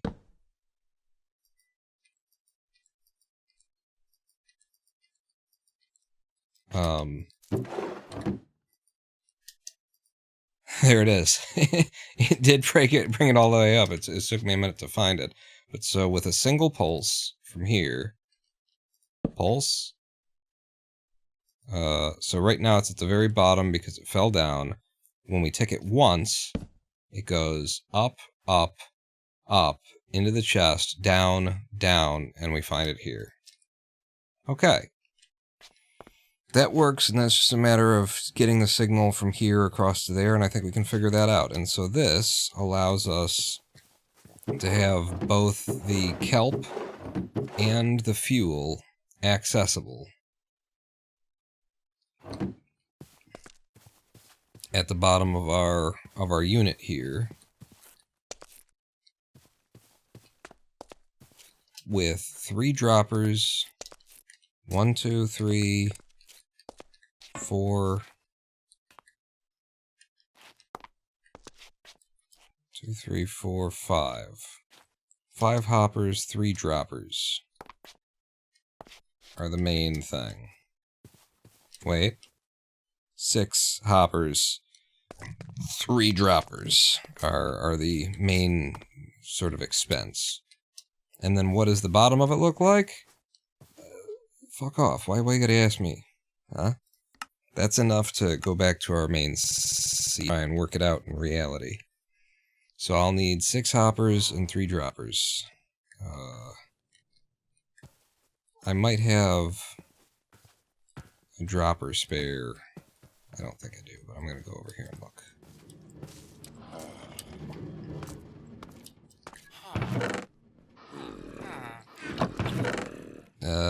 Dispenser, not a dropper. Okay, so then, things that I need to make. Take a photo, it will last longer. No, my memory is so good. You say that very confident. Droppers are what? Yep, simple as shit. Droppers are simple as shit. We just need 3 droppers. So... 1, 2, 3 droppers. And then a bunch of iron, which I don't have, for the hoppers. Back from changing your slutty ear holes, aka earrings. I want to say something like, did you have to spank them? But I can't really work it into something, so... You work that into a joke and get back to me. I'm giving you homework here. The streamer can't be managed to do the entertainment. Can't be managed, can't ask to be managed, can't manage to be asked.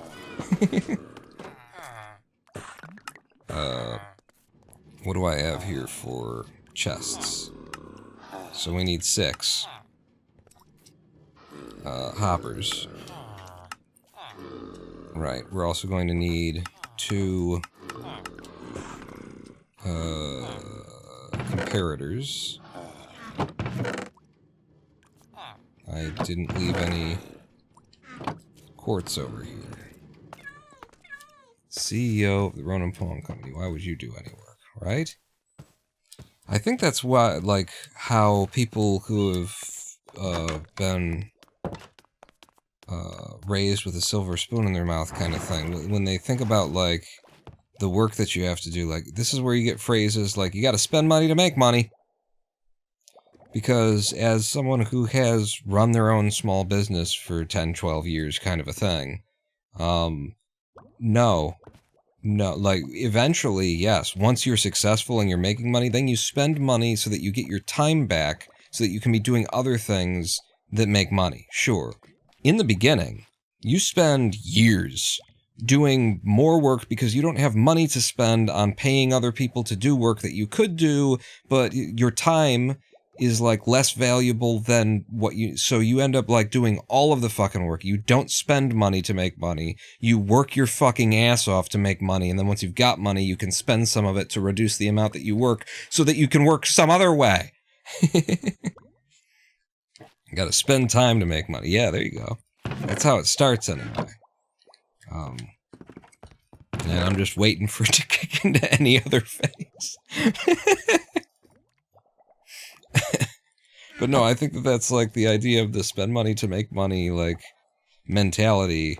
I think that's, that comes out of, you know, trust fund babies who need to, like, tell themselves that they're actually doing something, you know, that their work is risk-taking with money that someone else earned, you know? But they have to, like, convince themselves that they're doing something. And so... You know, they have to remind themselves constantly that there's a risk involved in, you know, that I'm putting money into that kind of shit. As opposed to, yeah, the rest of us can't really afford to take those kind of quote-unquote risks with daddy's money, because we don't have daddy's money, so we just do all of the work ourselves.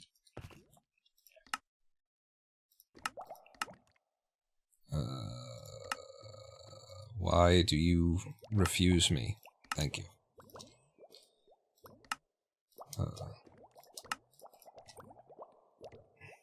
And then maybe one day you hit the lotto. Need that small loan of cool million. This is why I work on my own cars. You work on your own cars? You have cars? Plural? Cobblestone. I've got a van sitting broken down in the yard next to us, and I've got shit, what is it? Because it's purely Lady Pawn's car. I've never driven the goddamn thing. I've been sick since we've had it. But the hatchback, that one's also sitting in front of the house, broken down anyway. We don't have a running vehicle right now. We have what we need to fix it, but I can't fix it, and Lady Pawn can't fix it, and so we're, you know, waiting for it to be convenient to get it to a mechanic so that they can drop the parts in that I've already purchased. What was the update on whether the car got stolen from the dealer? It did not get stolen from the dealer. I don't know what the fuck happened that for the entire weekend, he never answered his phones or called back from the business, and he said that his weekends are my busiest time, and he never answered the fucking phone, and it didn't look like there was anybody at the shop. I don't know. I don't really want to do business with him anymore, so... Yeah. Like, I was trying to do right by him and bring it back one more time, and that fell through. And now I'm like, you know, sometimes the universe is trying to tell you something. Trying to save you from yourself. And the reason things aren't working out is because if you go through with them, they're gonna really not work out. And so that's where I am now on that particular mechanic. He might be a great guy, but boy, every single thing has happened in a way that's like, this just doesn't want to happen when you're involved. I can't manage to get this done. And you're supposed to be the most convenient option that I've got, and it's not doing it, so bye. And that's just the smart way to go, you know. Be aware.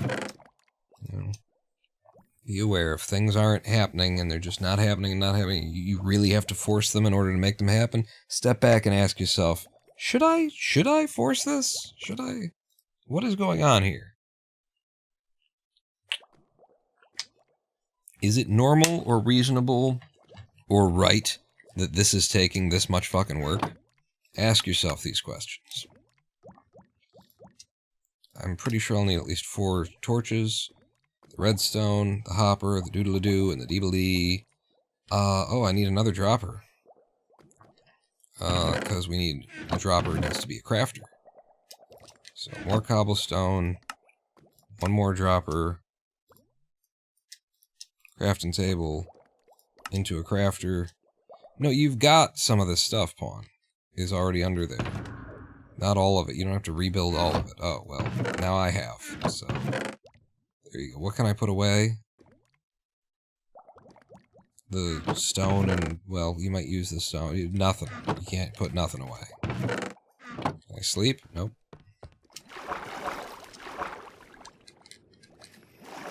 You find a good mechanic and you make them a member of your family because they're worth more than their weight in gold.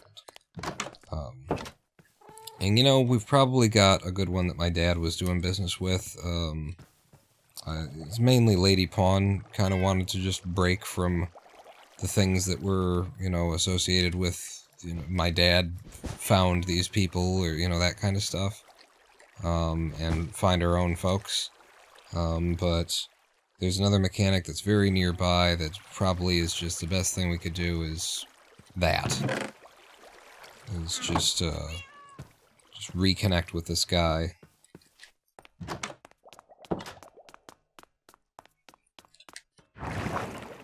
Who had already done work on some of our vehicles through my dad, I think. And just form our own relationship with him.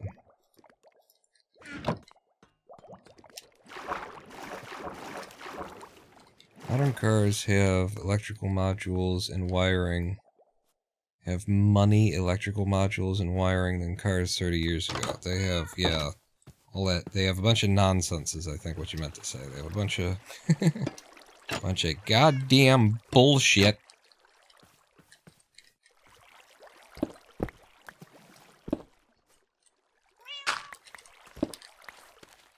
Bunch of like, hey, you know what would be a better thing than relying on physics? Because our technology used to rely on physics. Used to be made so that the reason why it's not failing is because it can't. It cannot fail. You know what would be I've got a better idea than that. Follow me and you'll be in a world of fucking shit.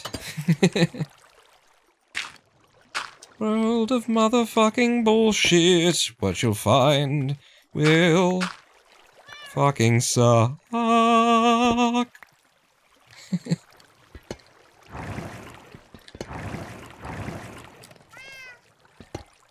If you want to be fucked in the ass by a bunch of crooked bastards. Ooh, you got a CD changer? Well, there's a vehicle. That's alright. Yeah, now I'm fucking full of nonsense. Thank you. I think... Stop for now. Okay, we'll come back to you. We'll figure it out. I know the kelp keeps growing. And the rowers keep on rowing, but they're certainly not showing any signs that they are slowing.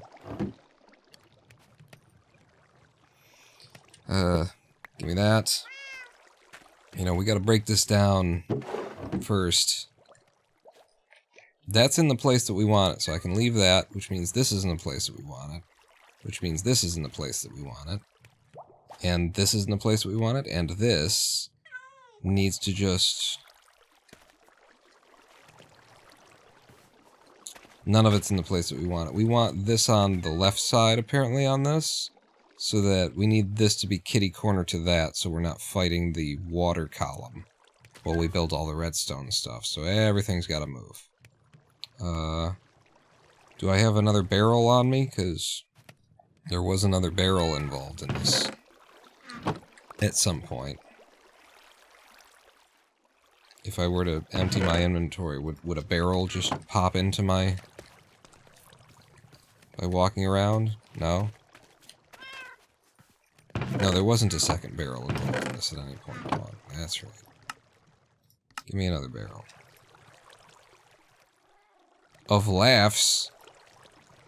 Is this thing on? Hello? Of laughs. Ah? Kenneth. If Kenneth were here, he would have told me to stack my redstone ages ago. The fact that you did the ha ha ha ha ha is way funnier than the joke. I don't care. I don't care. I don't care. I fucking care. So,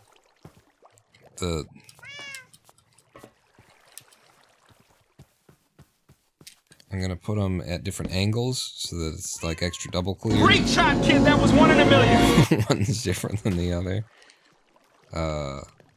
And then, so that stays there. Kelp is coming up. I hear things walking around. That is stupid as hell. So you go here. Yeah. No. You needed to rip all this down, Pawn, was the thing. And what you were going to do, in order to make that easier, everything that you've done, you've put that there so that you can then move this out. And just...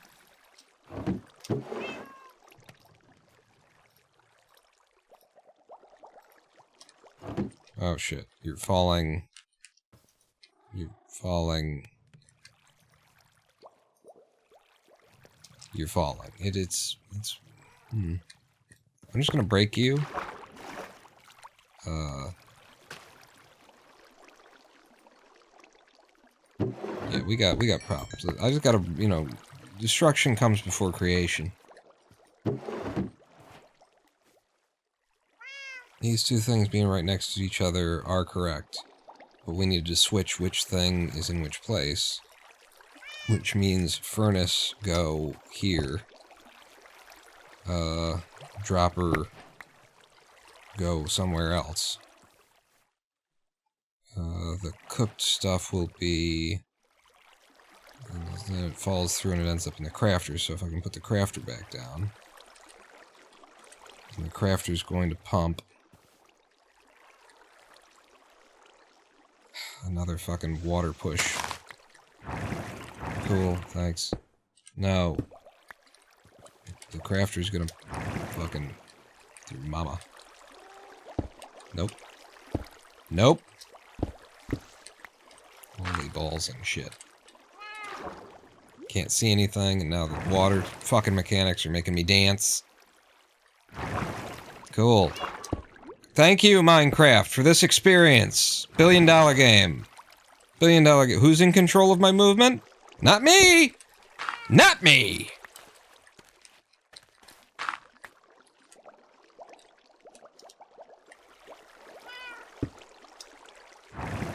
Line the fucking shit. That's not where that goes. What am I trying to place here? I had something else in my hand that I was working on. So, the crafter ends up... you go this way. I'm still trying to get the fucking angle that I want on this. Just place the fucking thing. Thank you. Holy God Damn it.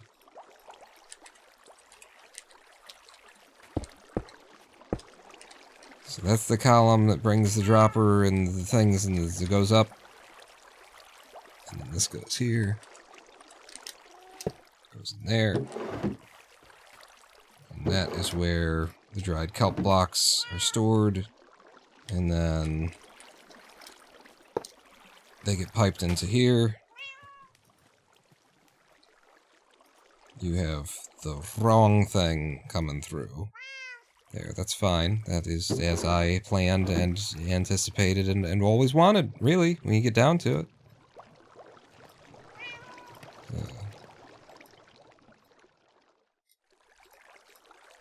Just a place and a way to store all of that.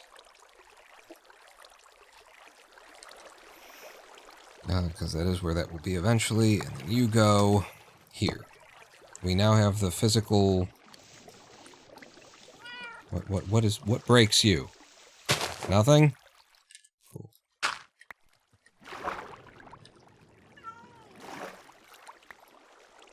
Who's in here with me? Okay, that was just me moving.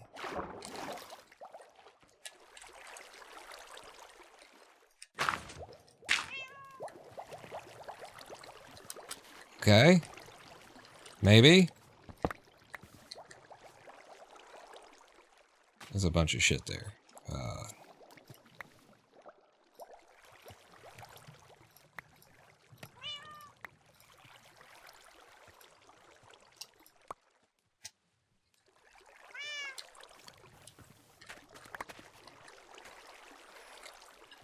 Okay. So kelp is supposed to be in there.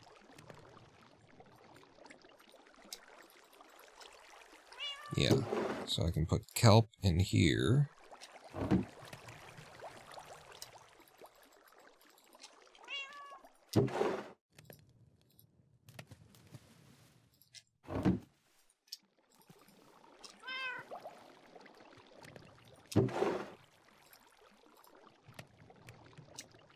Okay. All the kelp's in there, it comes down in there. As we cook the things, they fall into here, and then this needs to tick, and then you are where the fuel goes. Do I have any fuel? And then I'm sitting on? No. There's 39 of it in there, and there's a bunch of shit in here to be made. Now it's just down to ticking this all with redstone.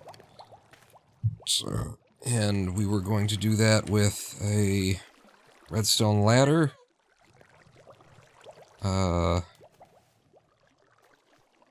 Which I think is so it was like this.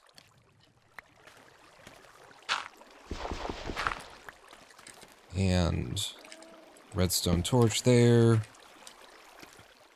I mean, I could do this in stone so that it indicates that this is something you shouldn't be breaking again.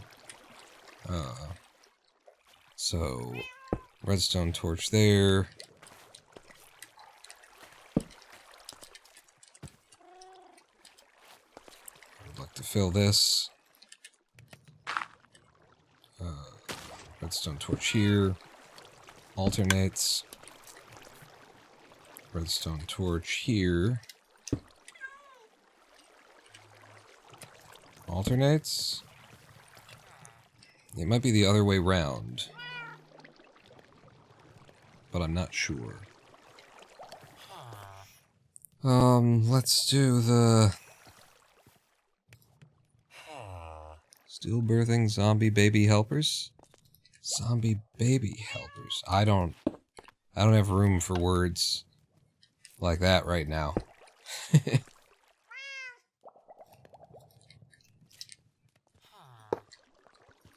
Go in there. Those two things give us the right... We might need to make this in a different way because of how I'm doing it now, so don't get committed to anything that you're seeing. Yep, that's what I wanted. Yep. Thank you. Thank you. Thank fucking you, baby.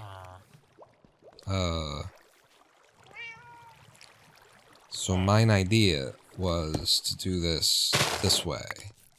This is why we might need to do this differently, because I'm going to invert the signal.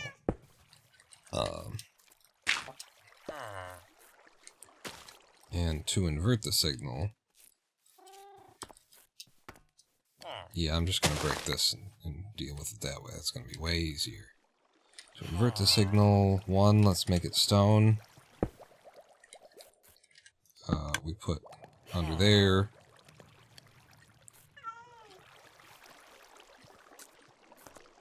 I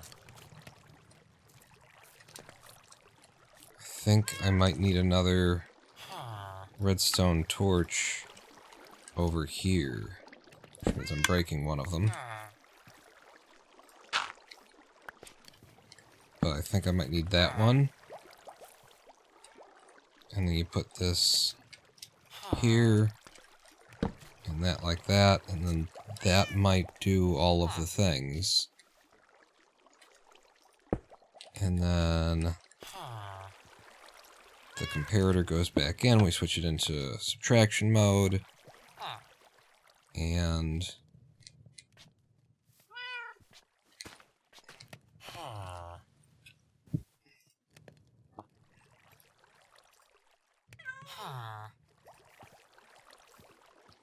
is it working? If it's working, well, there's 38 in there right now. So 39, 40, 41, 42, 43. It's not, no. It's definitely working to pulse this.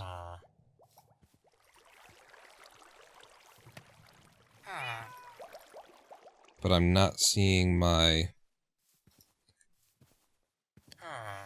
ladder here change.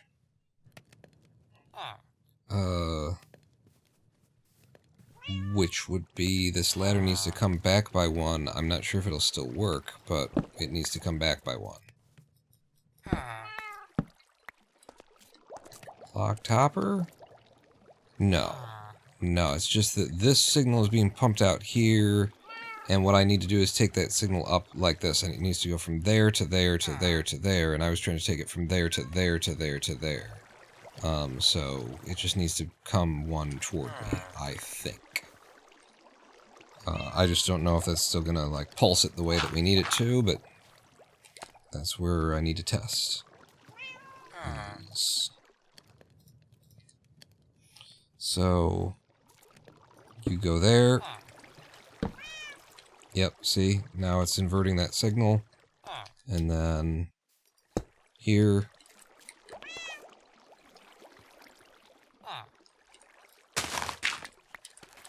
Sup, bitches. And this goes here. And then you're there. And that could end up locking hoppers. Because if I put this here, that's going to lock this hopper from dropping. Which isn't necessarily a bad thing. I don't think it... It might interrupt things. Let's just see. Like, where do we stand here? 37. Let's see if I even need to put that there. If I put you in... 38, 39... 40, okay, this shit dropped through, but... Did any of that get where it's going? No. So it got... There's... Something got to here, but it didn't keep going. So if I put you in there...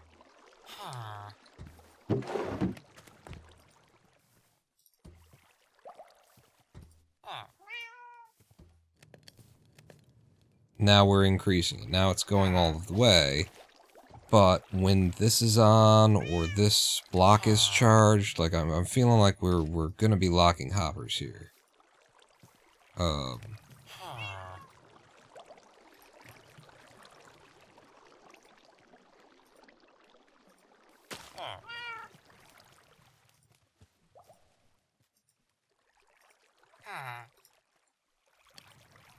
Yeah, we're cranking that up, and it does seem to be flowing right through. So this was my other thought, is that it won't matter that we're locking hoppers because it's the ones that drop. So we'll be pushing up and dropping at the same time. Drop through, push up, push up. So it does seem to be just fine for us to do that.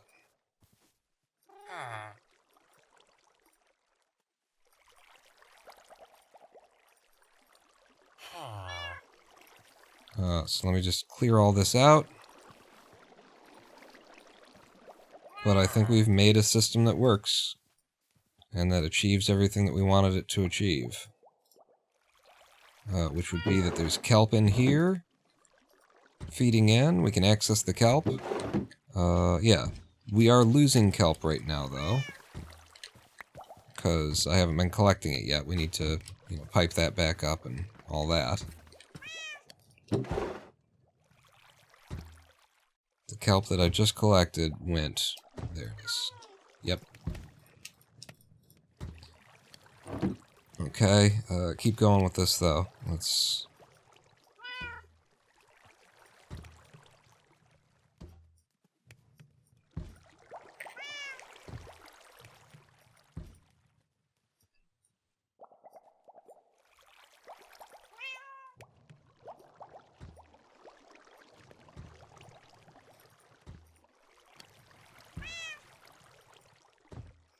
Beautiful.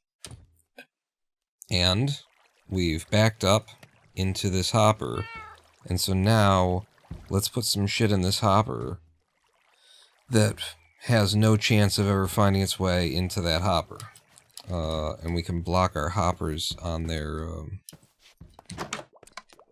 on those spots. At least that hopper we can, and then the one above it we'll have to, like, wait for it to... We need 2 whole stacks before we can do this. Blue ice. We've got more of this stuff. It's a very valuable resource. It's also a ridiculously unlikely thing to end up. Let's do polished black stone brick stairs. That sounds ridiculous, right?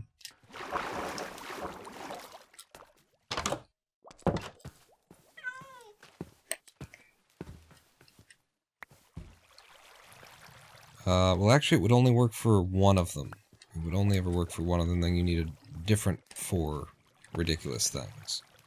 But, for this one, if I put 4 polished black stone brick stairs in there, then, this will always just be a pipe for the dried kelp blocks to fall through, and this stuff will never fall through, is the idea there. And then that'll back up quicker. We need to do the same thing up here, but I need to have... This needs to be backed up before we can do that there anyway. So, yeah. We've got it working. We have it working, except for that. Except for I need to, re-pipe the water in.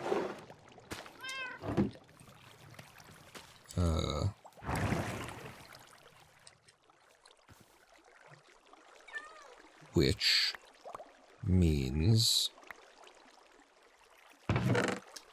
Take this white wool that we've got.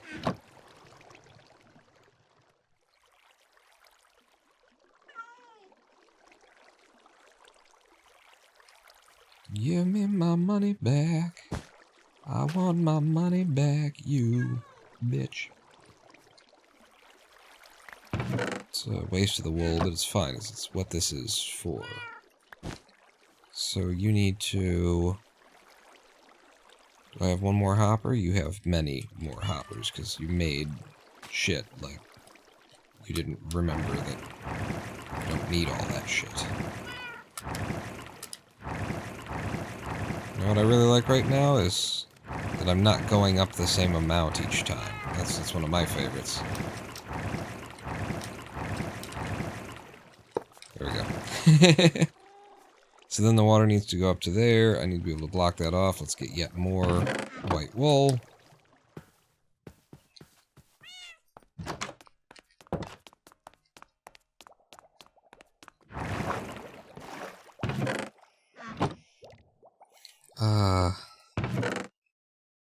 Yep.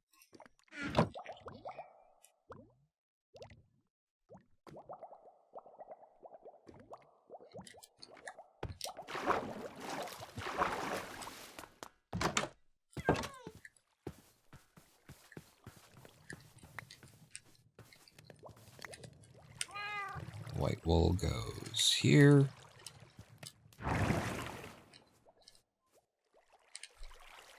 Can I?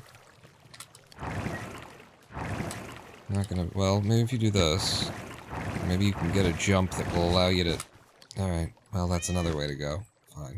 That's all I needed to do, and now the water will do its thing. Can't be asked.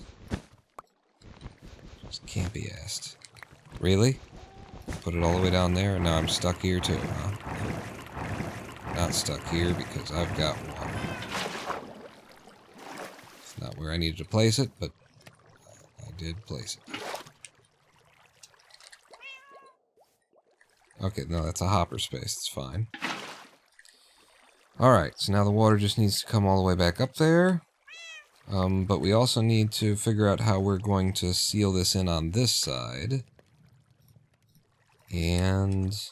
yeah, that's how we're going to do it on this side. Love it.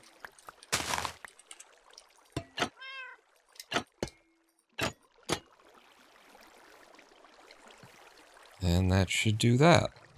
Yep. Reopen. Put the dirt back down. Get water.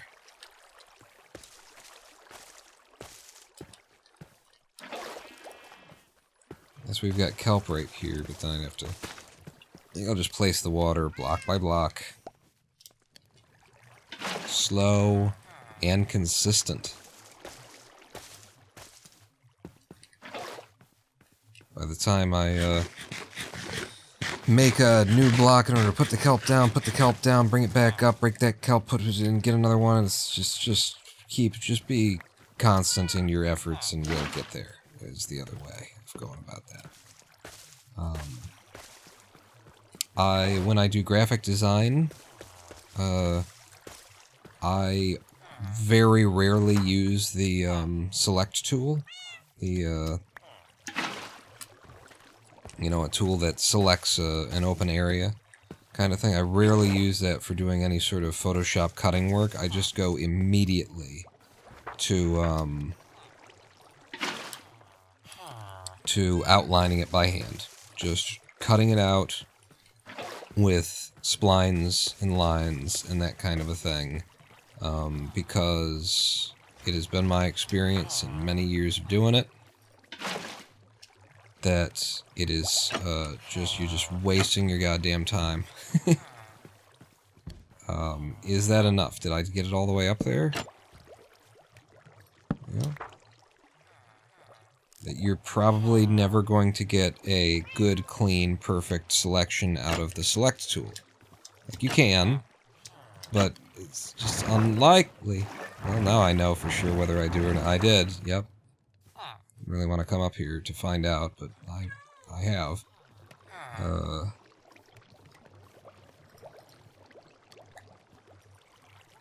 Yep. And now I guess I just die in here from the fumes, you know? I mean, I read the signage when I came to work on this thing, and it said... Quiadad. What does it say outside? It said explosiva. I knew what I was signing up for. It's my fault that I'm in here. Suffocating to death on propane fumes. I don't blame anybody for this outcome, for this fate, but me. Put a roof on that on the water. Oh yeah, you're right. You are right. That'll keep it from firing, bouncing up, and landing up here. If it just hits there, it'll flow there. Yeah, I would kind of like this to remain open, because it just feels like that's how the gas...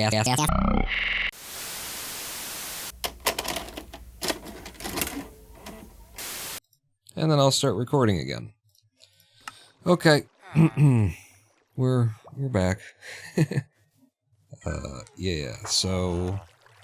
Do I still have the... No, I don't. Alright, I gotta break myself out of this propane tank before I suffocate to death in here.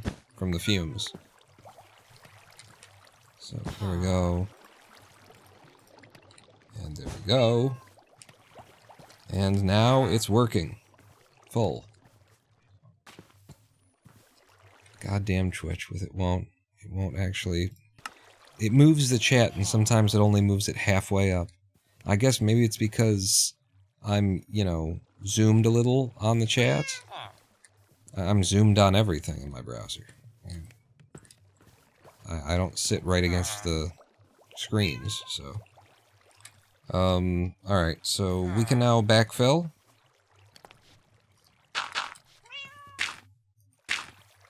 Securing all of this from water ingress, we'll call it. In fact, let's fucking encase it. Let's encase, just in case. Me too, since I can see it here. Anyway. And you don't need... Hang on, was there a empty column back there? Yeah, get rid of that. Both of you, get out of there. Cool. How do I get out of here? We good? I think we're good to fill all that up. Okay. And then... Yeah. You don't have to be there. Oh, wait. You do have to be there. Now you don't.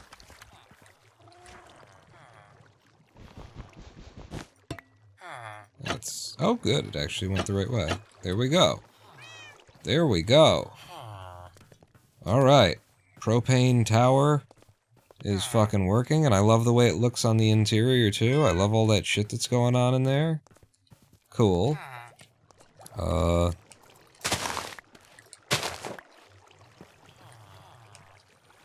And then, yeah, a line of stone around the exterior. Could be something else for, flooring here, but... Yeah, nobody cares. You sell fish, cool. Right? No, you buy fish. No, you sell no, you buy... Wait, what do you do? You waste my time. I understand. Most of this fucking game.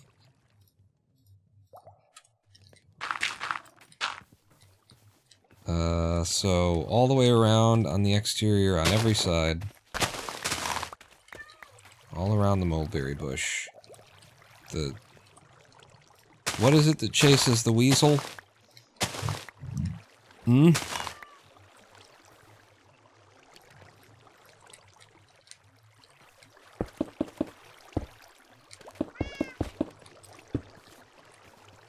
Something chases the weasel. Don't try and lie to me, people. I've heard about you and your mulberry bush. The drugs chase the monkey? The monkey chased the weasel? Maybe that could just be drugs. It could be drug-induced.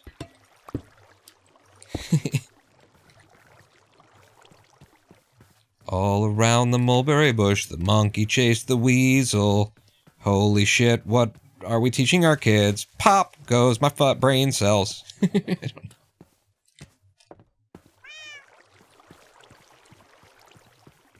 I love it. I dig it. There's a complexity there. I wish that there wasn't this one little weird hole. But hey, what are you gonna do? I mean, you could... You do that, you don't have that. Oh, no, that has to be there. Yes. Okay. I knew. You're the one who didn't know.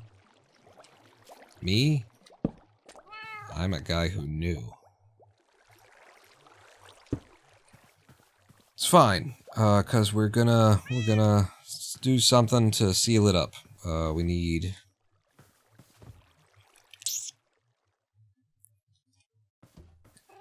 stone fencing with a gate? If you're gonna do that, then you need this to be even wider around it. Leggies on it? Holding it up. Iron trapdoors all the way around it. I'm looking for... I need a fence solution.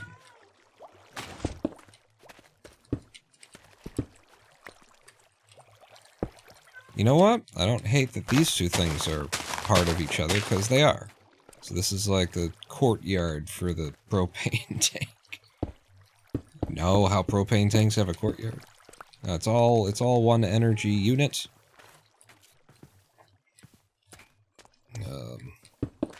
This needs to be extended one more so that there's room for the fence to go around.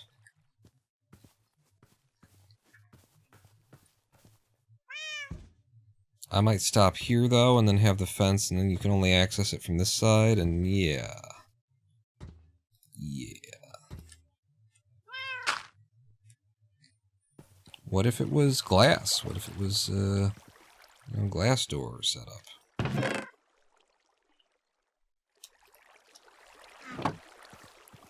Kelp goes on this side. Iron trapdoors. For what? I could put an iron trapdoor over the top of this. I like that.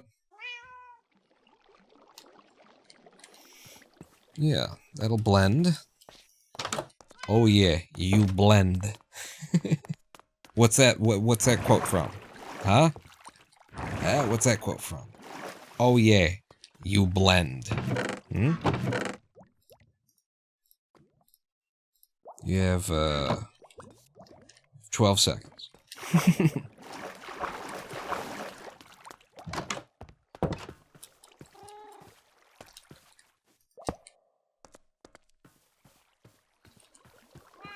Fucking nice.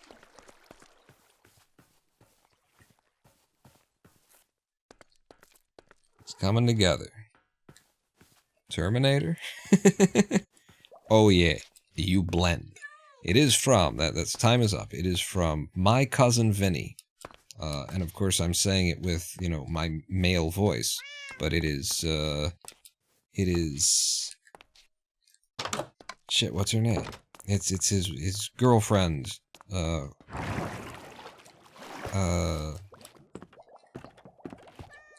Christ, what the hell was her name? She's huge. Huge actress. As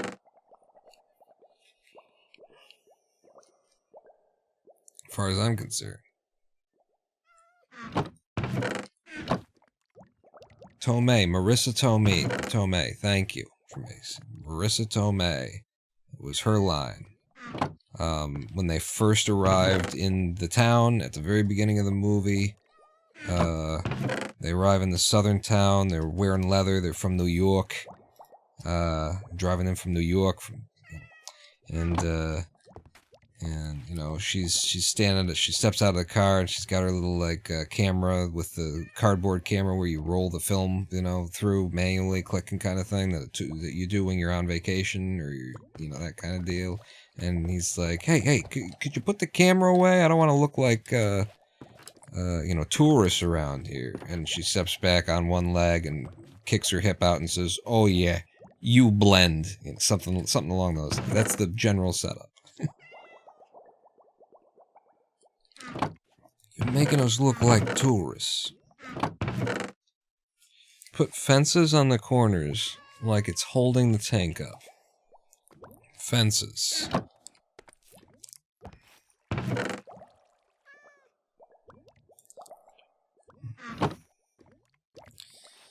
We have andesite walls, right? Or diorite walls somewhere. Because that was for our lights I made those.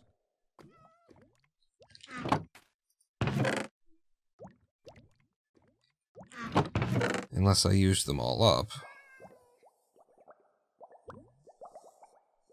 Many stone brick walls.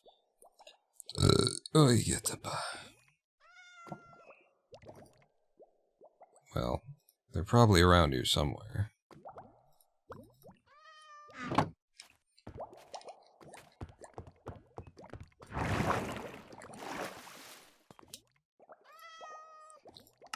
All around, that's just...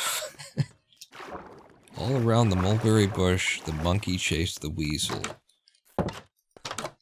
What happens then in the story? Because it's already just fucking ridiculous. So how am I supposed to work it out? Like, I can't remember it with logic.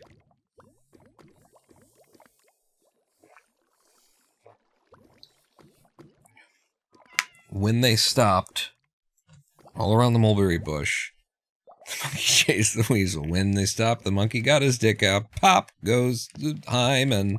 It ends with pop goes the weasel. Okay, and I think there's a stop in there. There's a all around the mulberry bush, the monkey chased the weasel. When they stopped, pop goes the weasel. It's something like that, right? And you're saying what? Fences on the corners like it's holding the tank up, like that. Oh, that is a good call.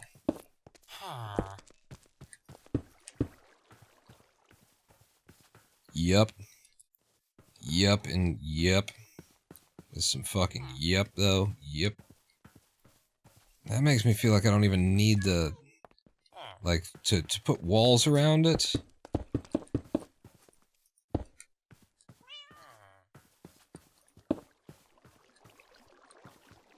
Maybe more like, okay, I put the walls there, but they're not to stop you from accessing it fully. It's just to, like, keep people from fucking with it from behind or so. I don't know. It's just, like, it's an open wall. It's a situation like this. Because I don't want to take the wall forward in the front here at all. Is how I'm feeling.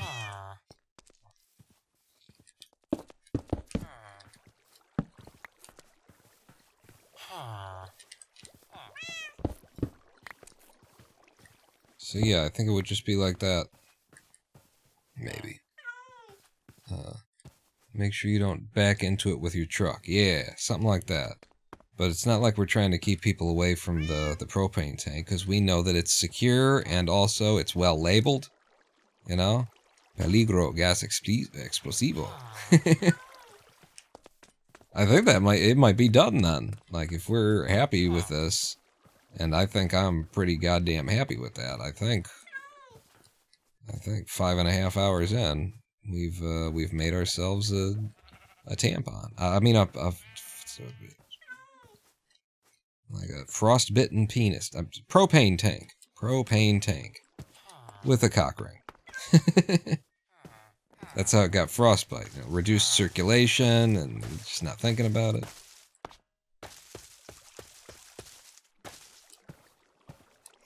But yeah, that's great, because like this whole facility now, here's our kelp farm. Oh, Jesus, I didn't mean to fall in. But here's our kelp farm. Kelp's coming for me. Am I hearing skeletons? Big old kelp farm, and then the kelp gets hoovered up, and it's pushed through a system that delivers it over to our propane tank. The only thing is, I did really like the idea. Of having a campfire involved to throw smoke, or, you know, to make it look like we're burning something to make the fuel or something. I did like that premise. I don't know if I can get out of here. I've done it once before. I just don't know. Okay, it's that easy. I don't know where I need to stand. Let's do it again.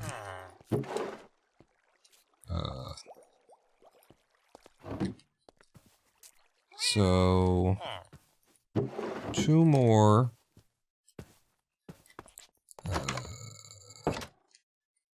2 more item frames.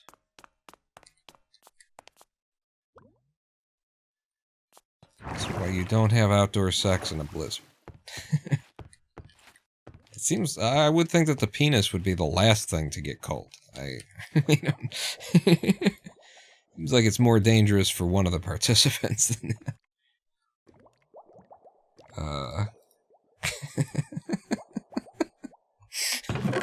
welcome to the show, everybody. Oh, I've got a couple. Alright, there you go.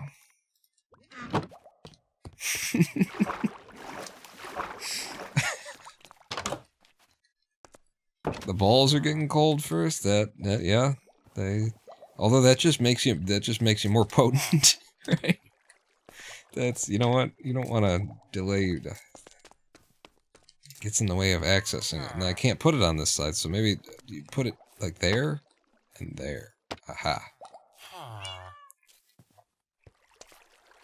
Right, because cooling the testes is increases the production of something. The only problem with this is that I really need to get in there and fix it so that the hopper that is directly underneath this guy right there fills up. Doesn't have to fill up all 5 slots before we see something coming out of it. I'm gonna need you to get a. I guess that's our propane guy. That's our Hank Hill there.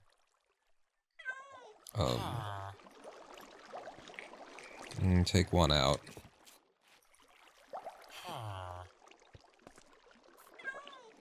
You have jammed up. You're no longer producing. Does that mean that the furnace is...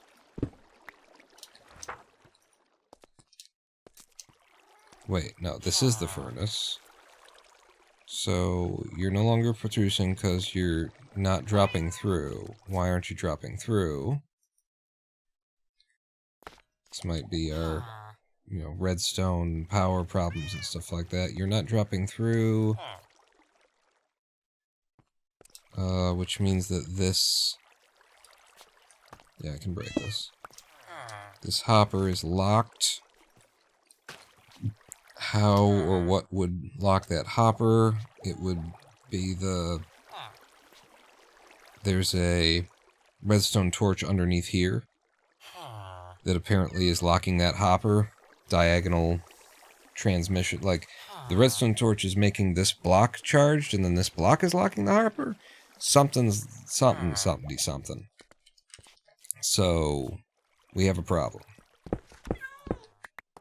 The way that I worked this situation before, the situation, was that I used the target instead of this system. But the targets... I don't know if the target will allow me to ladder up off of it. I guess we have to test it. Yeah. So, oh, I've still got the target on me. So instead of coming down like that, I'm going to break this one. And having that under there, the way that we pulsed this in another world.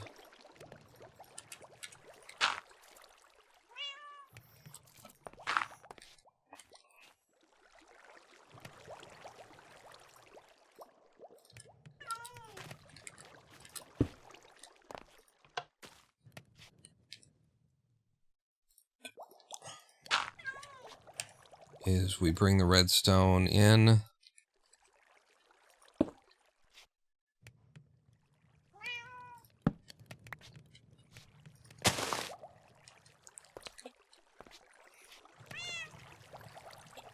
This is the other way that we would do this.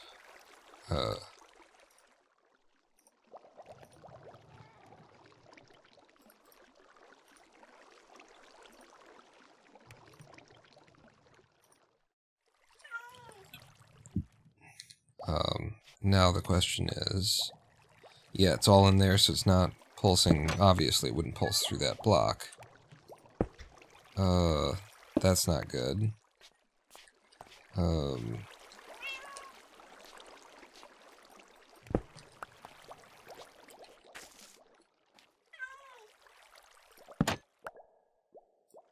didn't think about that either. But so, how do we... Or did I think about this? How do we ladder this signal?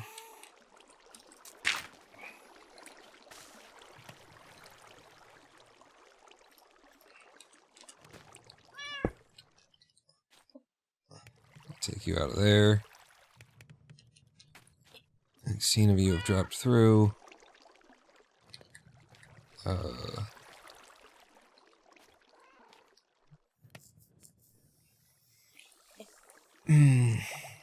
Yeah, this is problematic.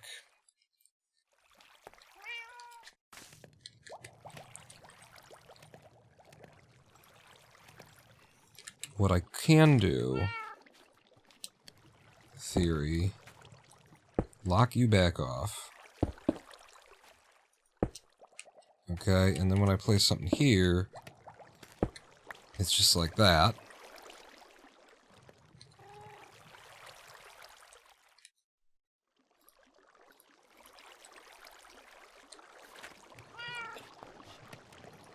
If that's there, I don't think that the pulse coming through there switches the state of the that.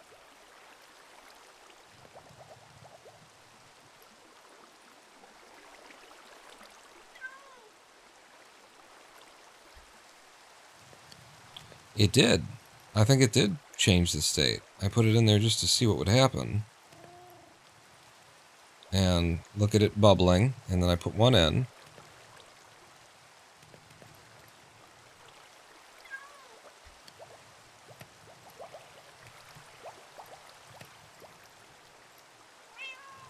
No, it doesn't change the state of that.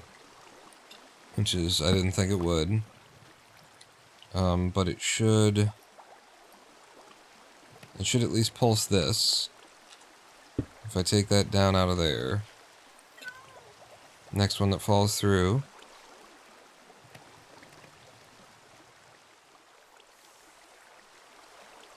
It didn't.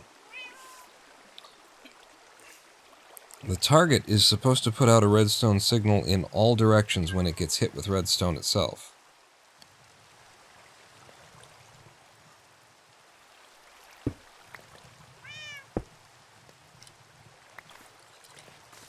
So,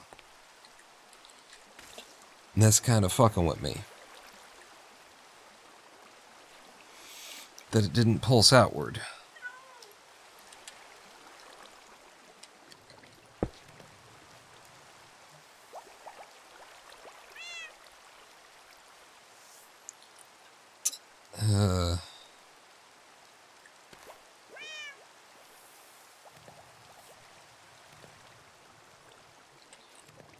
I mean,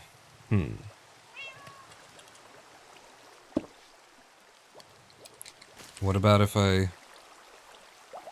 do this?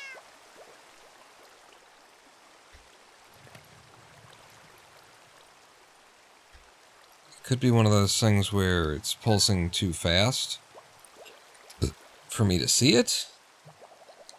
See it light up, but usually you see it flicker.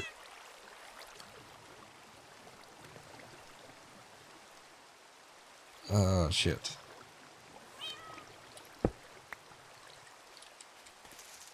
So it just pulsed again.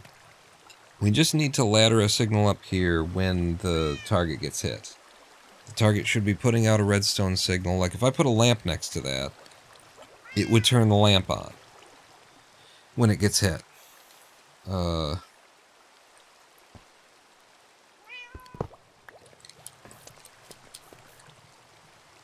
Okay, that's not a way out anymore. Let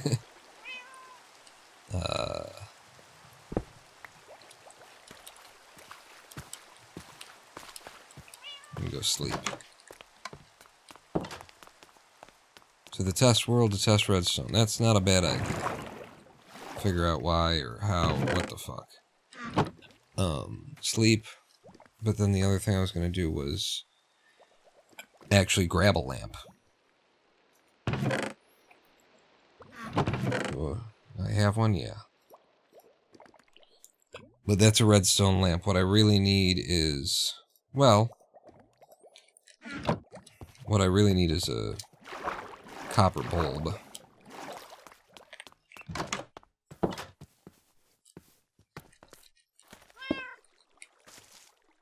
Okay.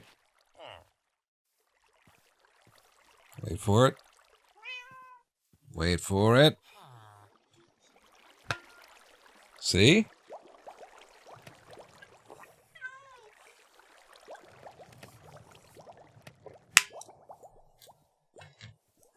Why that signal isn't, like, illuminating the redstone that I've got that when I leave it on the ground is weird to me.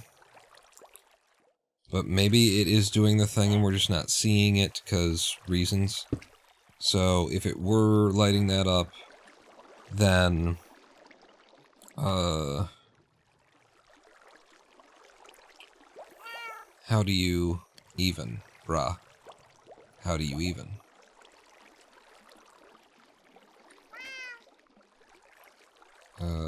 Again.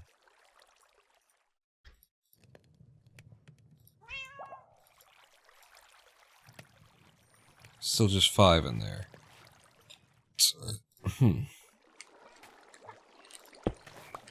Alright, yeah, to the test world.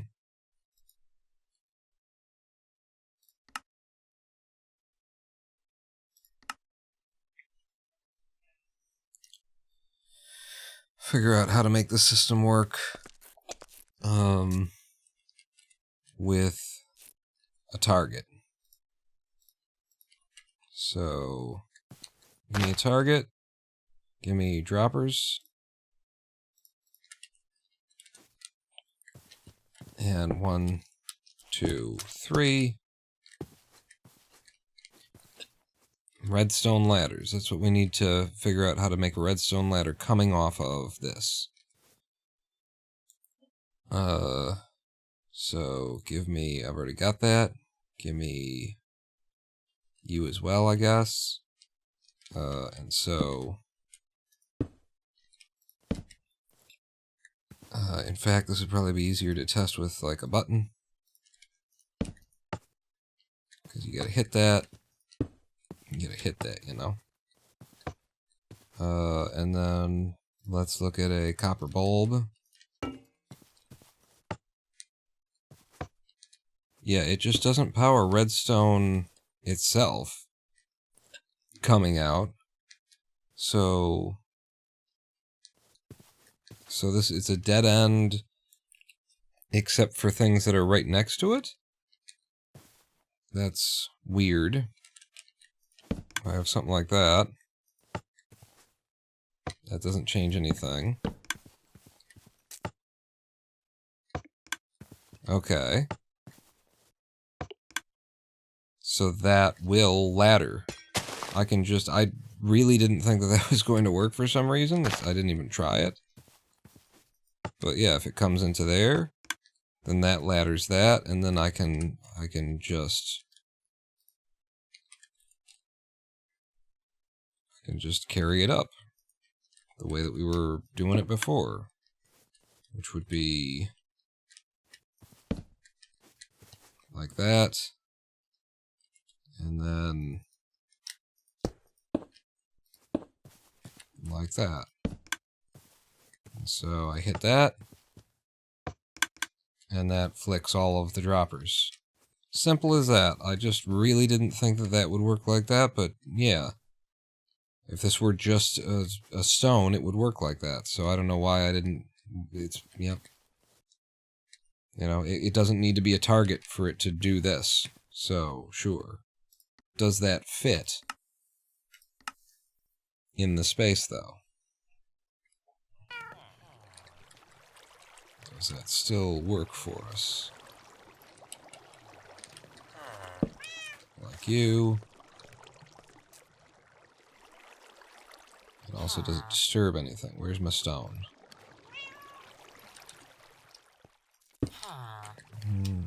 Stone. You. Oh. Well. And then. But with the. Oh. Alright. Fuck it. Needed to put you in first. And then. You here. And then you here. And then bang bang.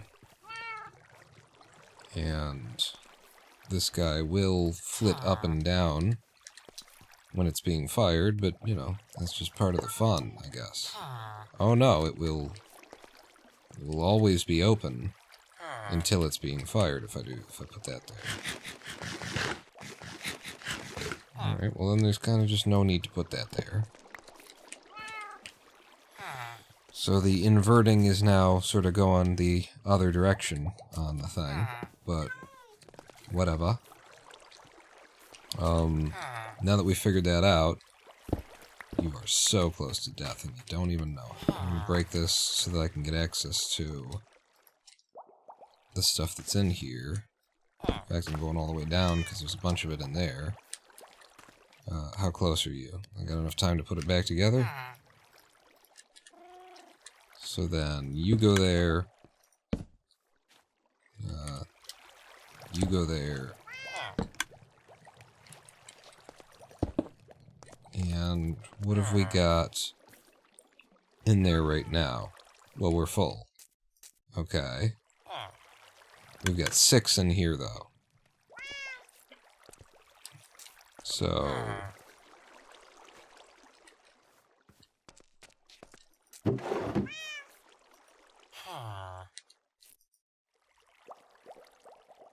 So you're doing your thing.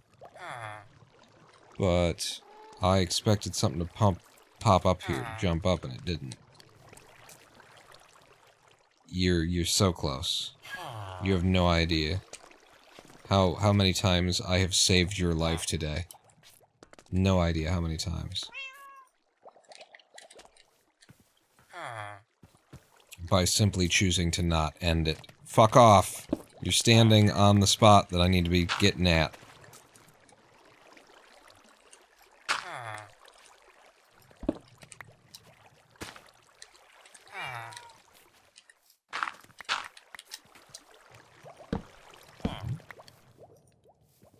There's nothing in that dropper. Waiting on some cook. There's something in this dropper, though. It might just be one of those things that once it's loaded, you know, there will always be one in there now, but it won't. It'll be stuck there. You know, it'll be... one will push in and one will push out from here on. God fucking cocksucking damn it! Stop it! With the fuck your fucking fuck. So you back in there. Stop doing that. So there's still one in there. Nothing in here. Nothing in there.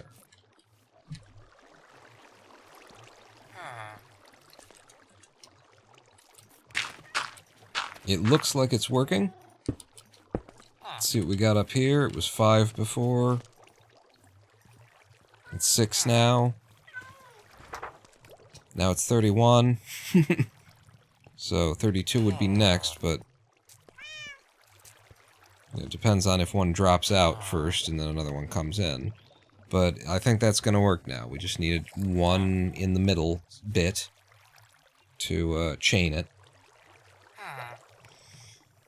And I just want to see it move.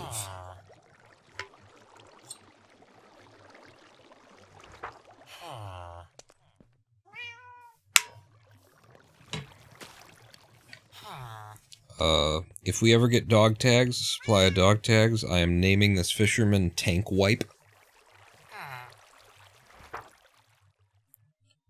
I would just like to see it move. This is at the speed of a furnace, though, so it does take a second. There it is, 32.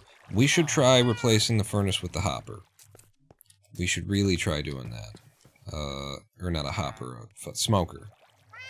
So a smoker is a furnace and logs. So I need cobble for the furnace.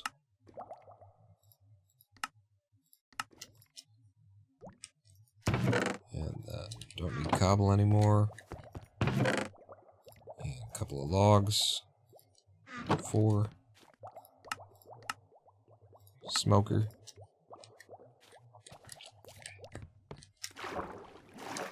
I think this is gonna process too fast. But we do have a lot to process, so it's not necessarily, you know, super problematic. Expialidocious. It's gonna break you, because Yeah, we were all waiting. And I'm gonna jump back in completely. Just to see what my situation is. You just fired up? Well, we don't have enough fuel to... That's actually 20... That's a lot of fuel we're wasting when I break this. Fucking cocksucker. That is holding the water back, isn't it? Smoker? Immediately going again. Let me fill you up. And then I get my, one goes there, one goes here. Redstone. And we're back. No big deal.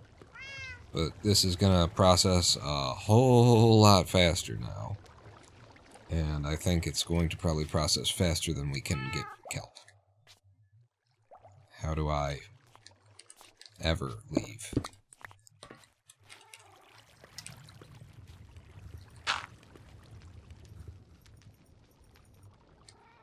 Is there something there? Okay, yeah, there's a thing. Alright. Yep. Just filling you back in. I shouldn't fill you in with dirt. I should fill this in with stone. 1, 2, 3, 4, 5. I should fill you in with dirt. Because we don't have enough.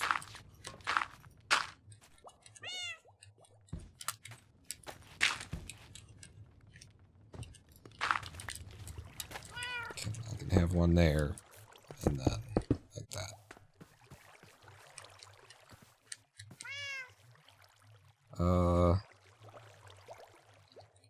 Now you're off instead of on? That's weird. That makes me think that something's still broken.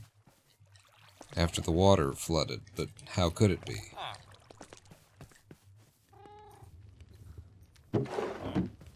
Shit. I feel like maybe I need to leave this accessible at all times. This area needs to be accessible, so... Yeah, this should be... Yeah, it's not being ticked, so something is broken? Or is it just because shit rushed in? What? I see. Yeah, it was just because shit that can't cook rushed in. And what?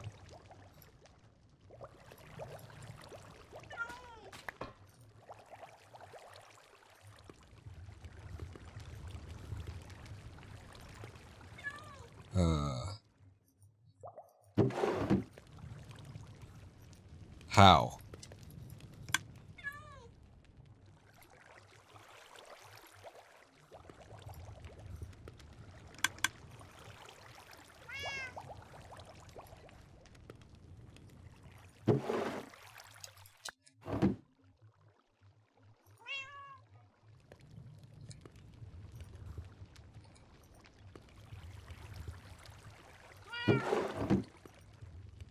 Okay.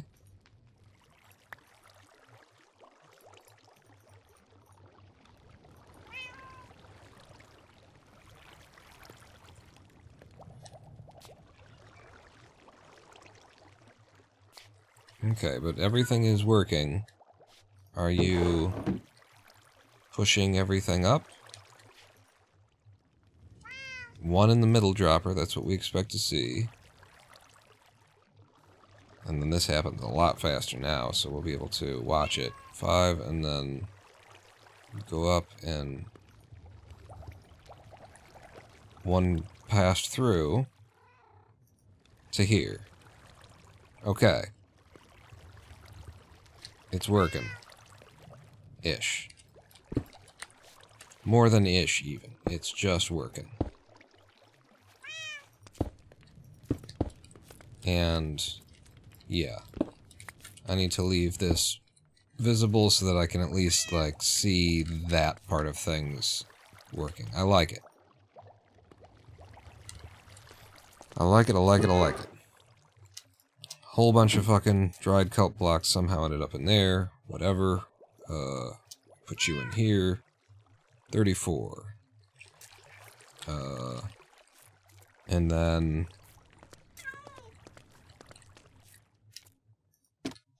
I can do that. Yeah. And I put kelp in there. And I need one of these.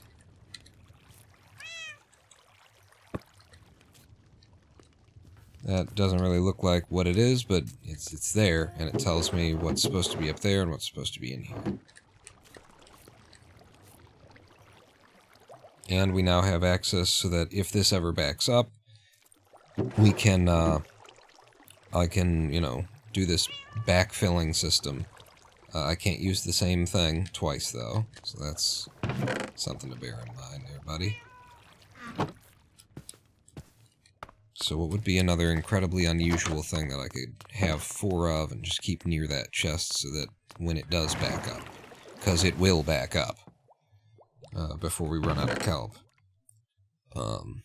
Super stupid, unusual shit. How about blast protection 2 leather pants? If I could mix and match a bunch of weird shit like that. Piercing 2 crossbow? Huh? That'd be good. Where go at the redstone lamp goes? I've got a place for them. There they are. Dirt away. Redstone away. I guess keep it over in the warehouse or something. Hopper. Put the crossbow and the U. Lanterns, no. Diorite walls, no, because we use them right around there.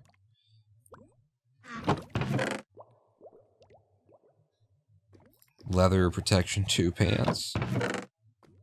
And pair of leather boots. Pair of golden fire protection 3 unbreaking 3 boots. There you go. 4 weird-ass things. 4 boats. Boats are good. Yeah. Boats would be good. Can you burn any of the... Oh, you can burn some of this stuff as fuel. Like the crossbow would burn. But boats would burn too, so I can't... Yeah, I can't use boats either. I don't think you can burn leather pants or golden boots, but the crossbow would burn. So, yeah. All that stuff.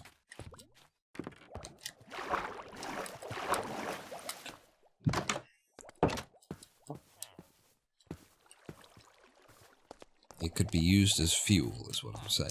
We don't want that to happen. Now, actually, because it's all blocked right now, I can just go ahead and put this stuff in.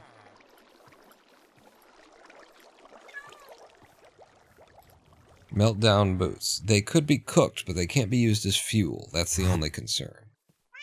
Is because this is the fuel line. So they'll never fall through as fuel, but the crossbow could have fallen through as fuel in theory.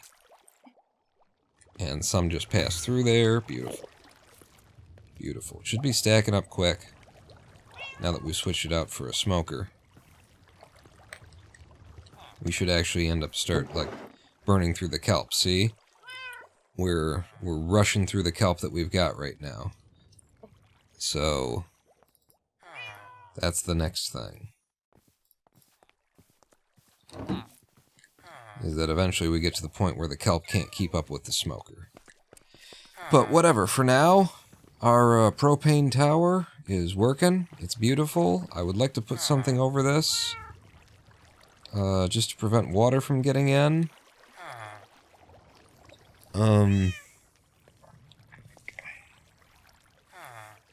Having this here does prevent water from getting in, so I guess I don't mind it.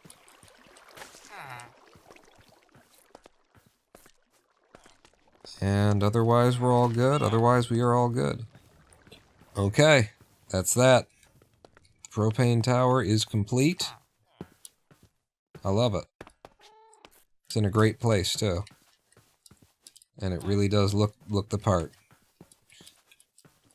And we fit it into a space that just didn't, you know, seem like it would want to fit into. I'm a happy boy. And we did it all in 6 hours, and we can call this a live stream. That isn't the only thing we did in 6 hours, right? What the hell else did we do in 6 hours? We reviewed a chess game?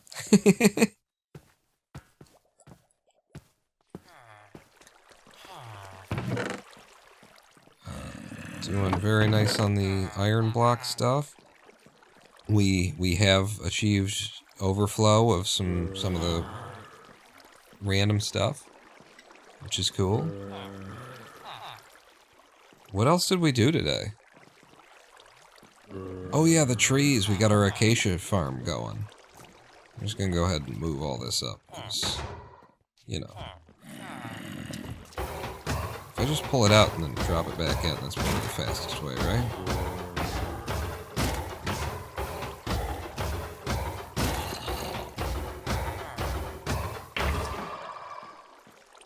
And another one, another one falls in. Yeah, blocks of iron being manufactured. Let's go check in on our acacia forest.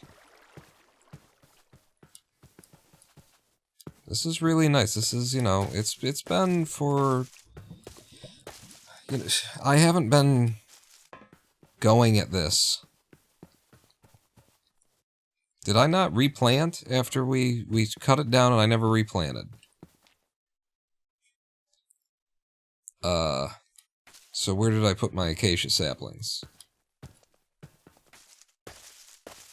It is entirely possible that I fucking threw them in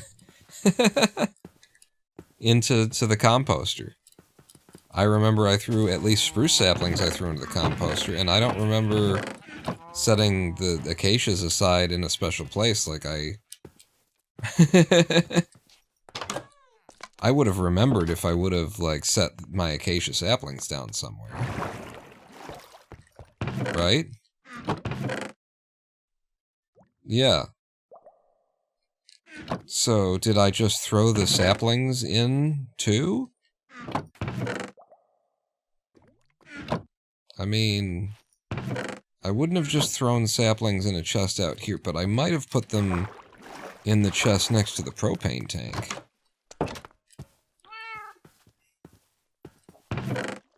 No?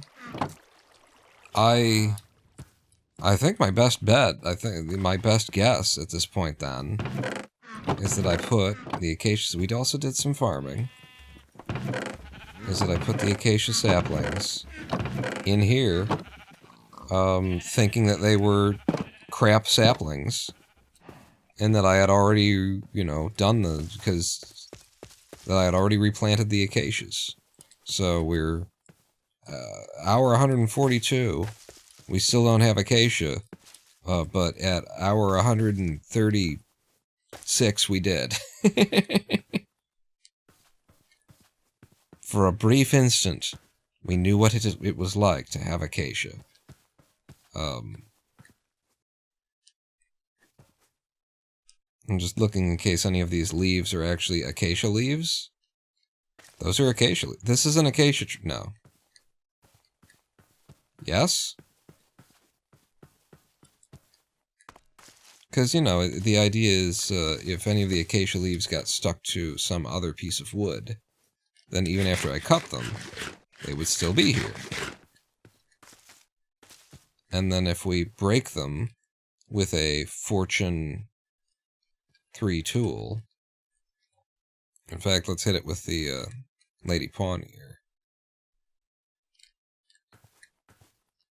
Then we should get saplings.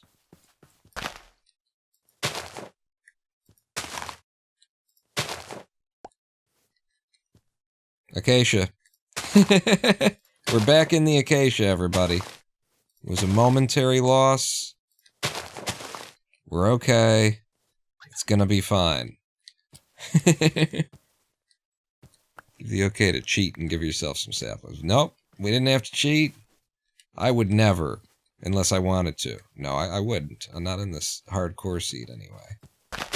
I knew the game well enough to look for saplings or leaves that had gotten stuck to a different type of tree and kept alive.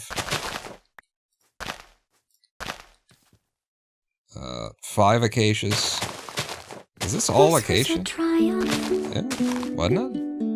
I'm making a note here, huge success. Even though you blew me up and killed me and tore me to pieces and threw every piece into a fire.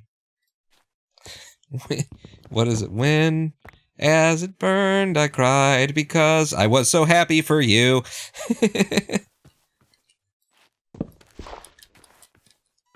So let's replant what acacia saplings we got back there. Which should go on the diagonal. 1, 2, 3, 4. I feel like it was 5 though. Great shot, kid. That was 1 in a million. I think it was 5 away. I guess it's just between the two, where they meet. 1, 2, 3, 4, 5, and then no. Yeah, it's supposed to be on the back row. So this is just where they go, and my lanterns are misspaced.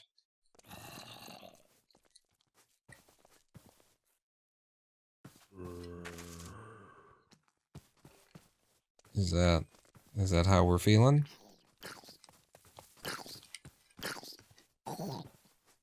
Okay. Thank you.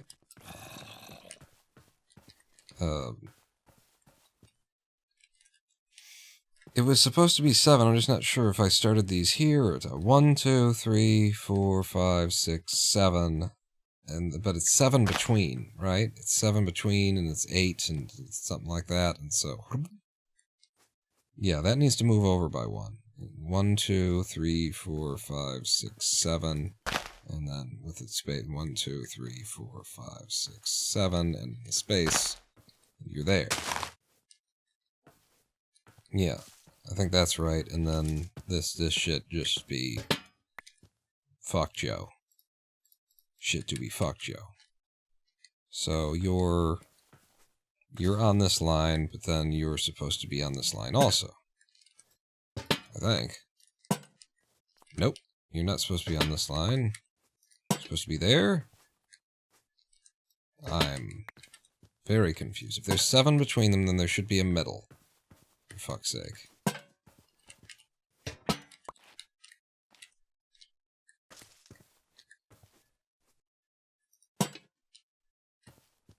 Okay, and then the same happens on this side, except for we don't have enough saplings to refill completely, so there you go.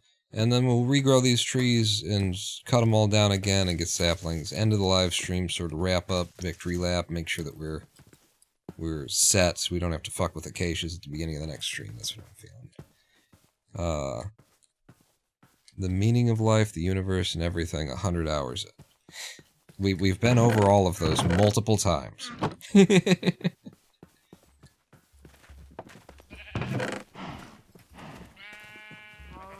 Yeah, no, that's fine. Don't do this at night.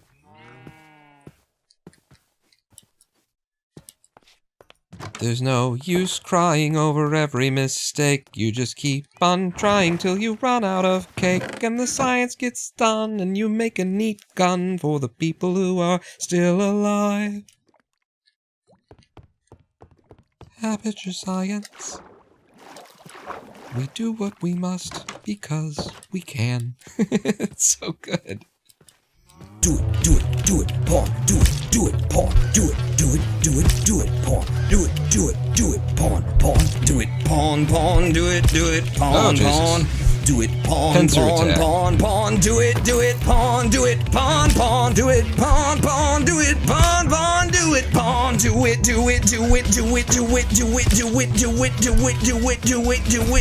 you can do it, we believe in you to do it, you can do it, pawn, woo! I don't want you blowing up next to my trees. No. There's also a skeleton out here. Is this the real life? that apparently has piercing on a regular bow? Or how the hell did you shoot through my shield there? It's not possible. Okay, back to reality. Oops, there goes gravity. Oops, he won't have it. He won't give up that easy. We're just going in now, huh? End of the live stream, we're going in. Boom, we've immediately got one.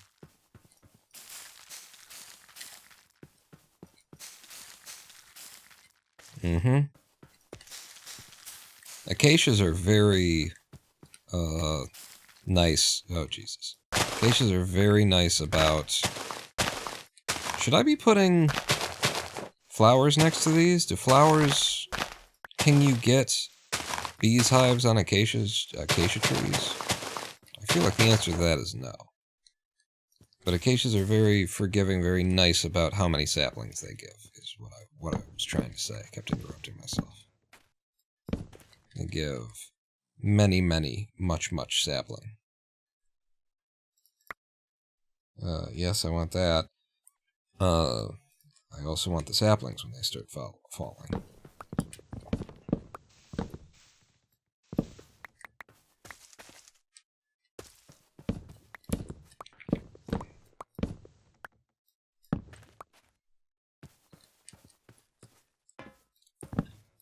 They're very reasonable anyway. You know, they're not cherry blossom trees in terms of giving you ridiculous amounts, but they nothing to sneeze at. What they do give you.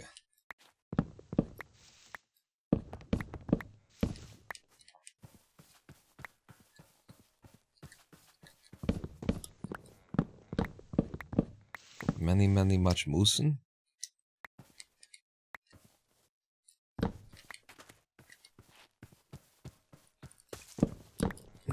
This one's very tall.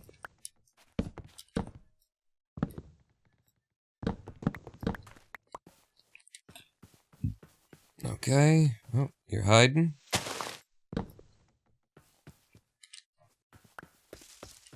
Mm.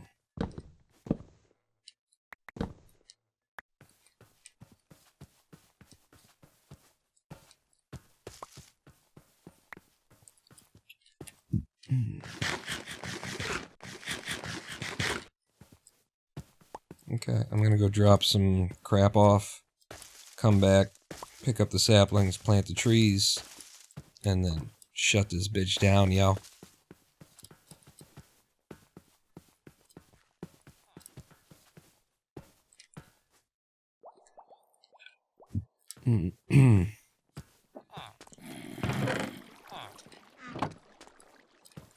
What are these saplings? I'm just gonna recycle them. I don't need these. Is there something that does need to be recycled? No. Go in there.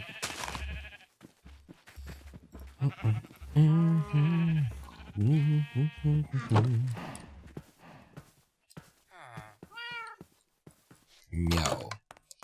I wonder if if those trees are close enough to be like within tick range of me in the building. Oh no! There's quite a distance between us now. Shoo away.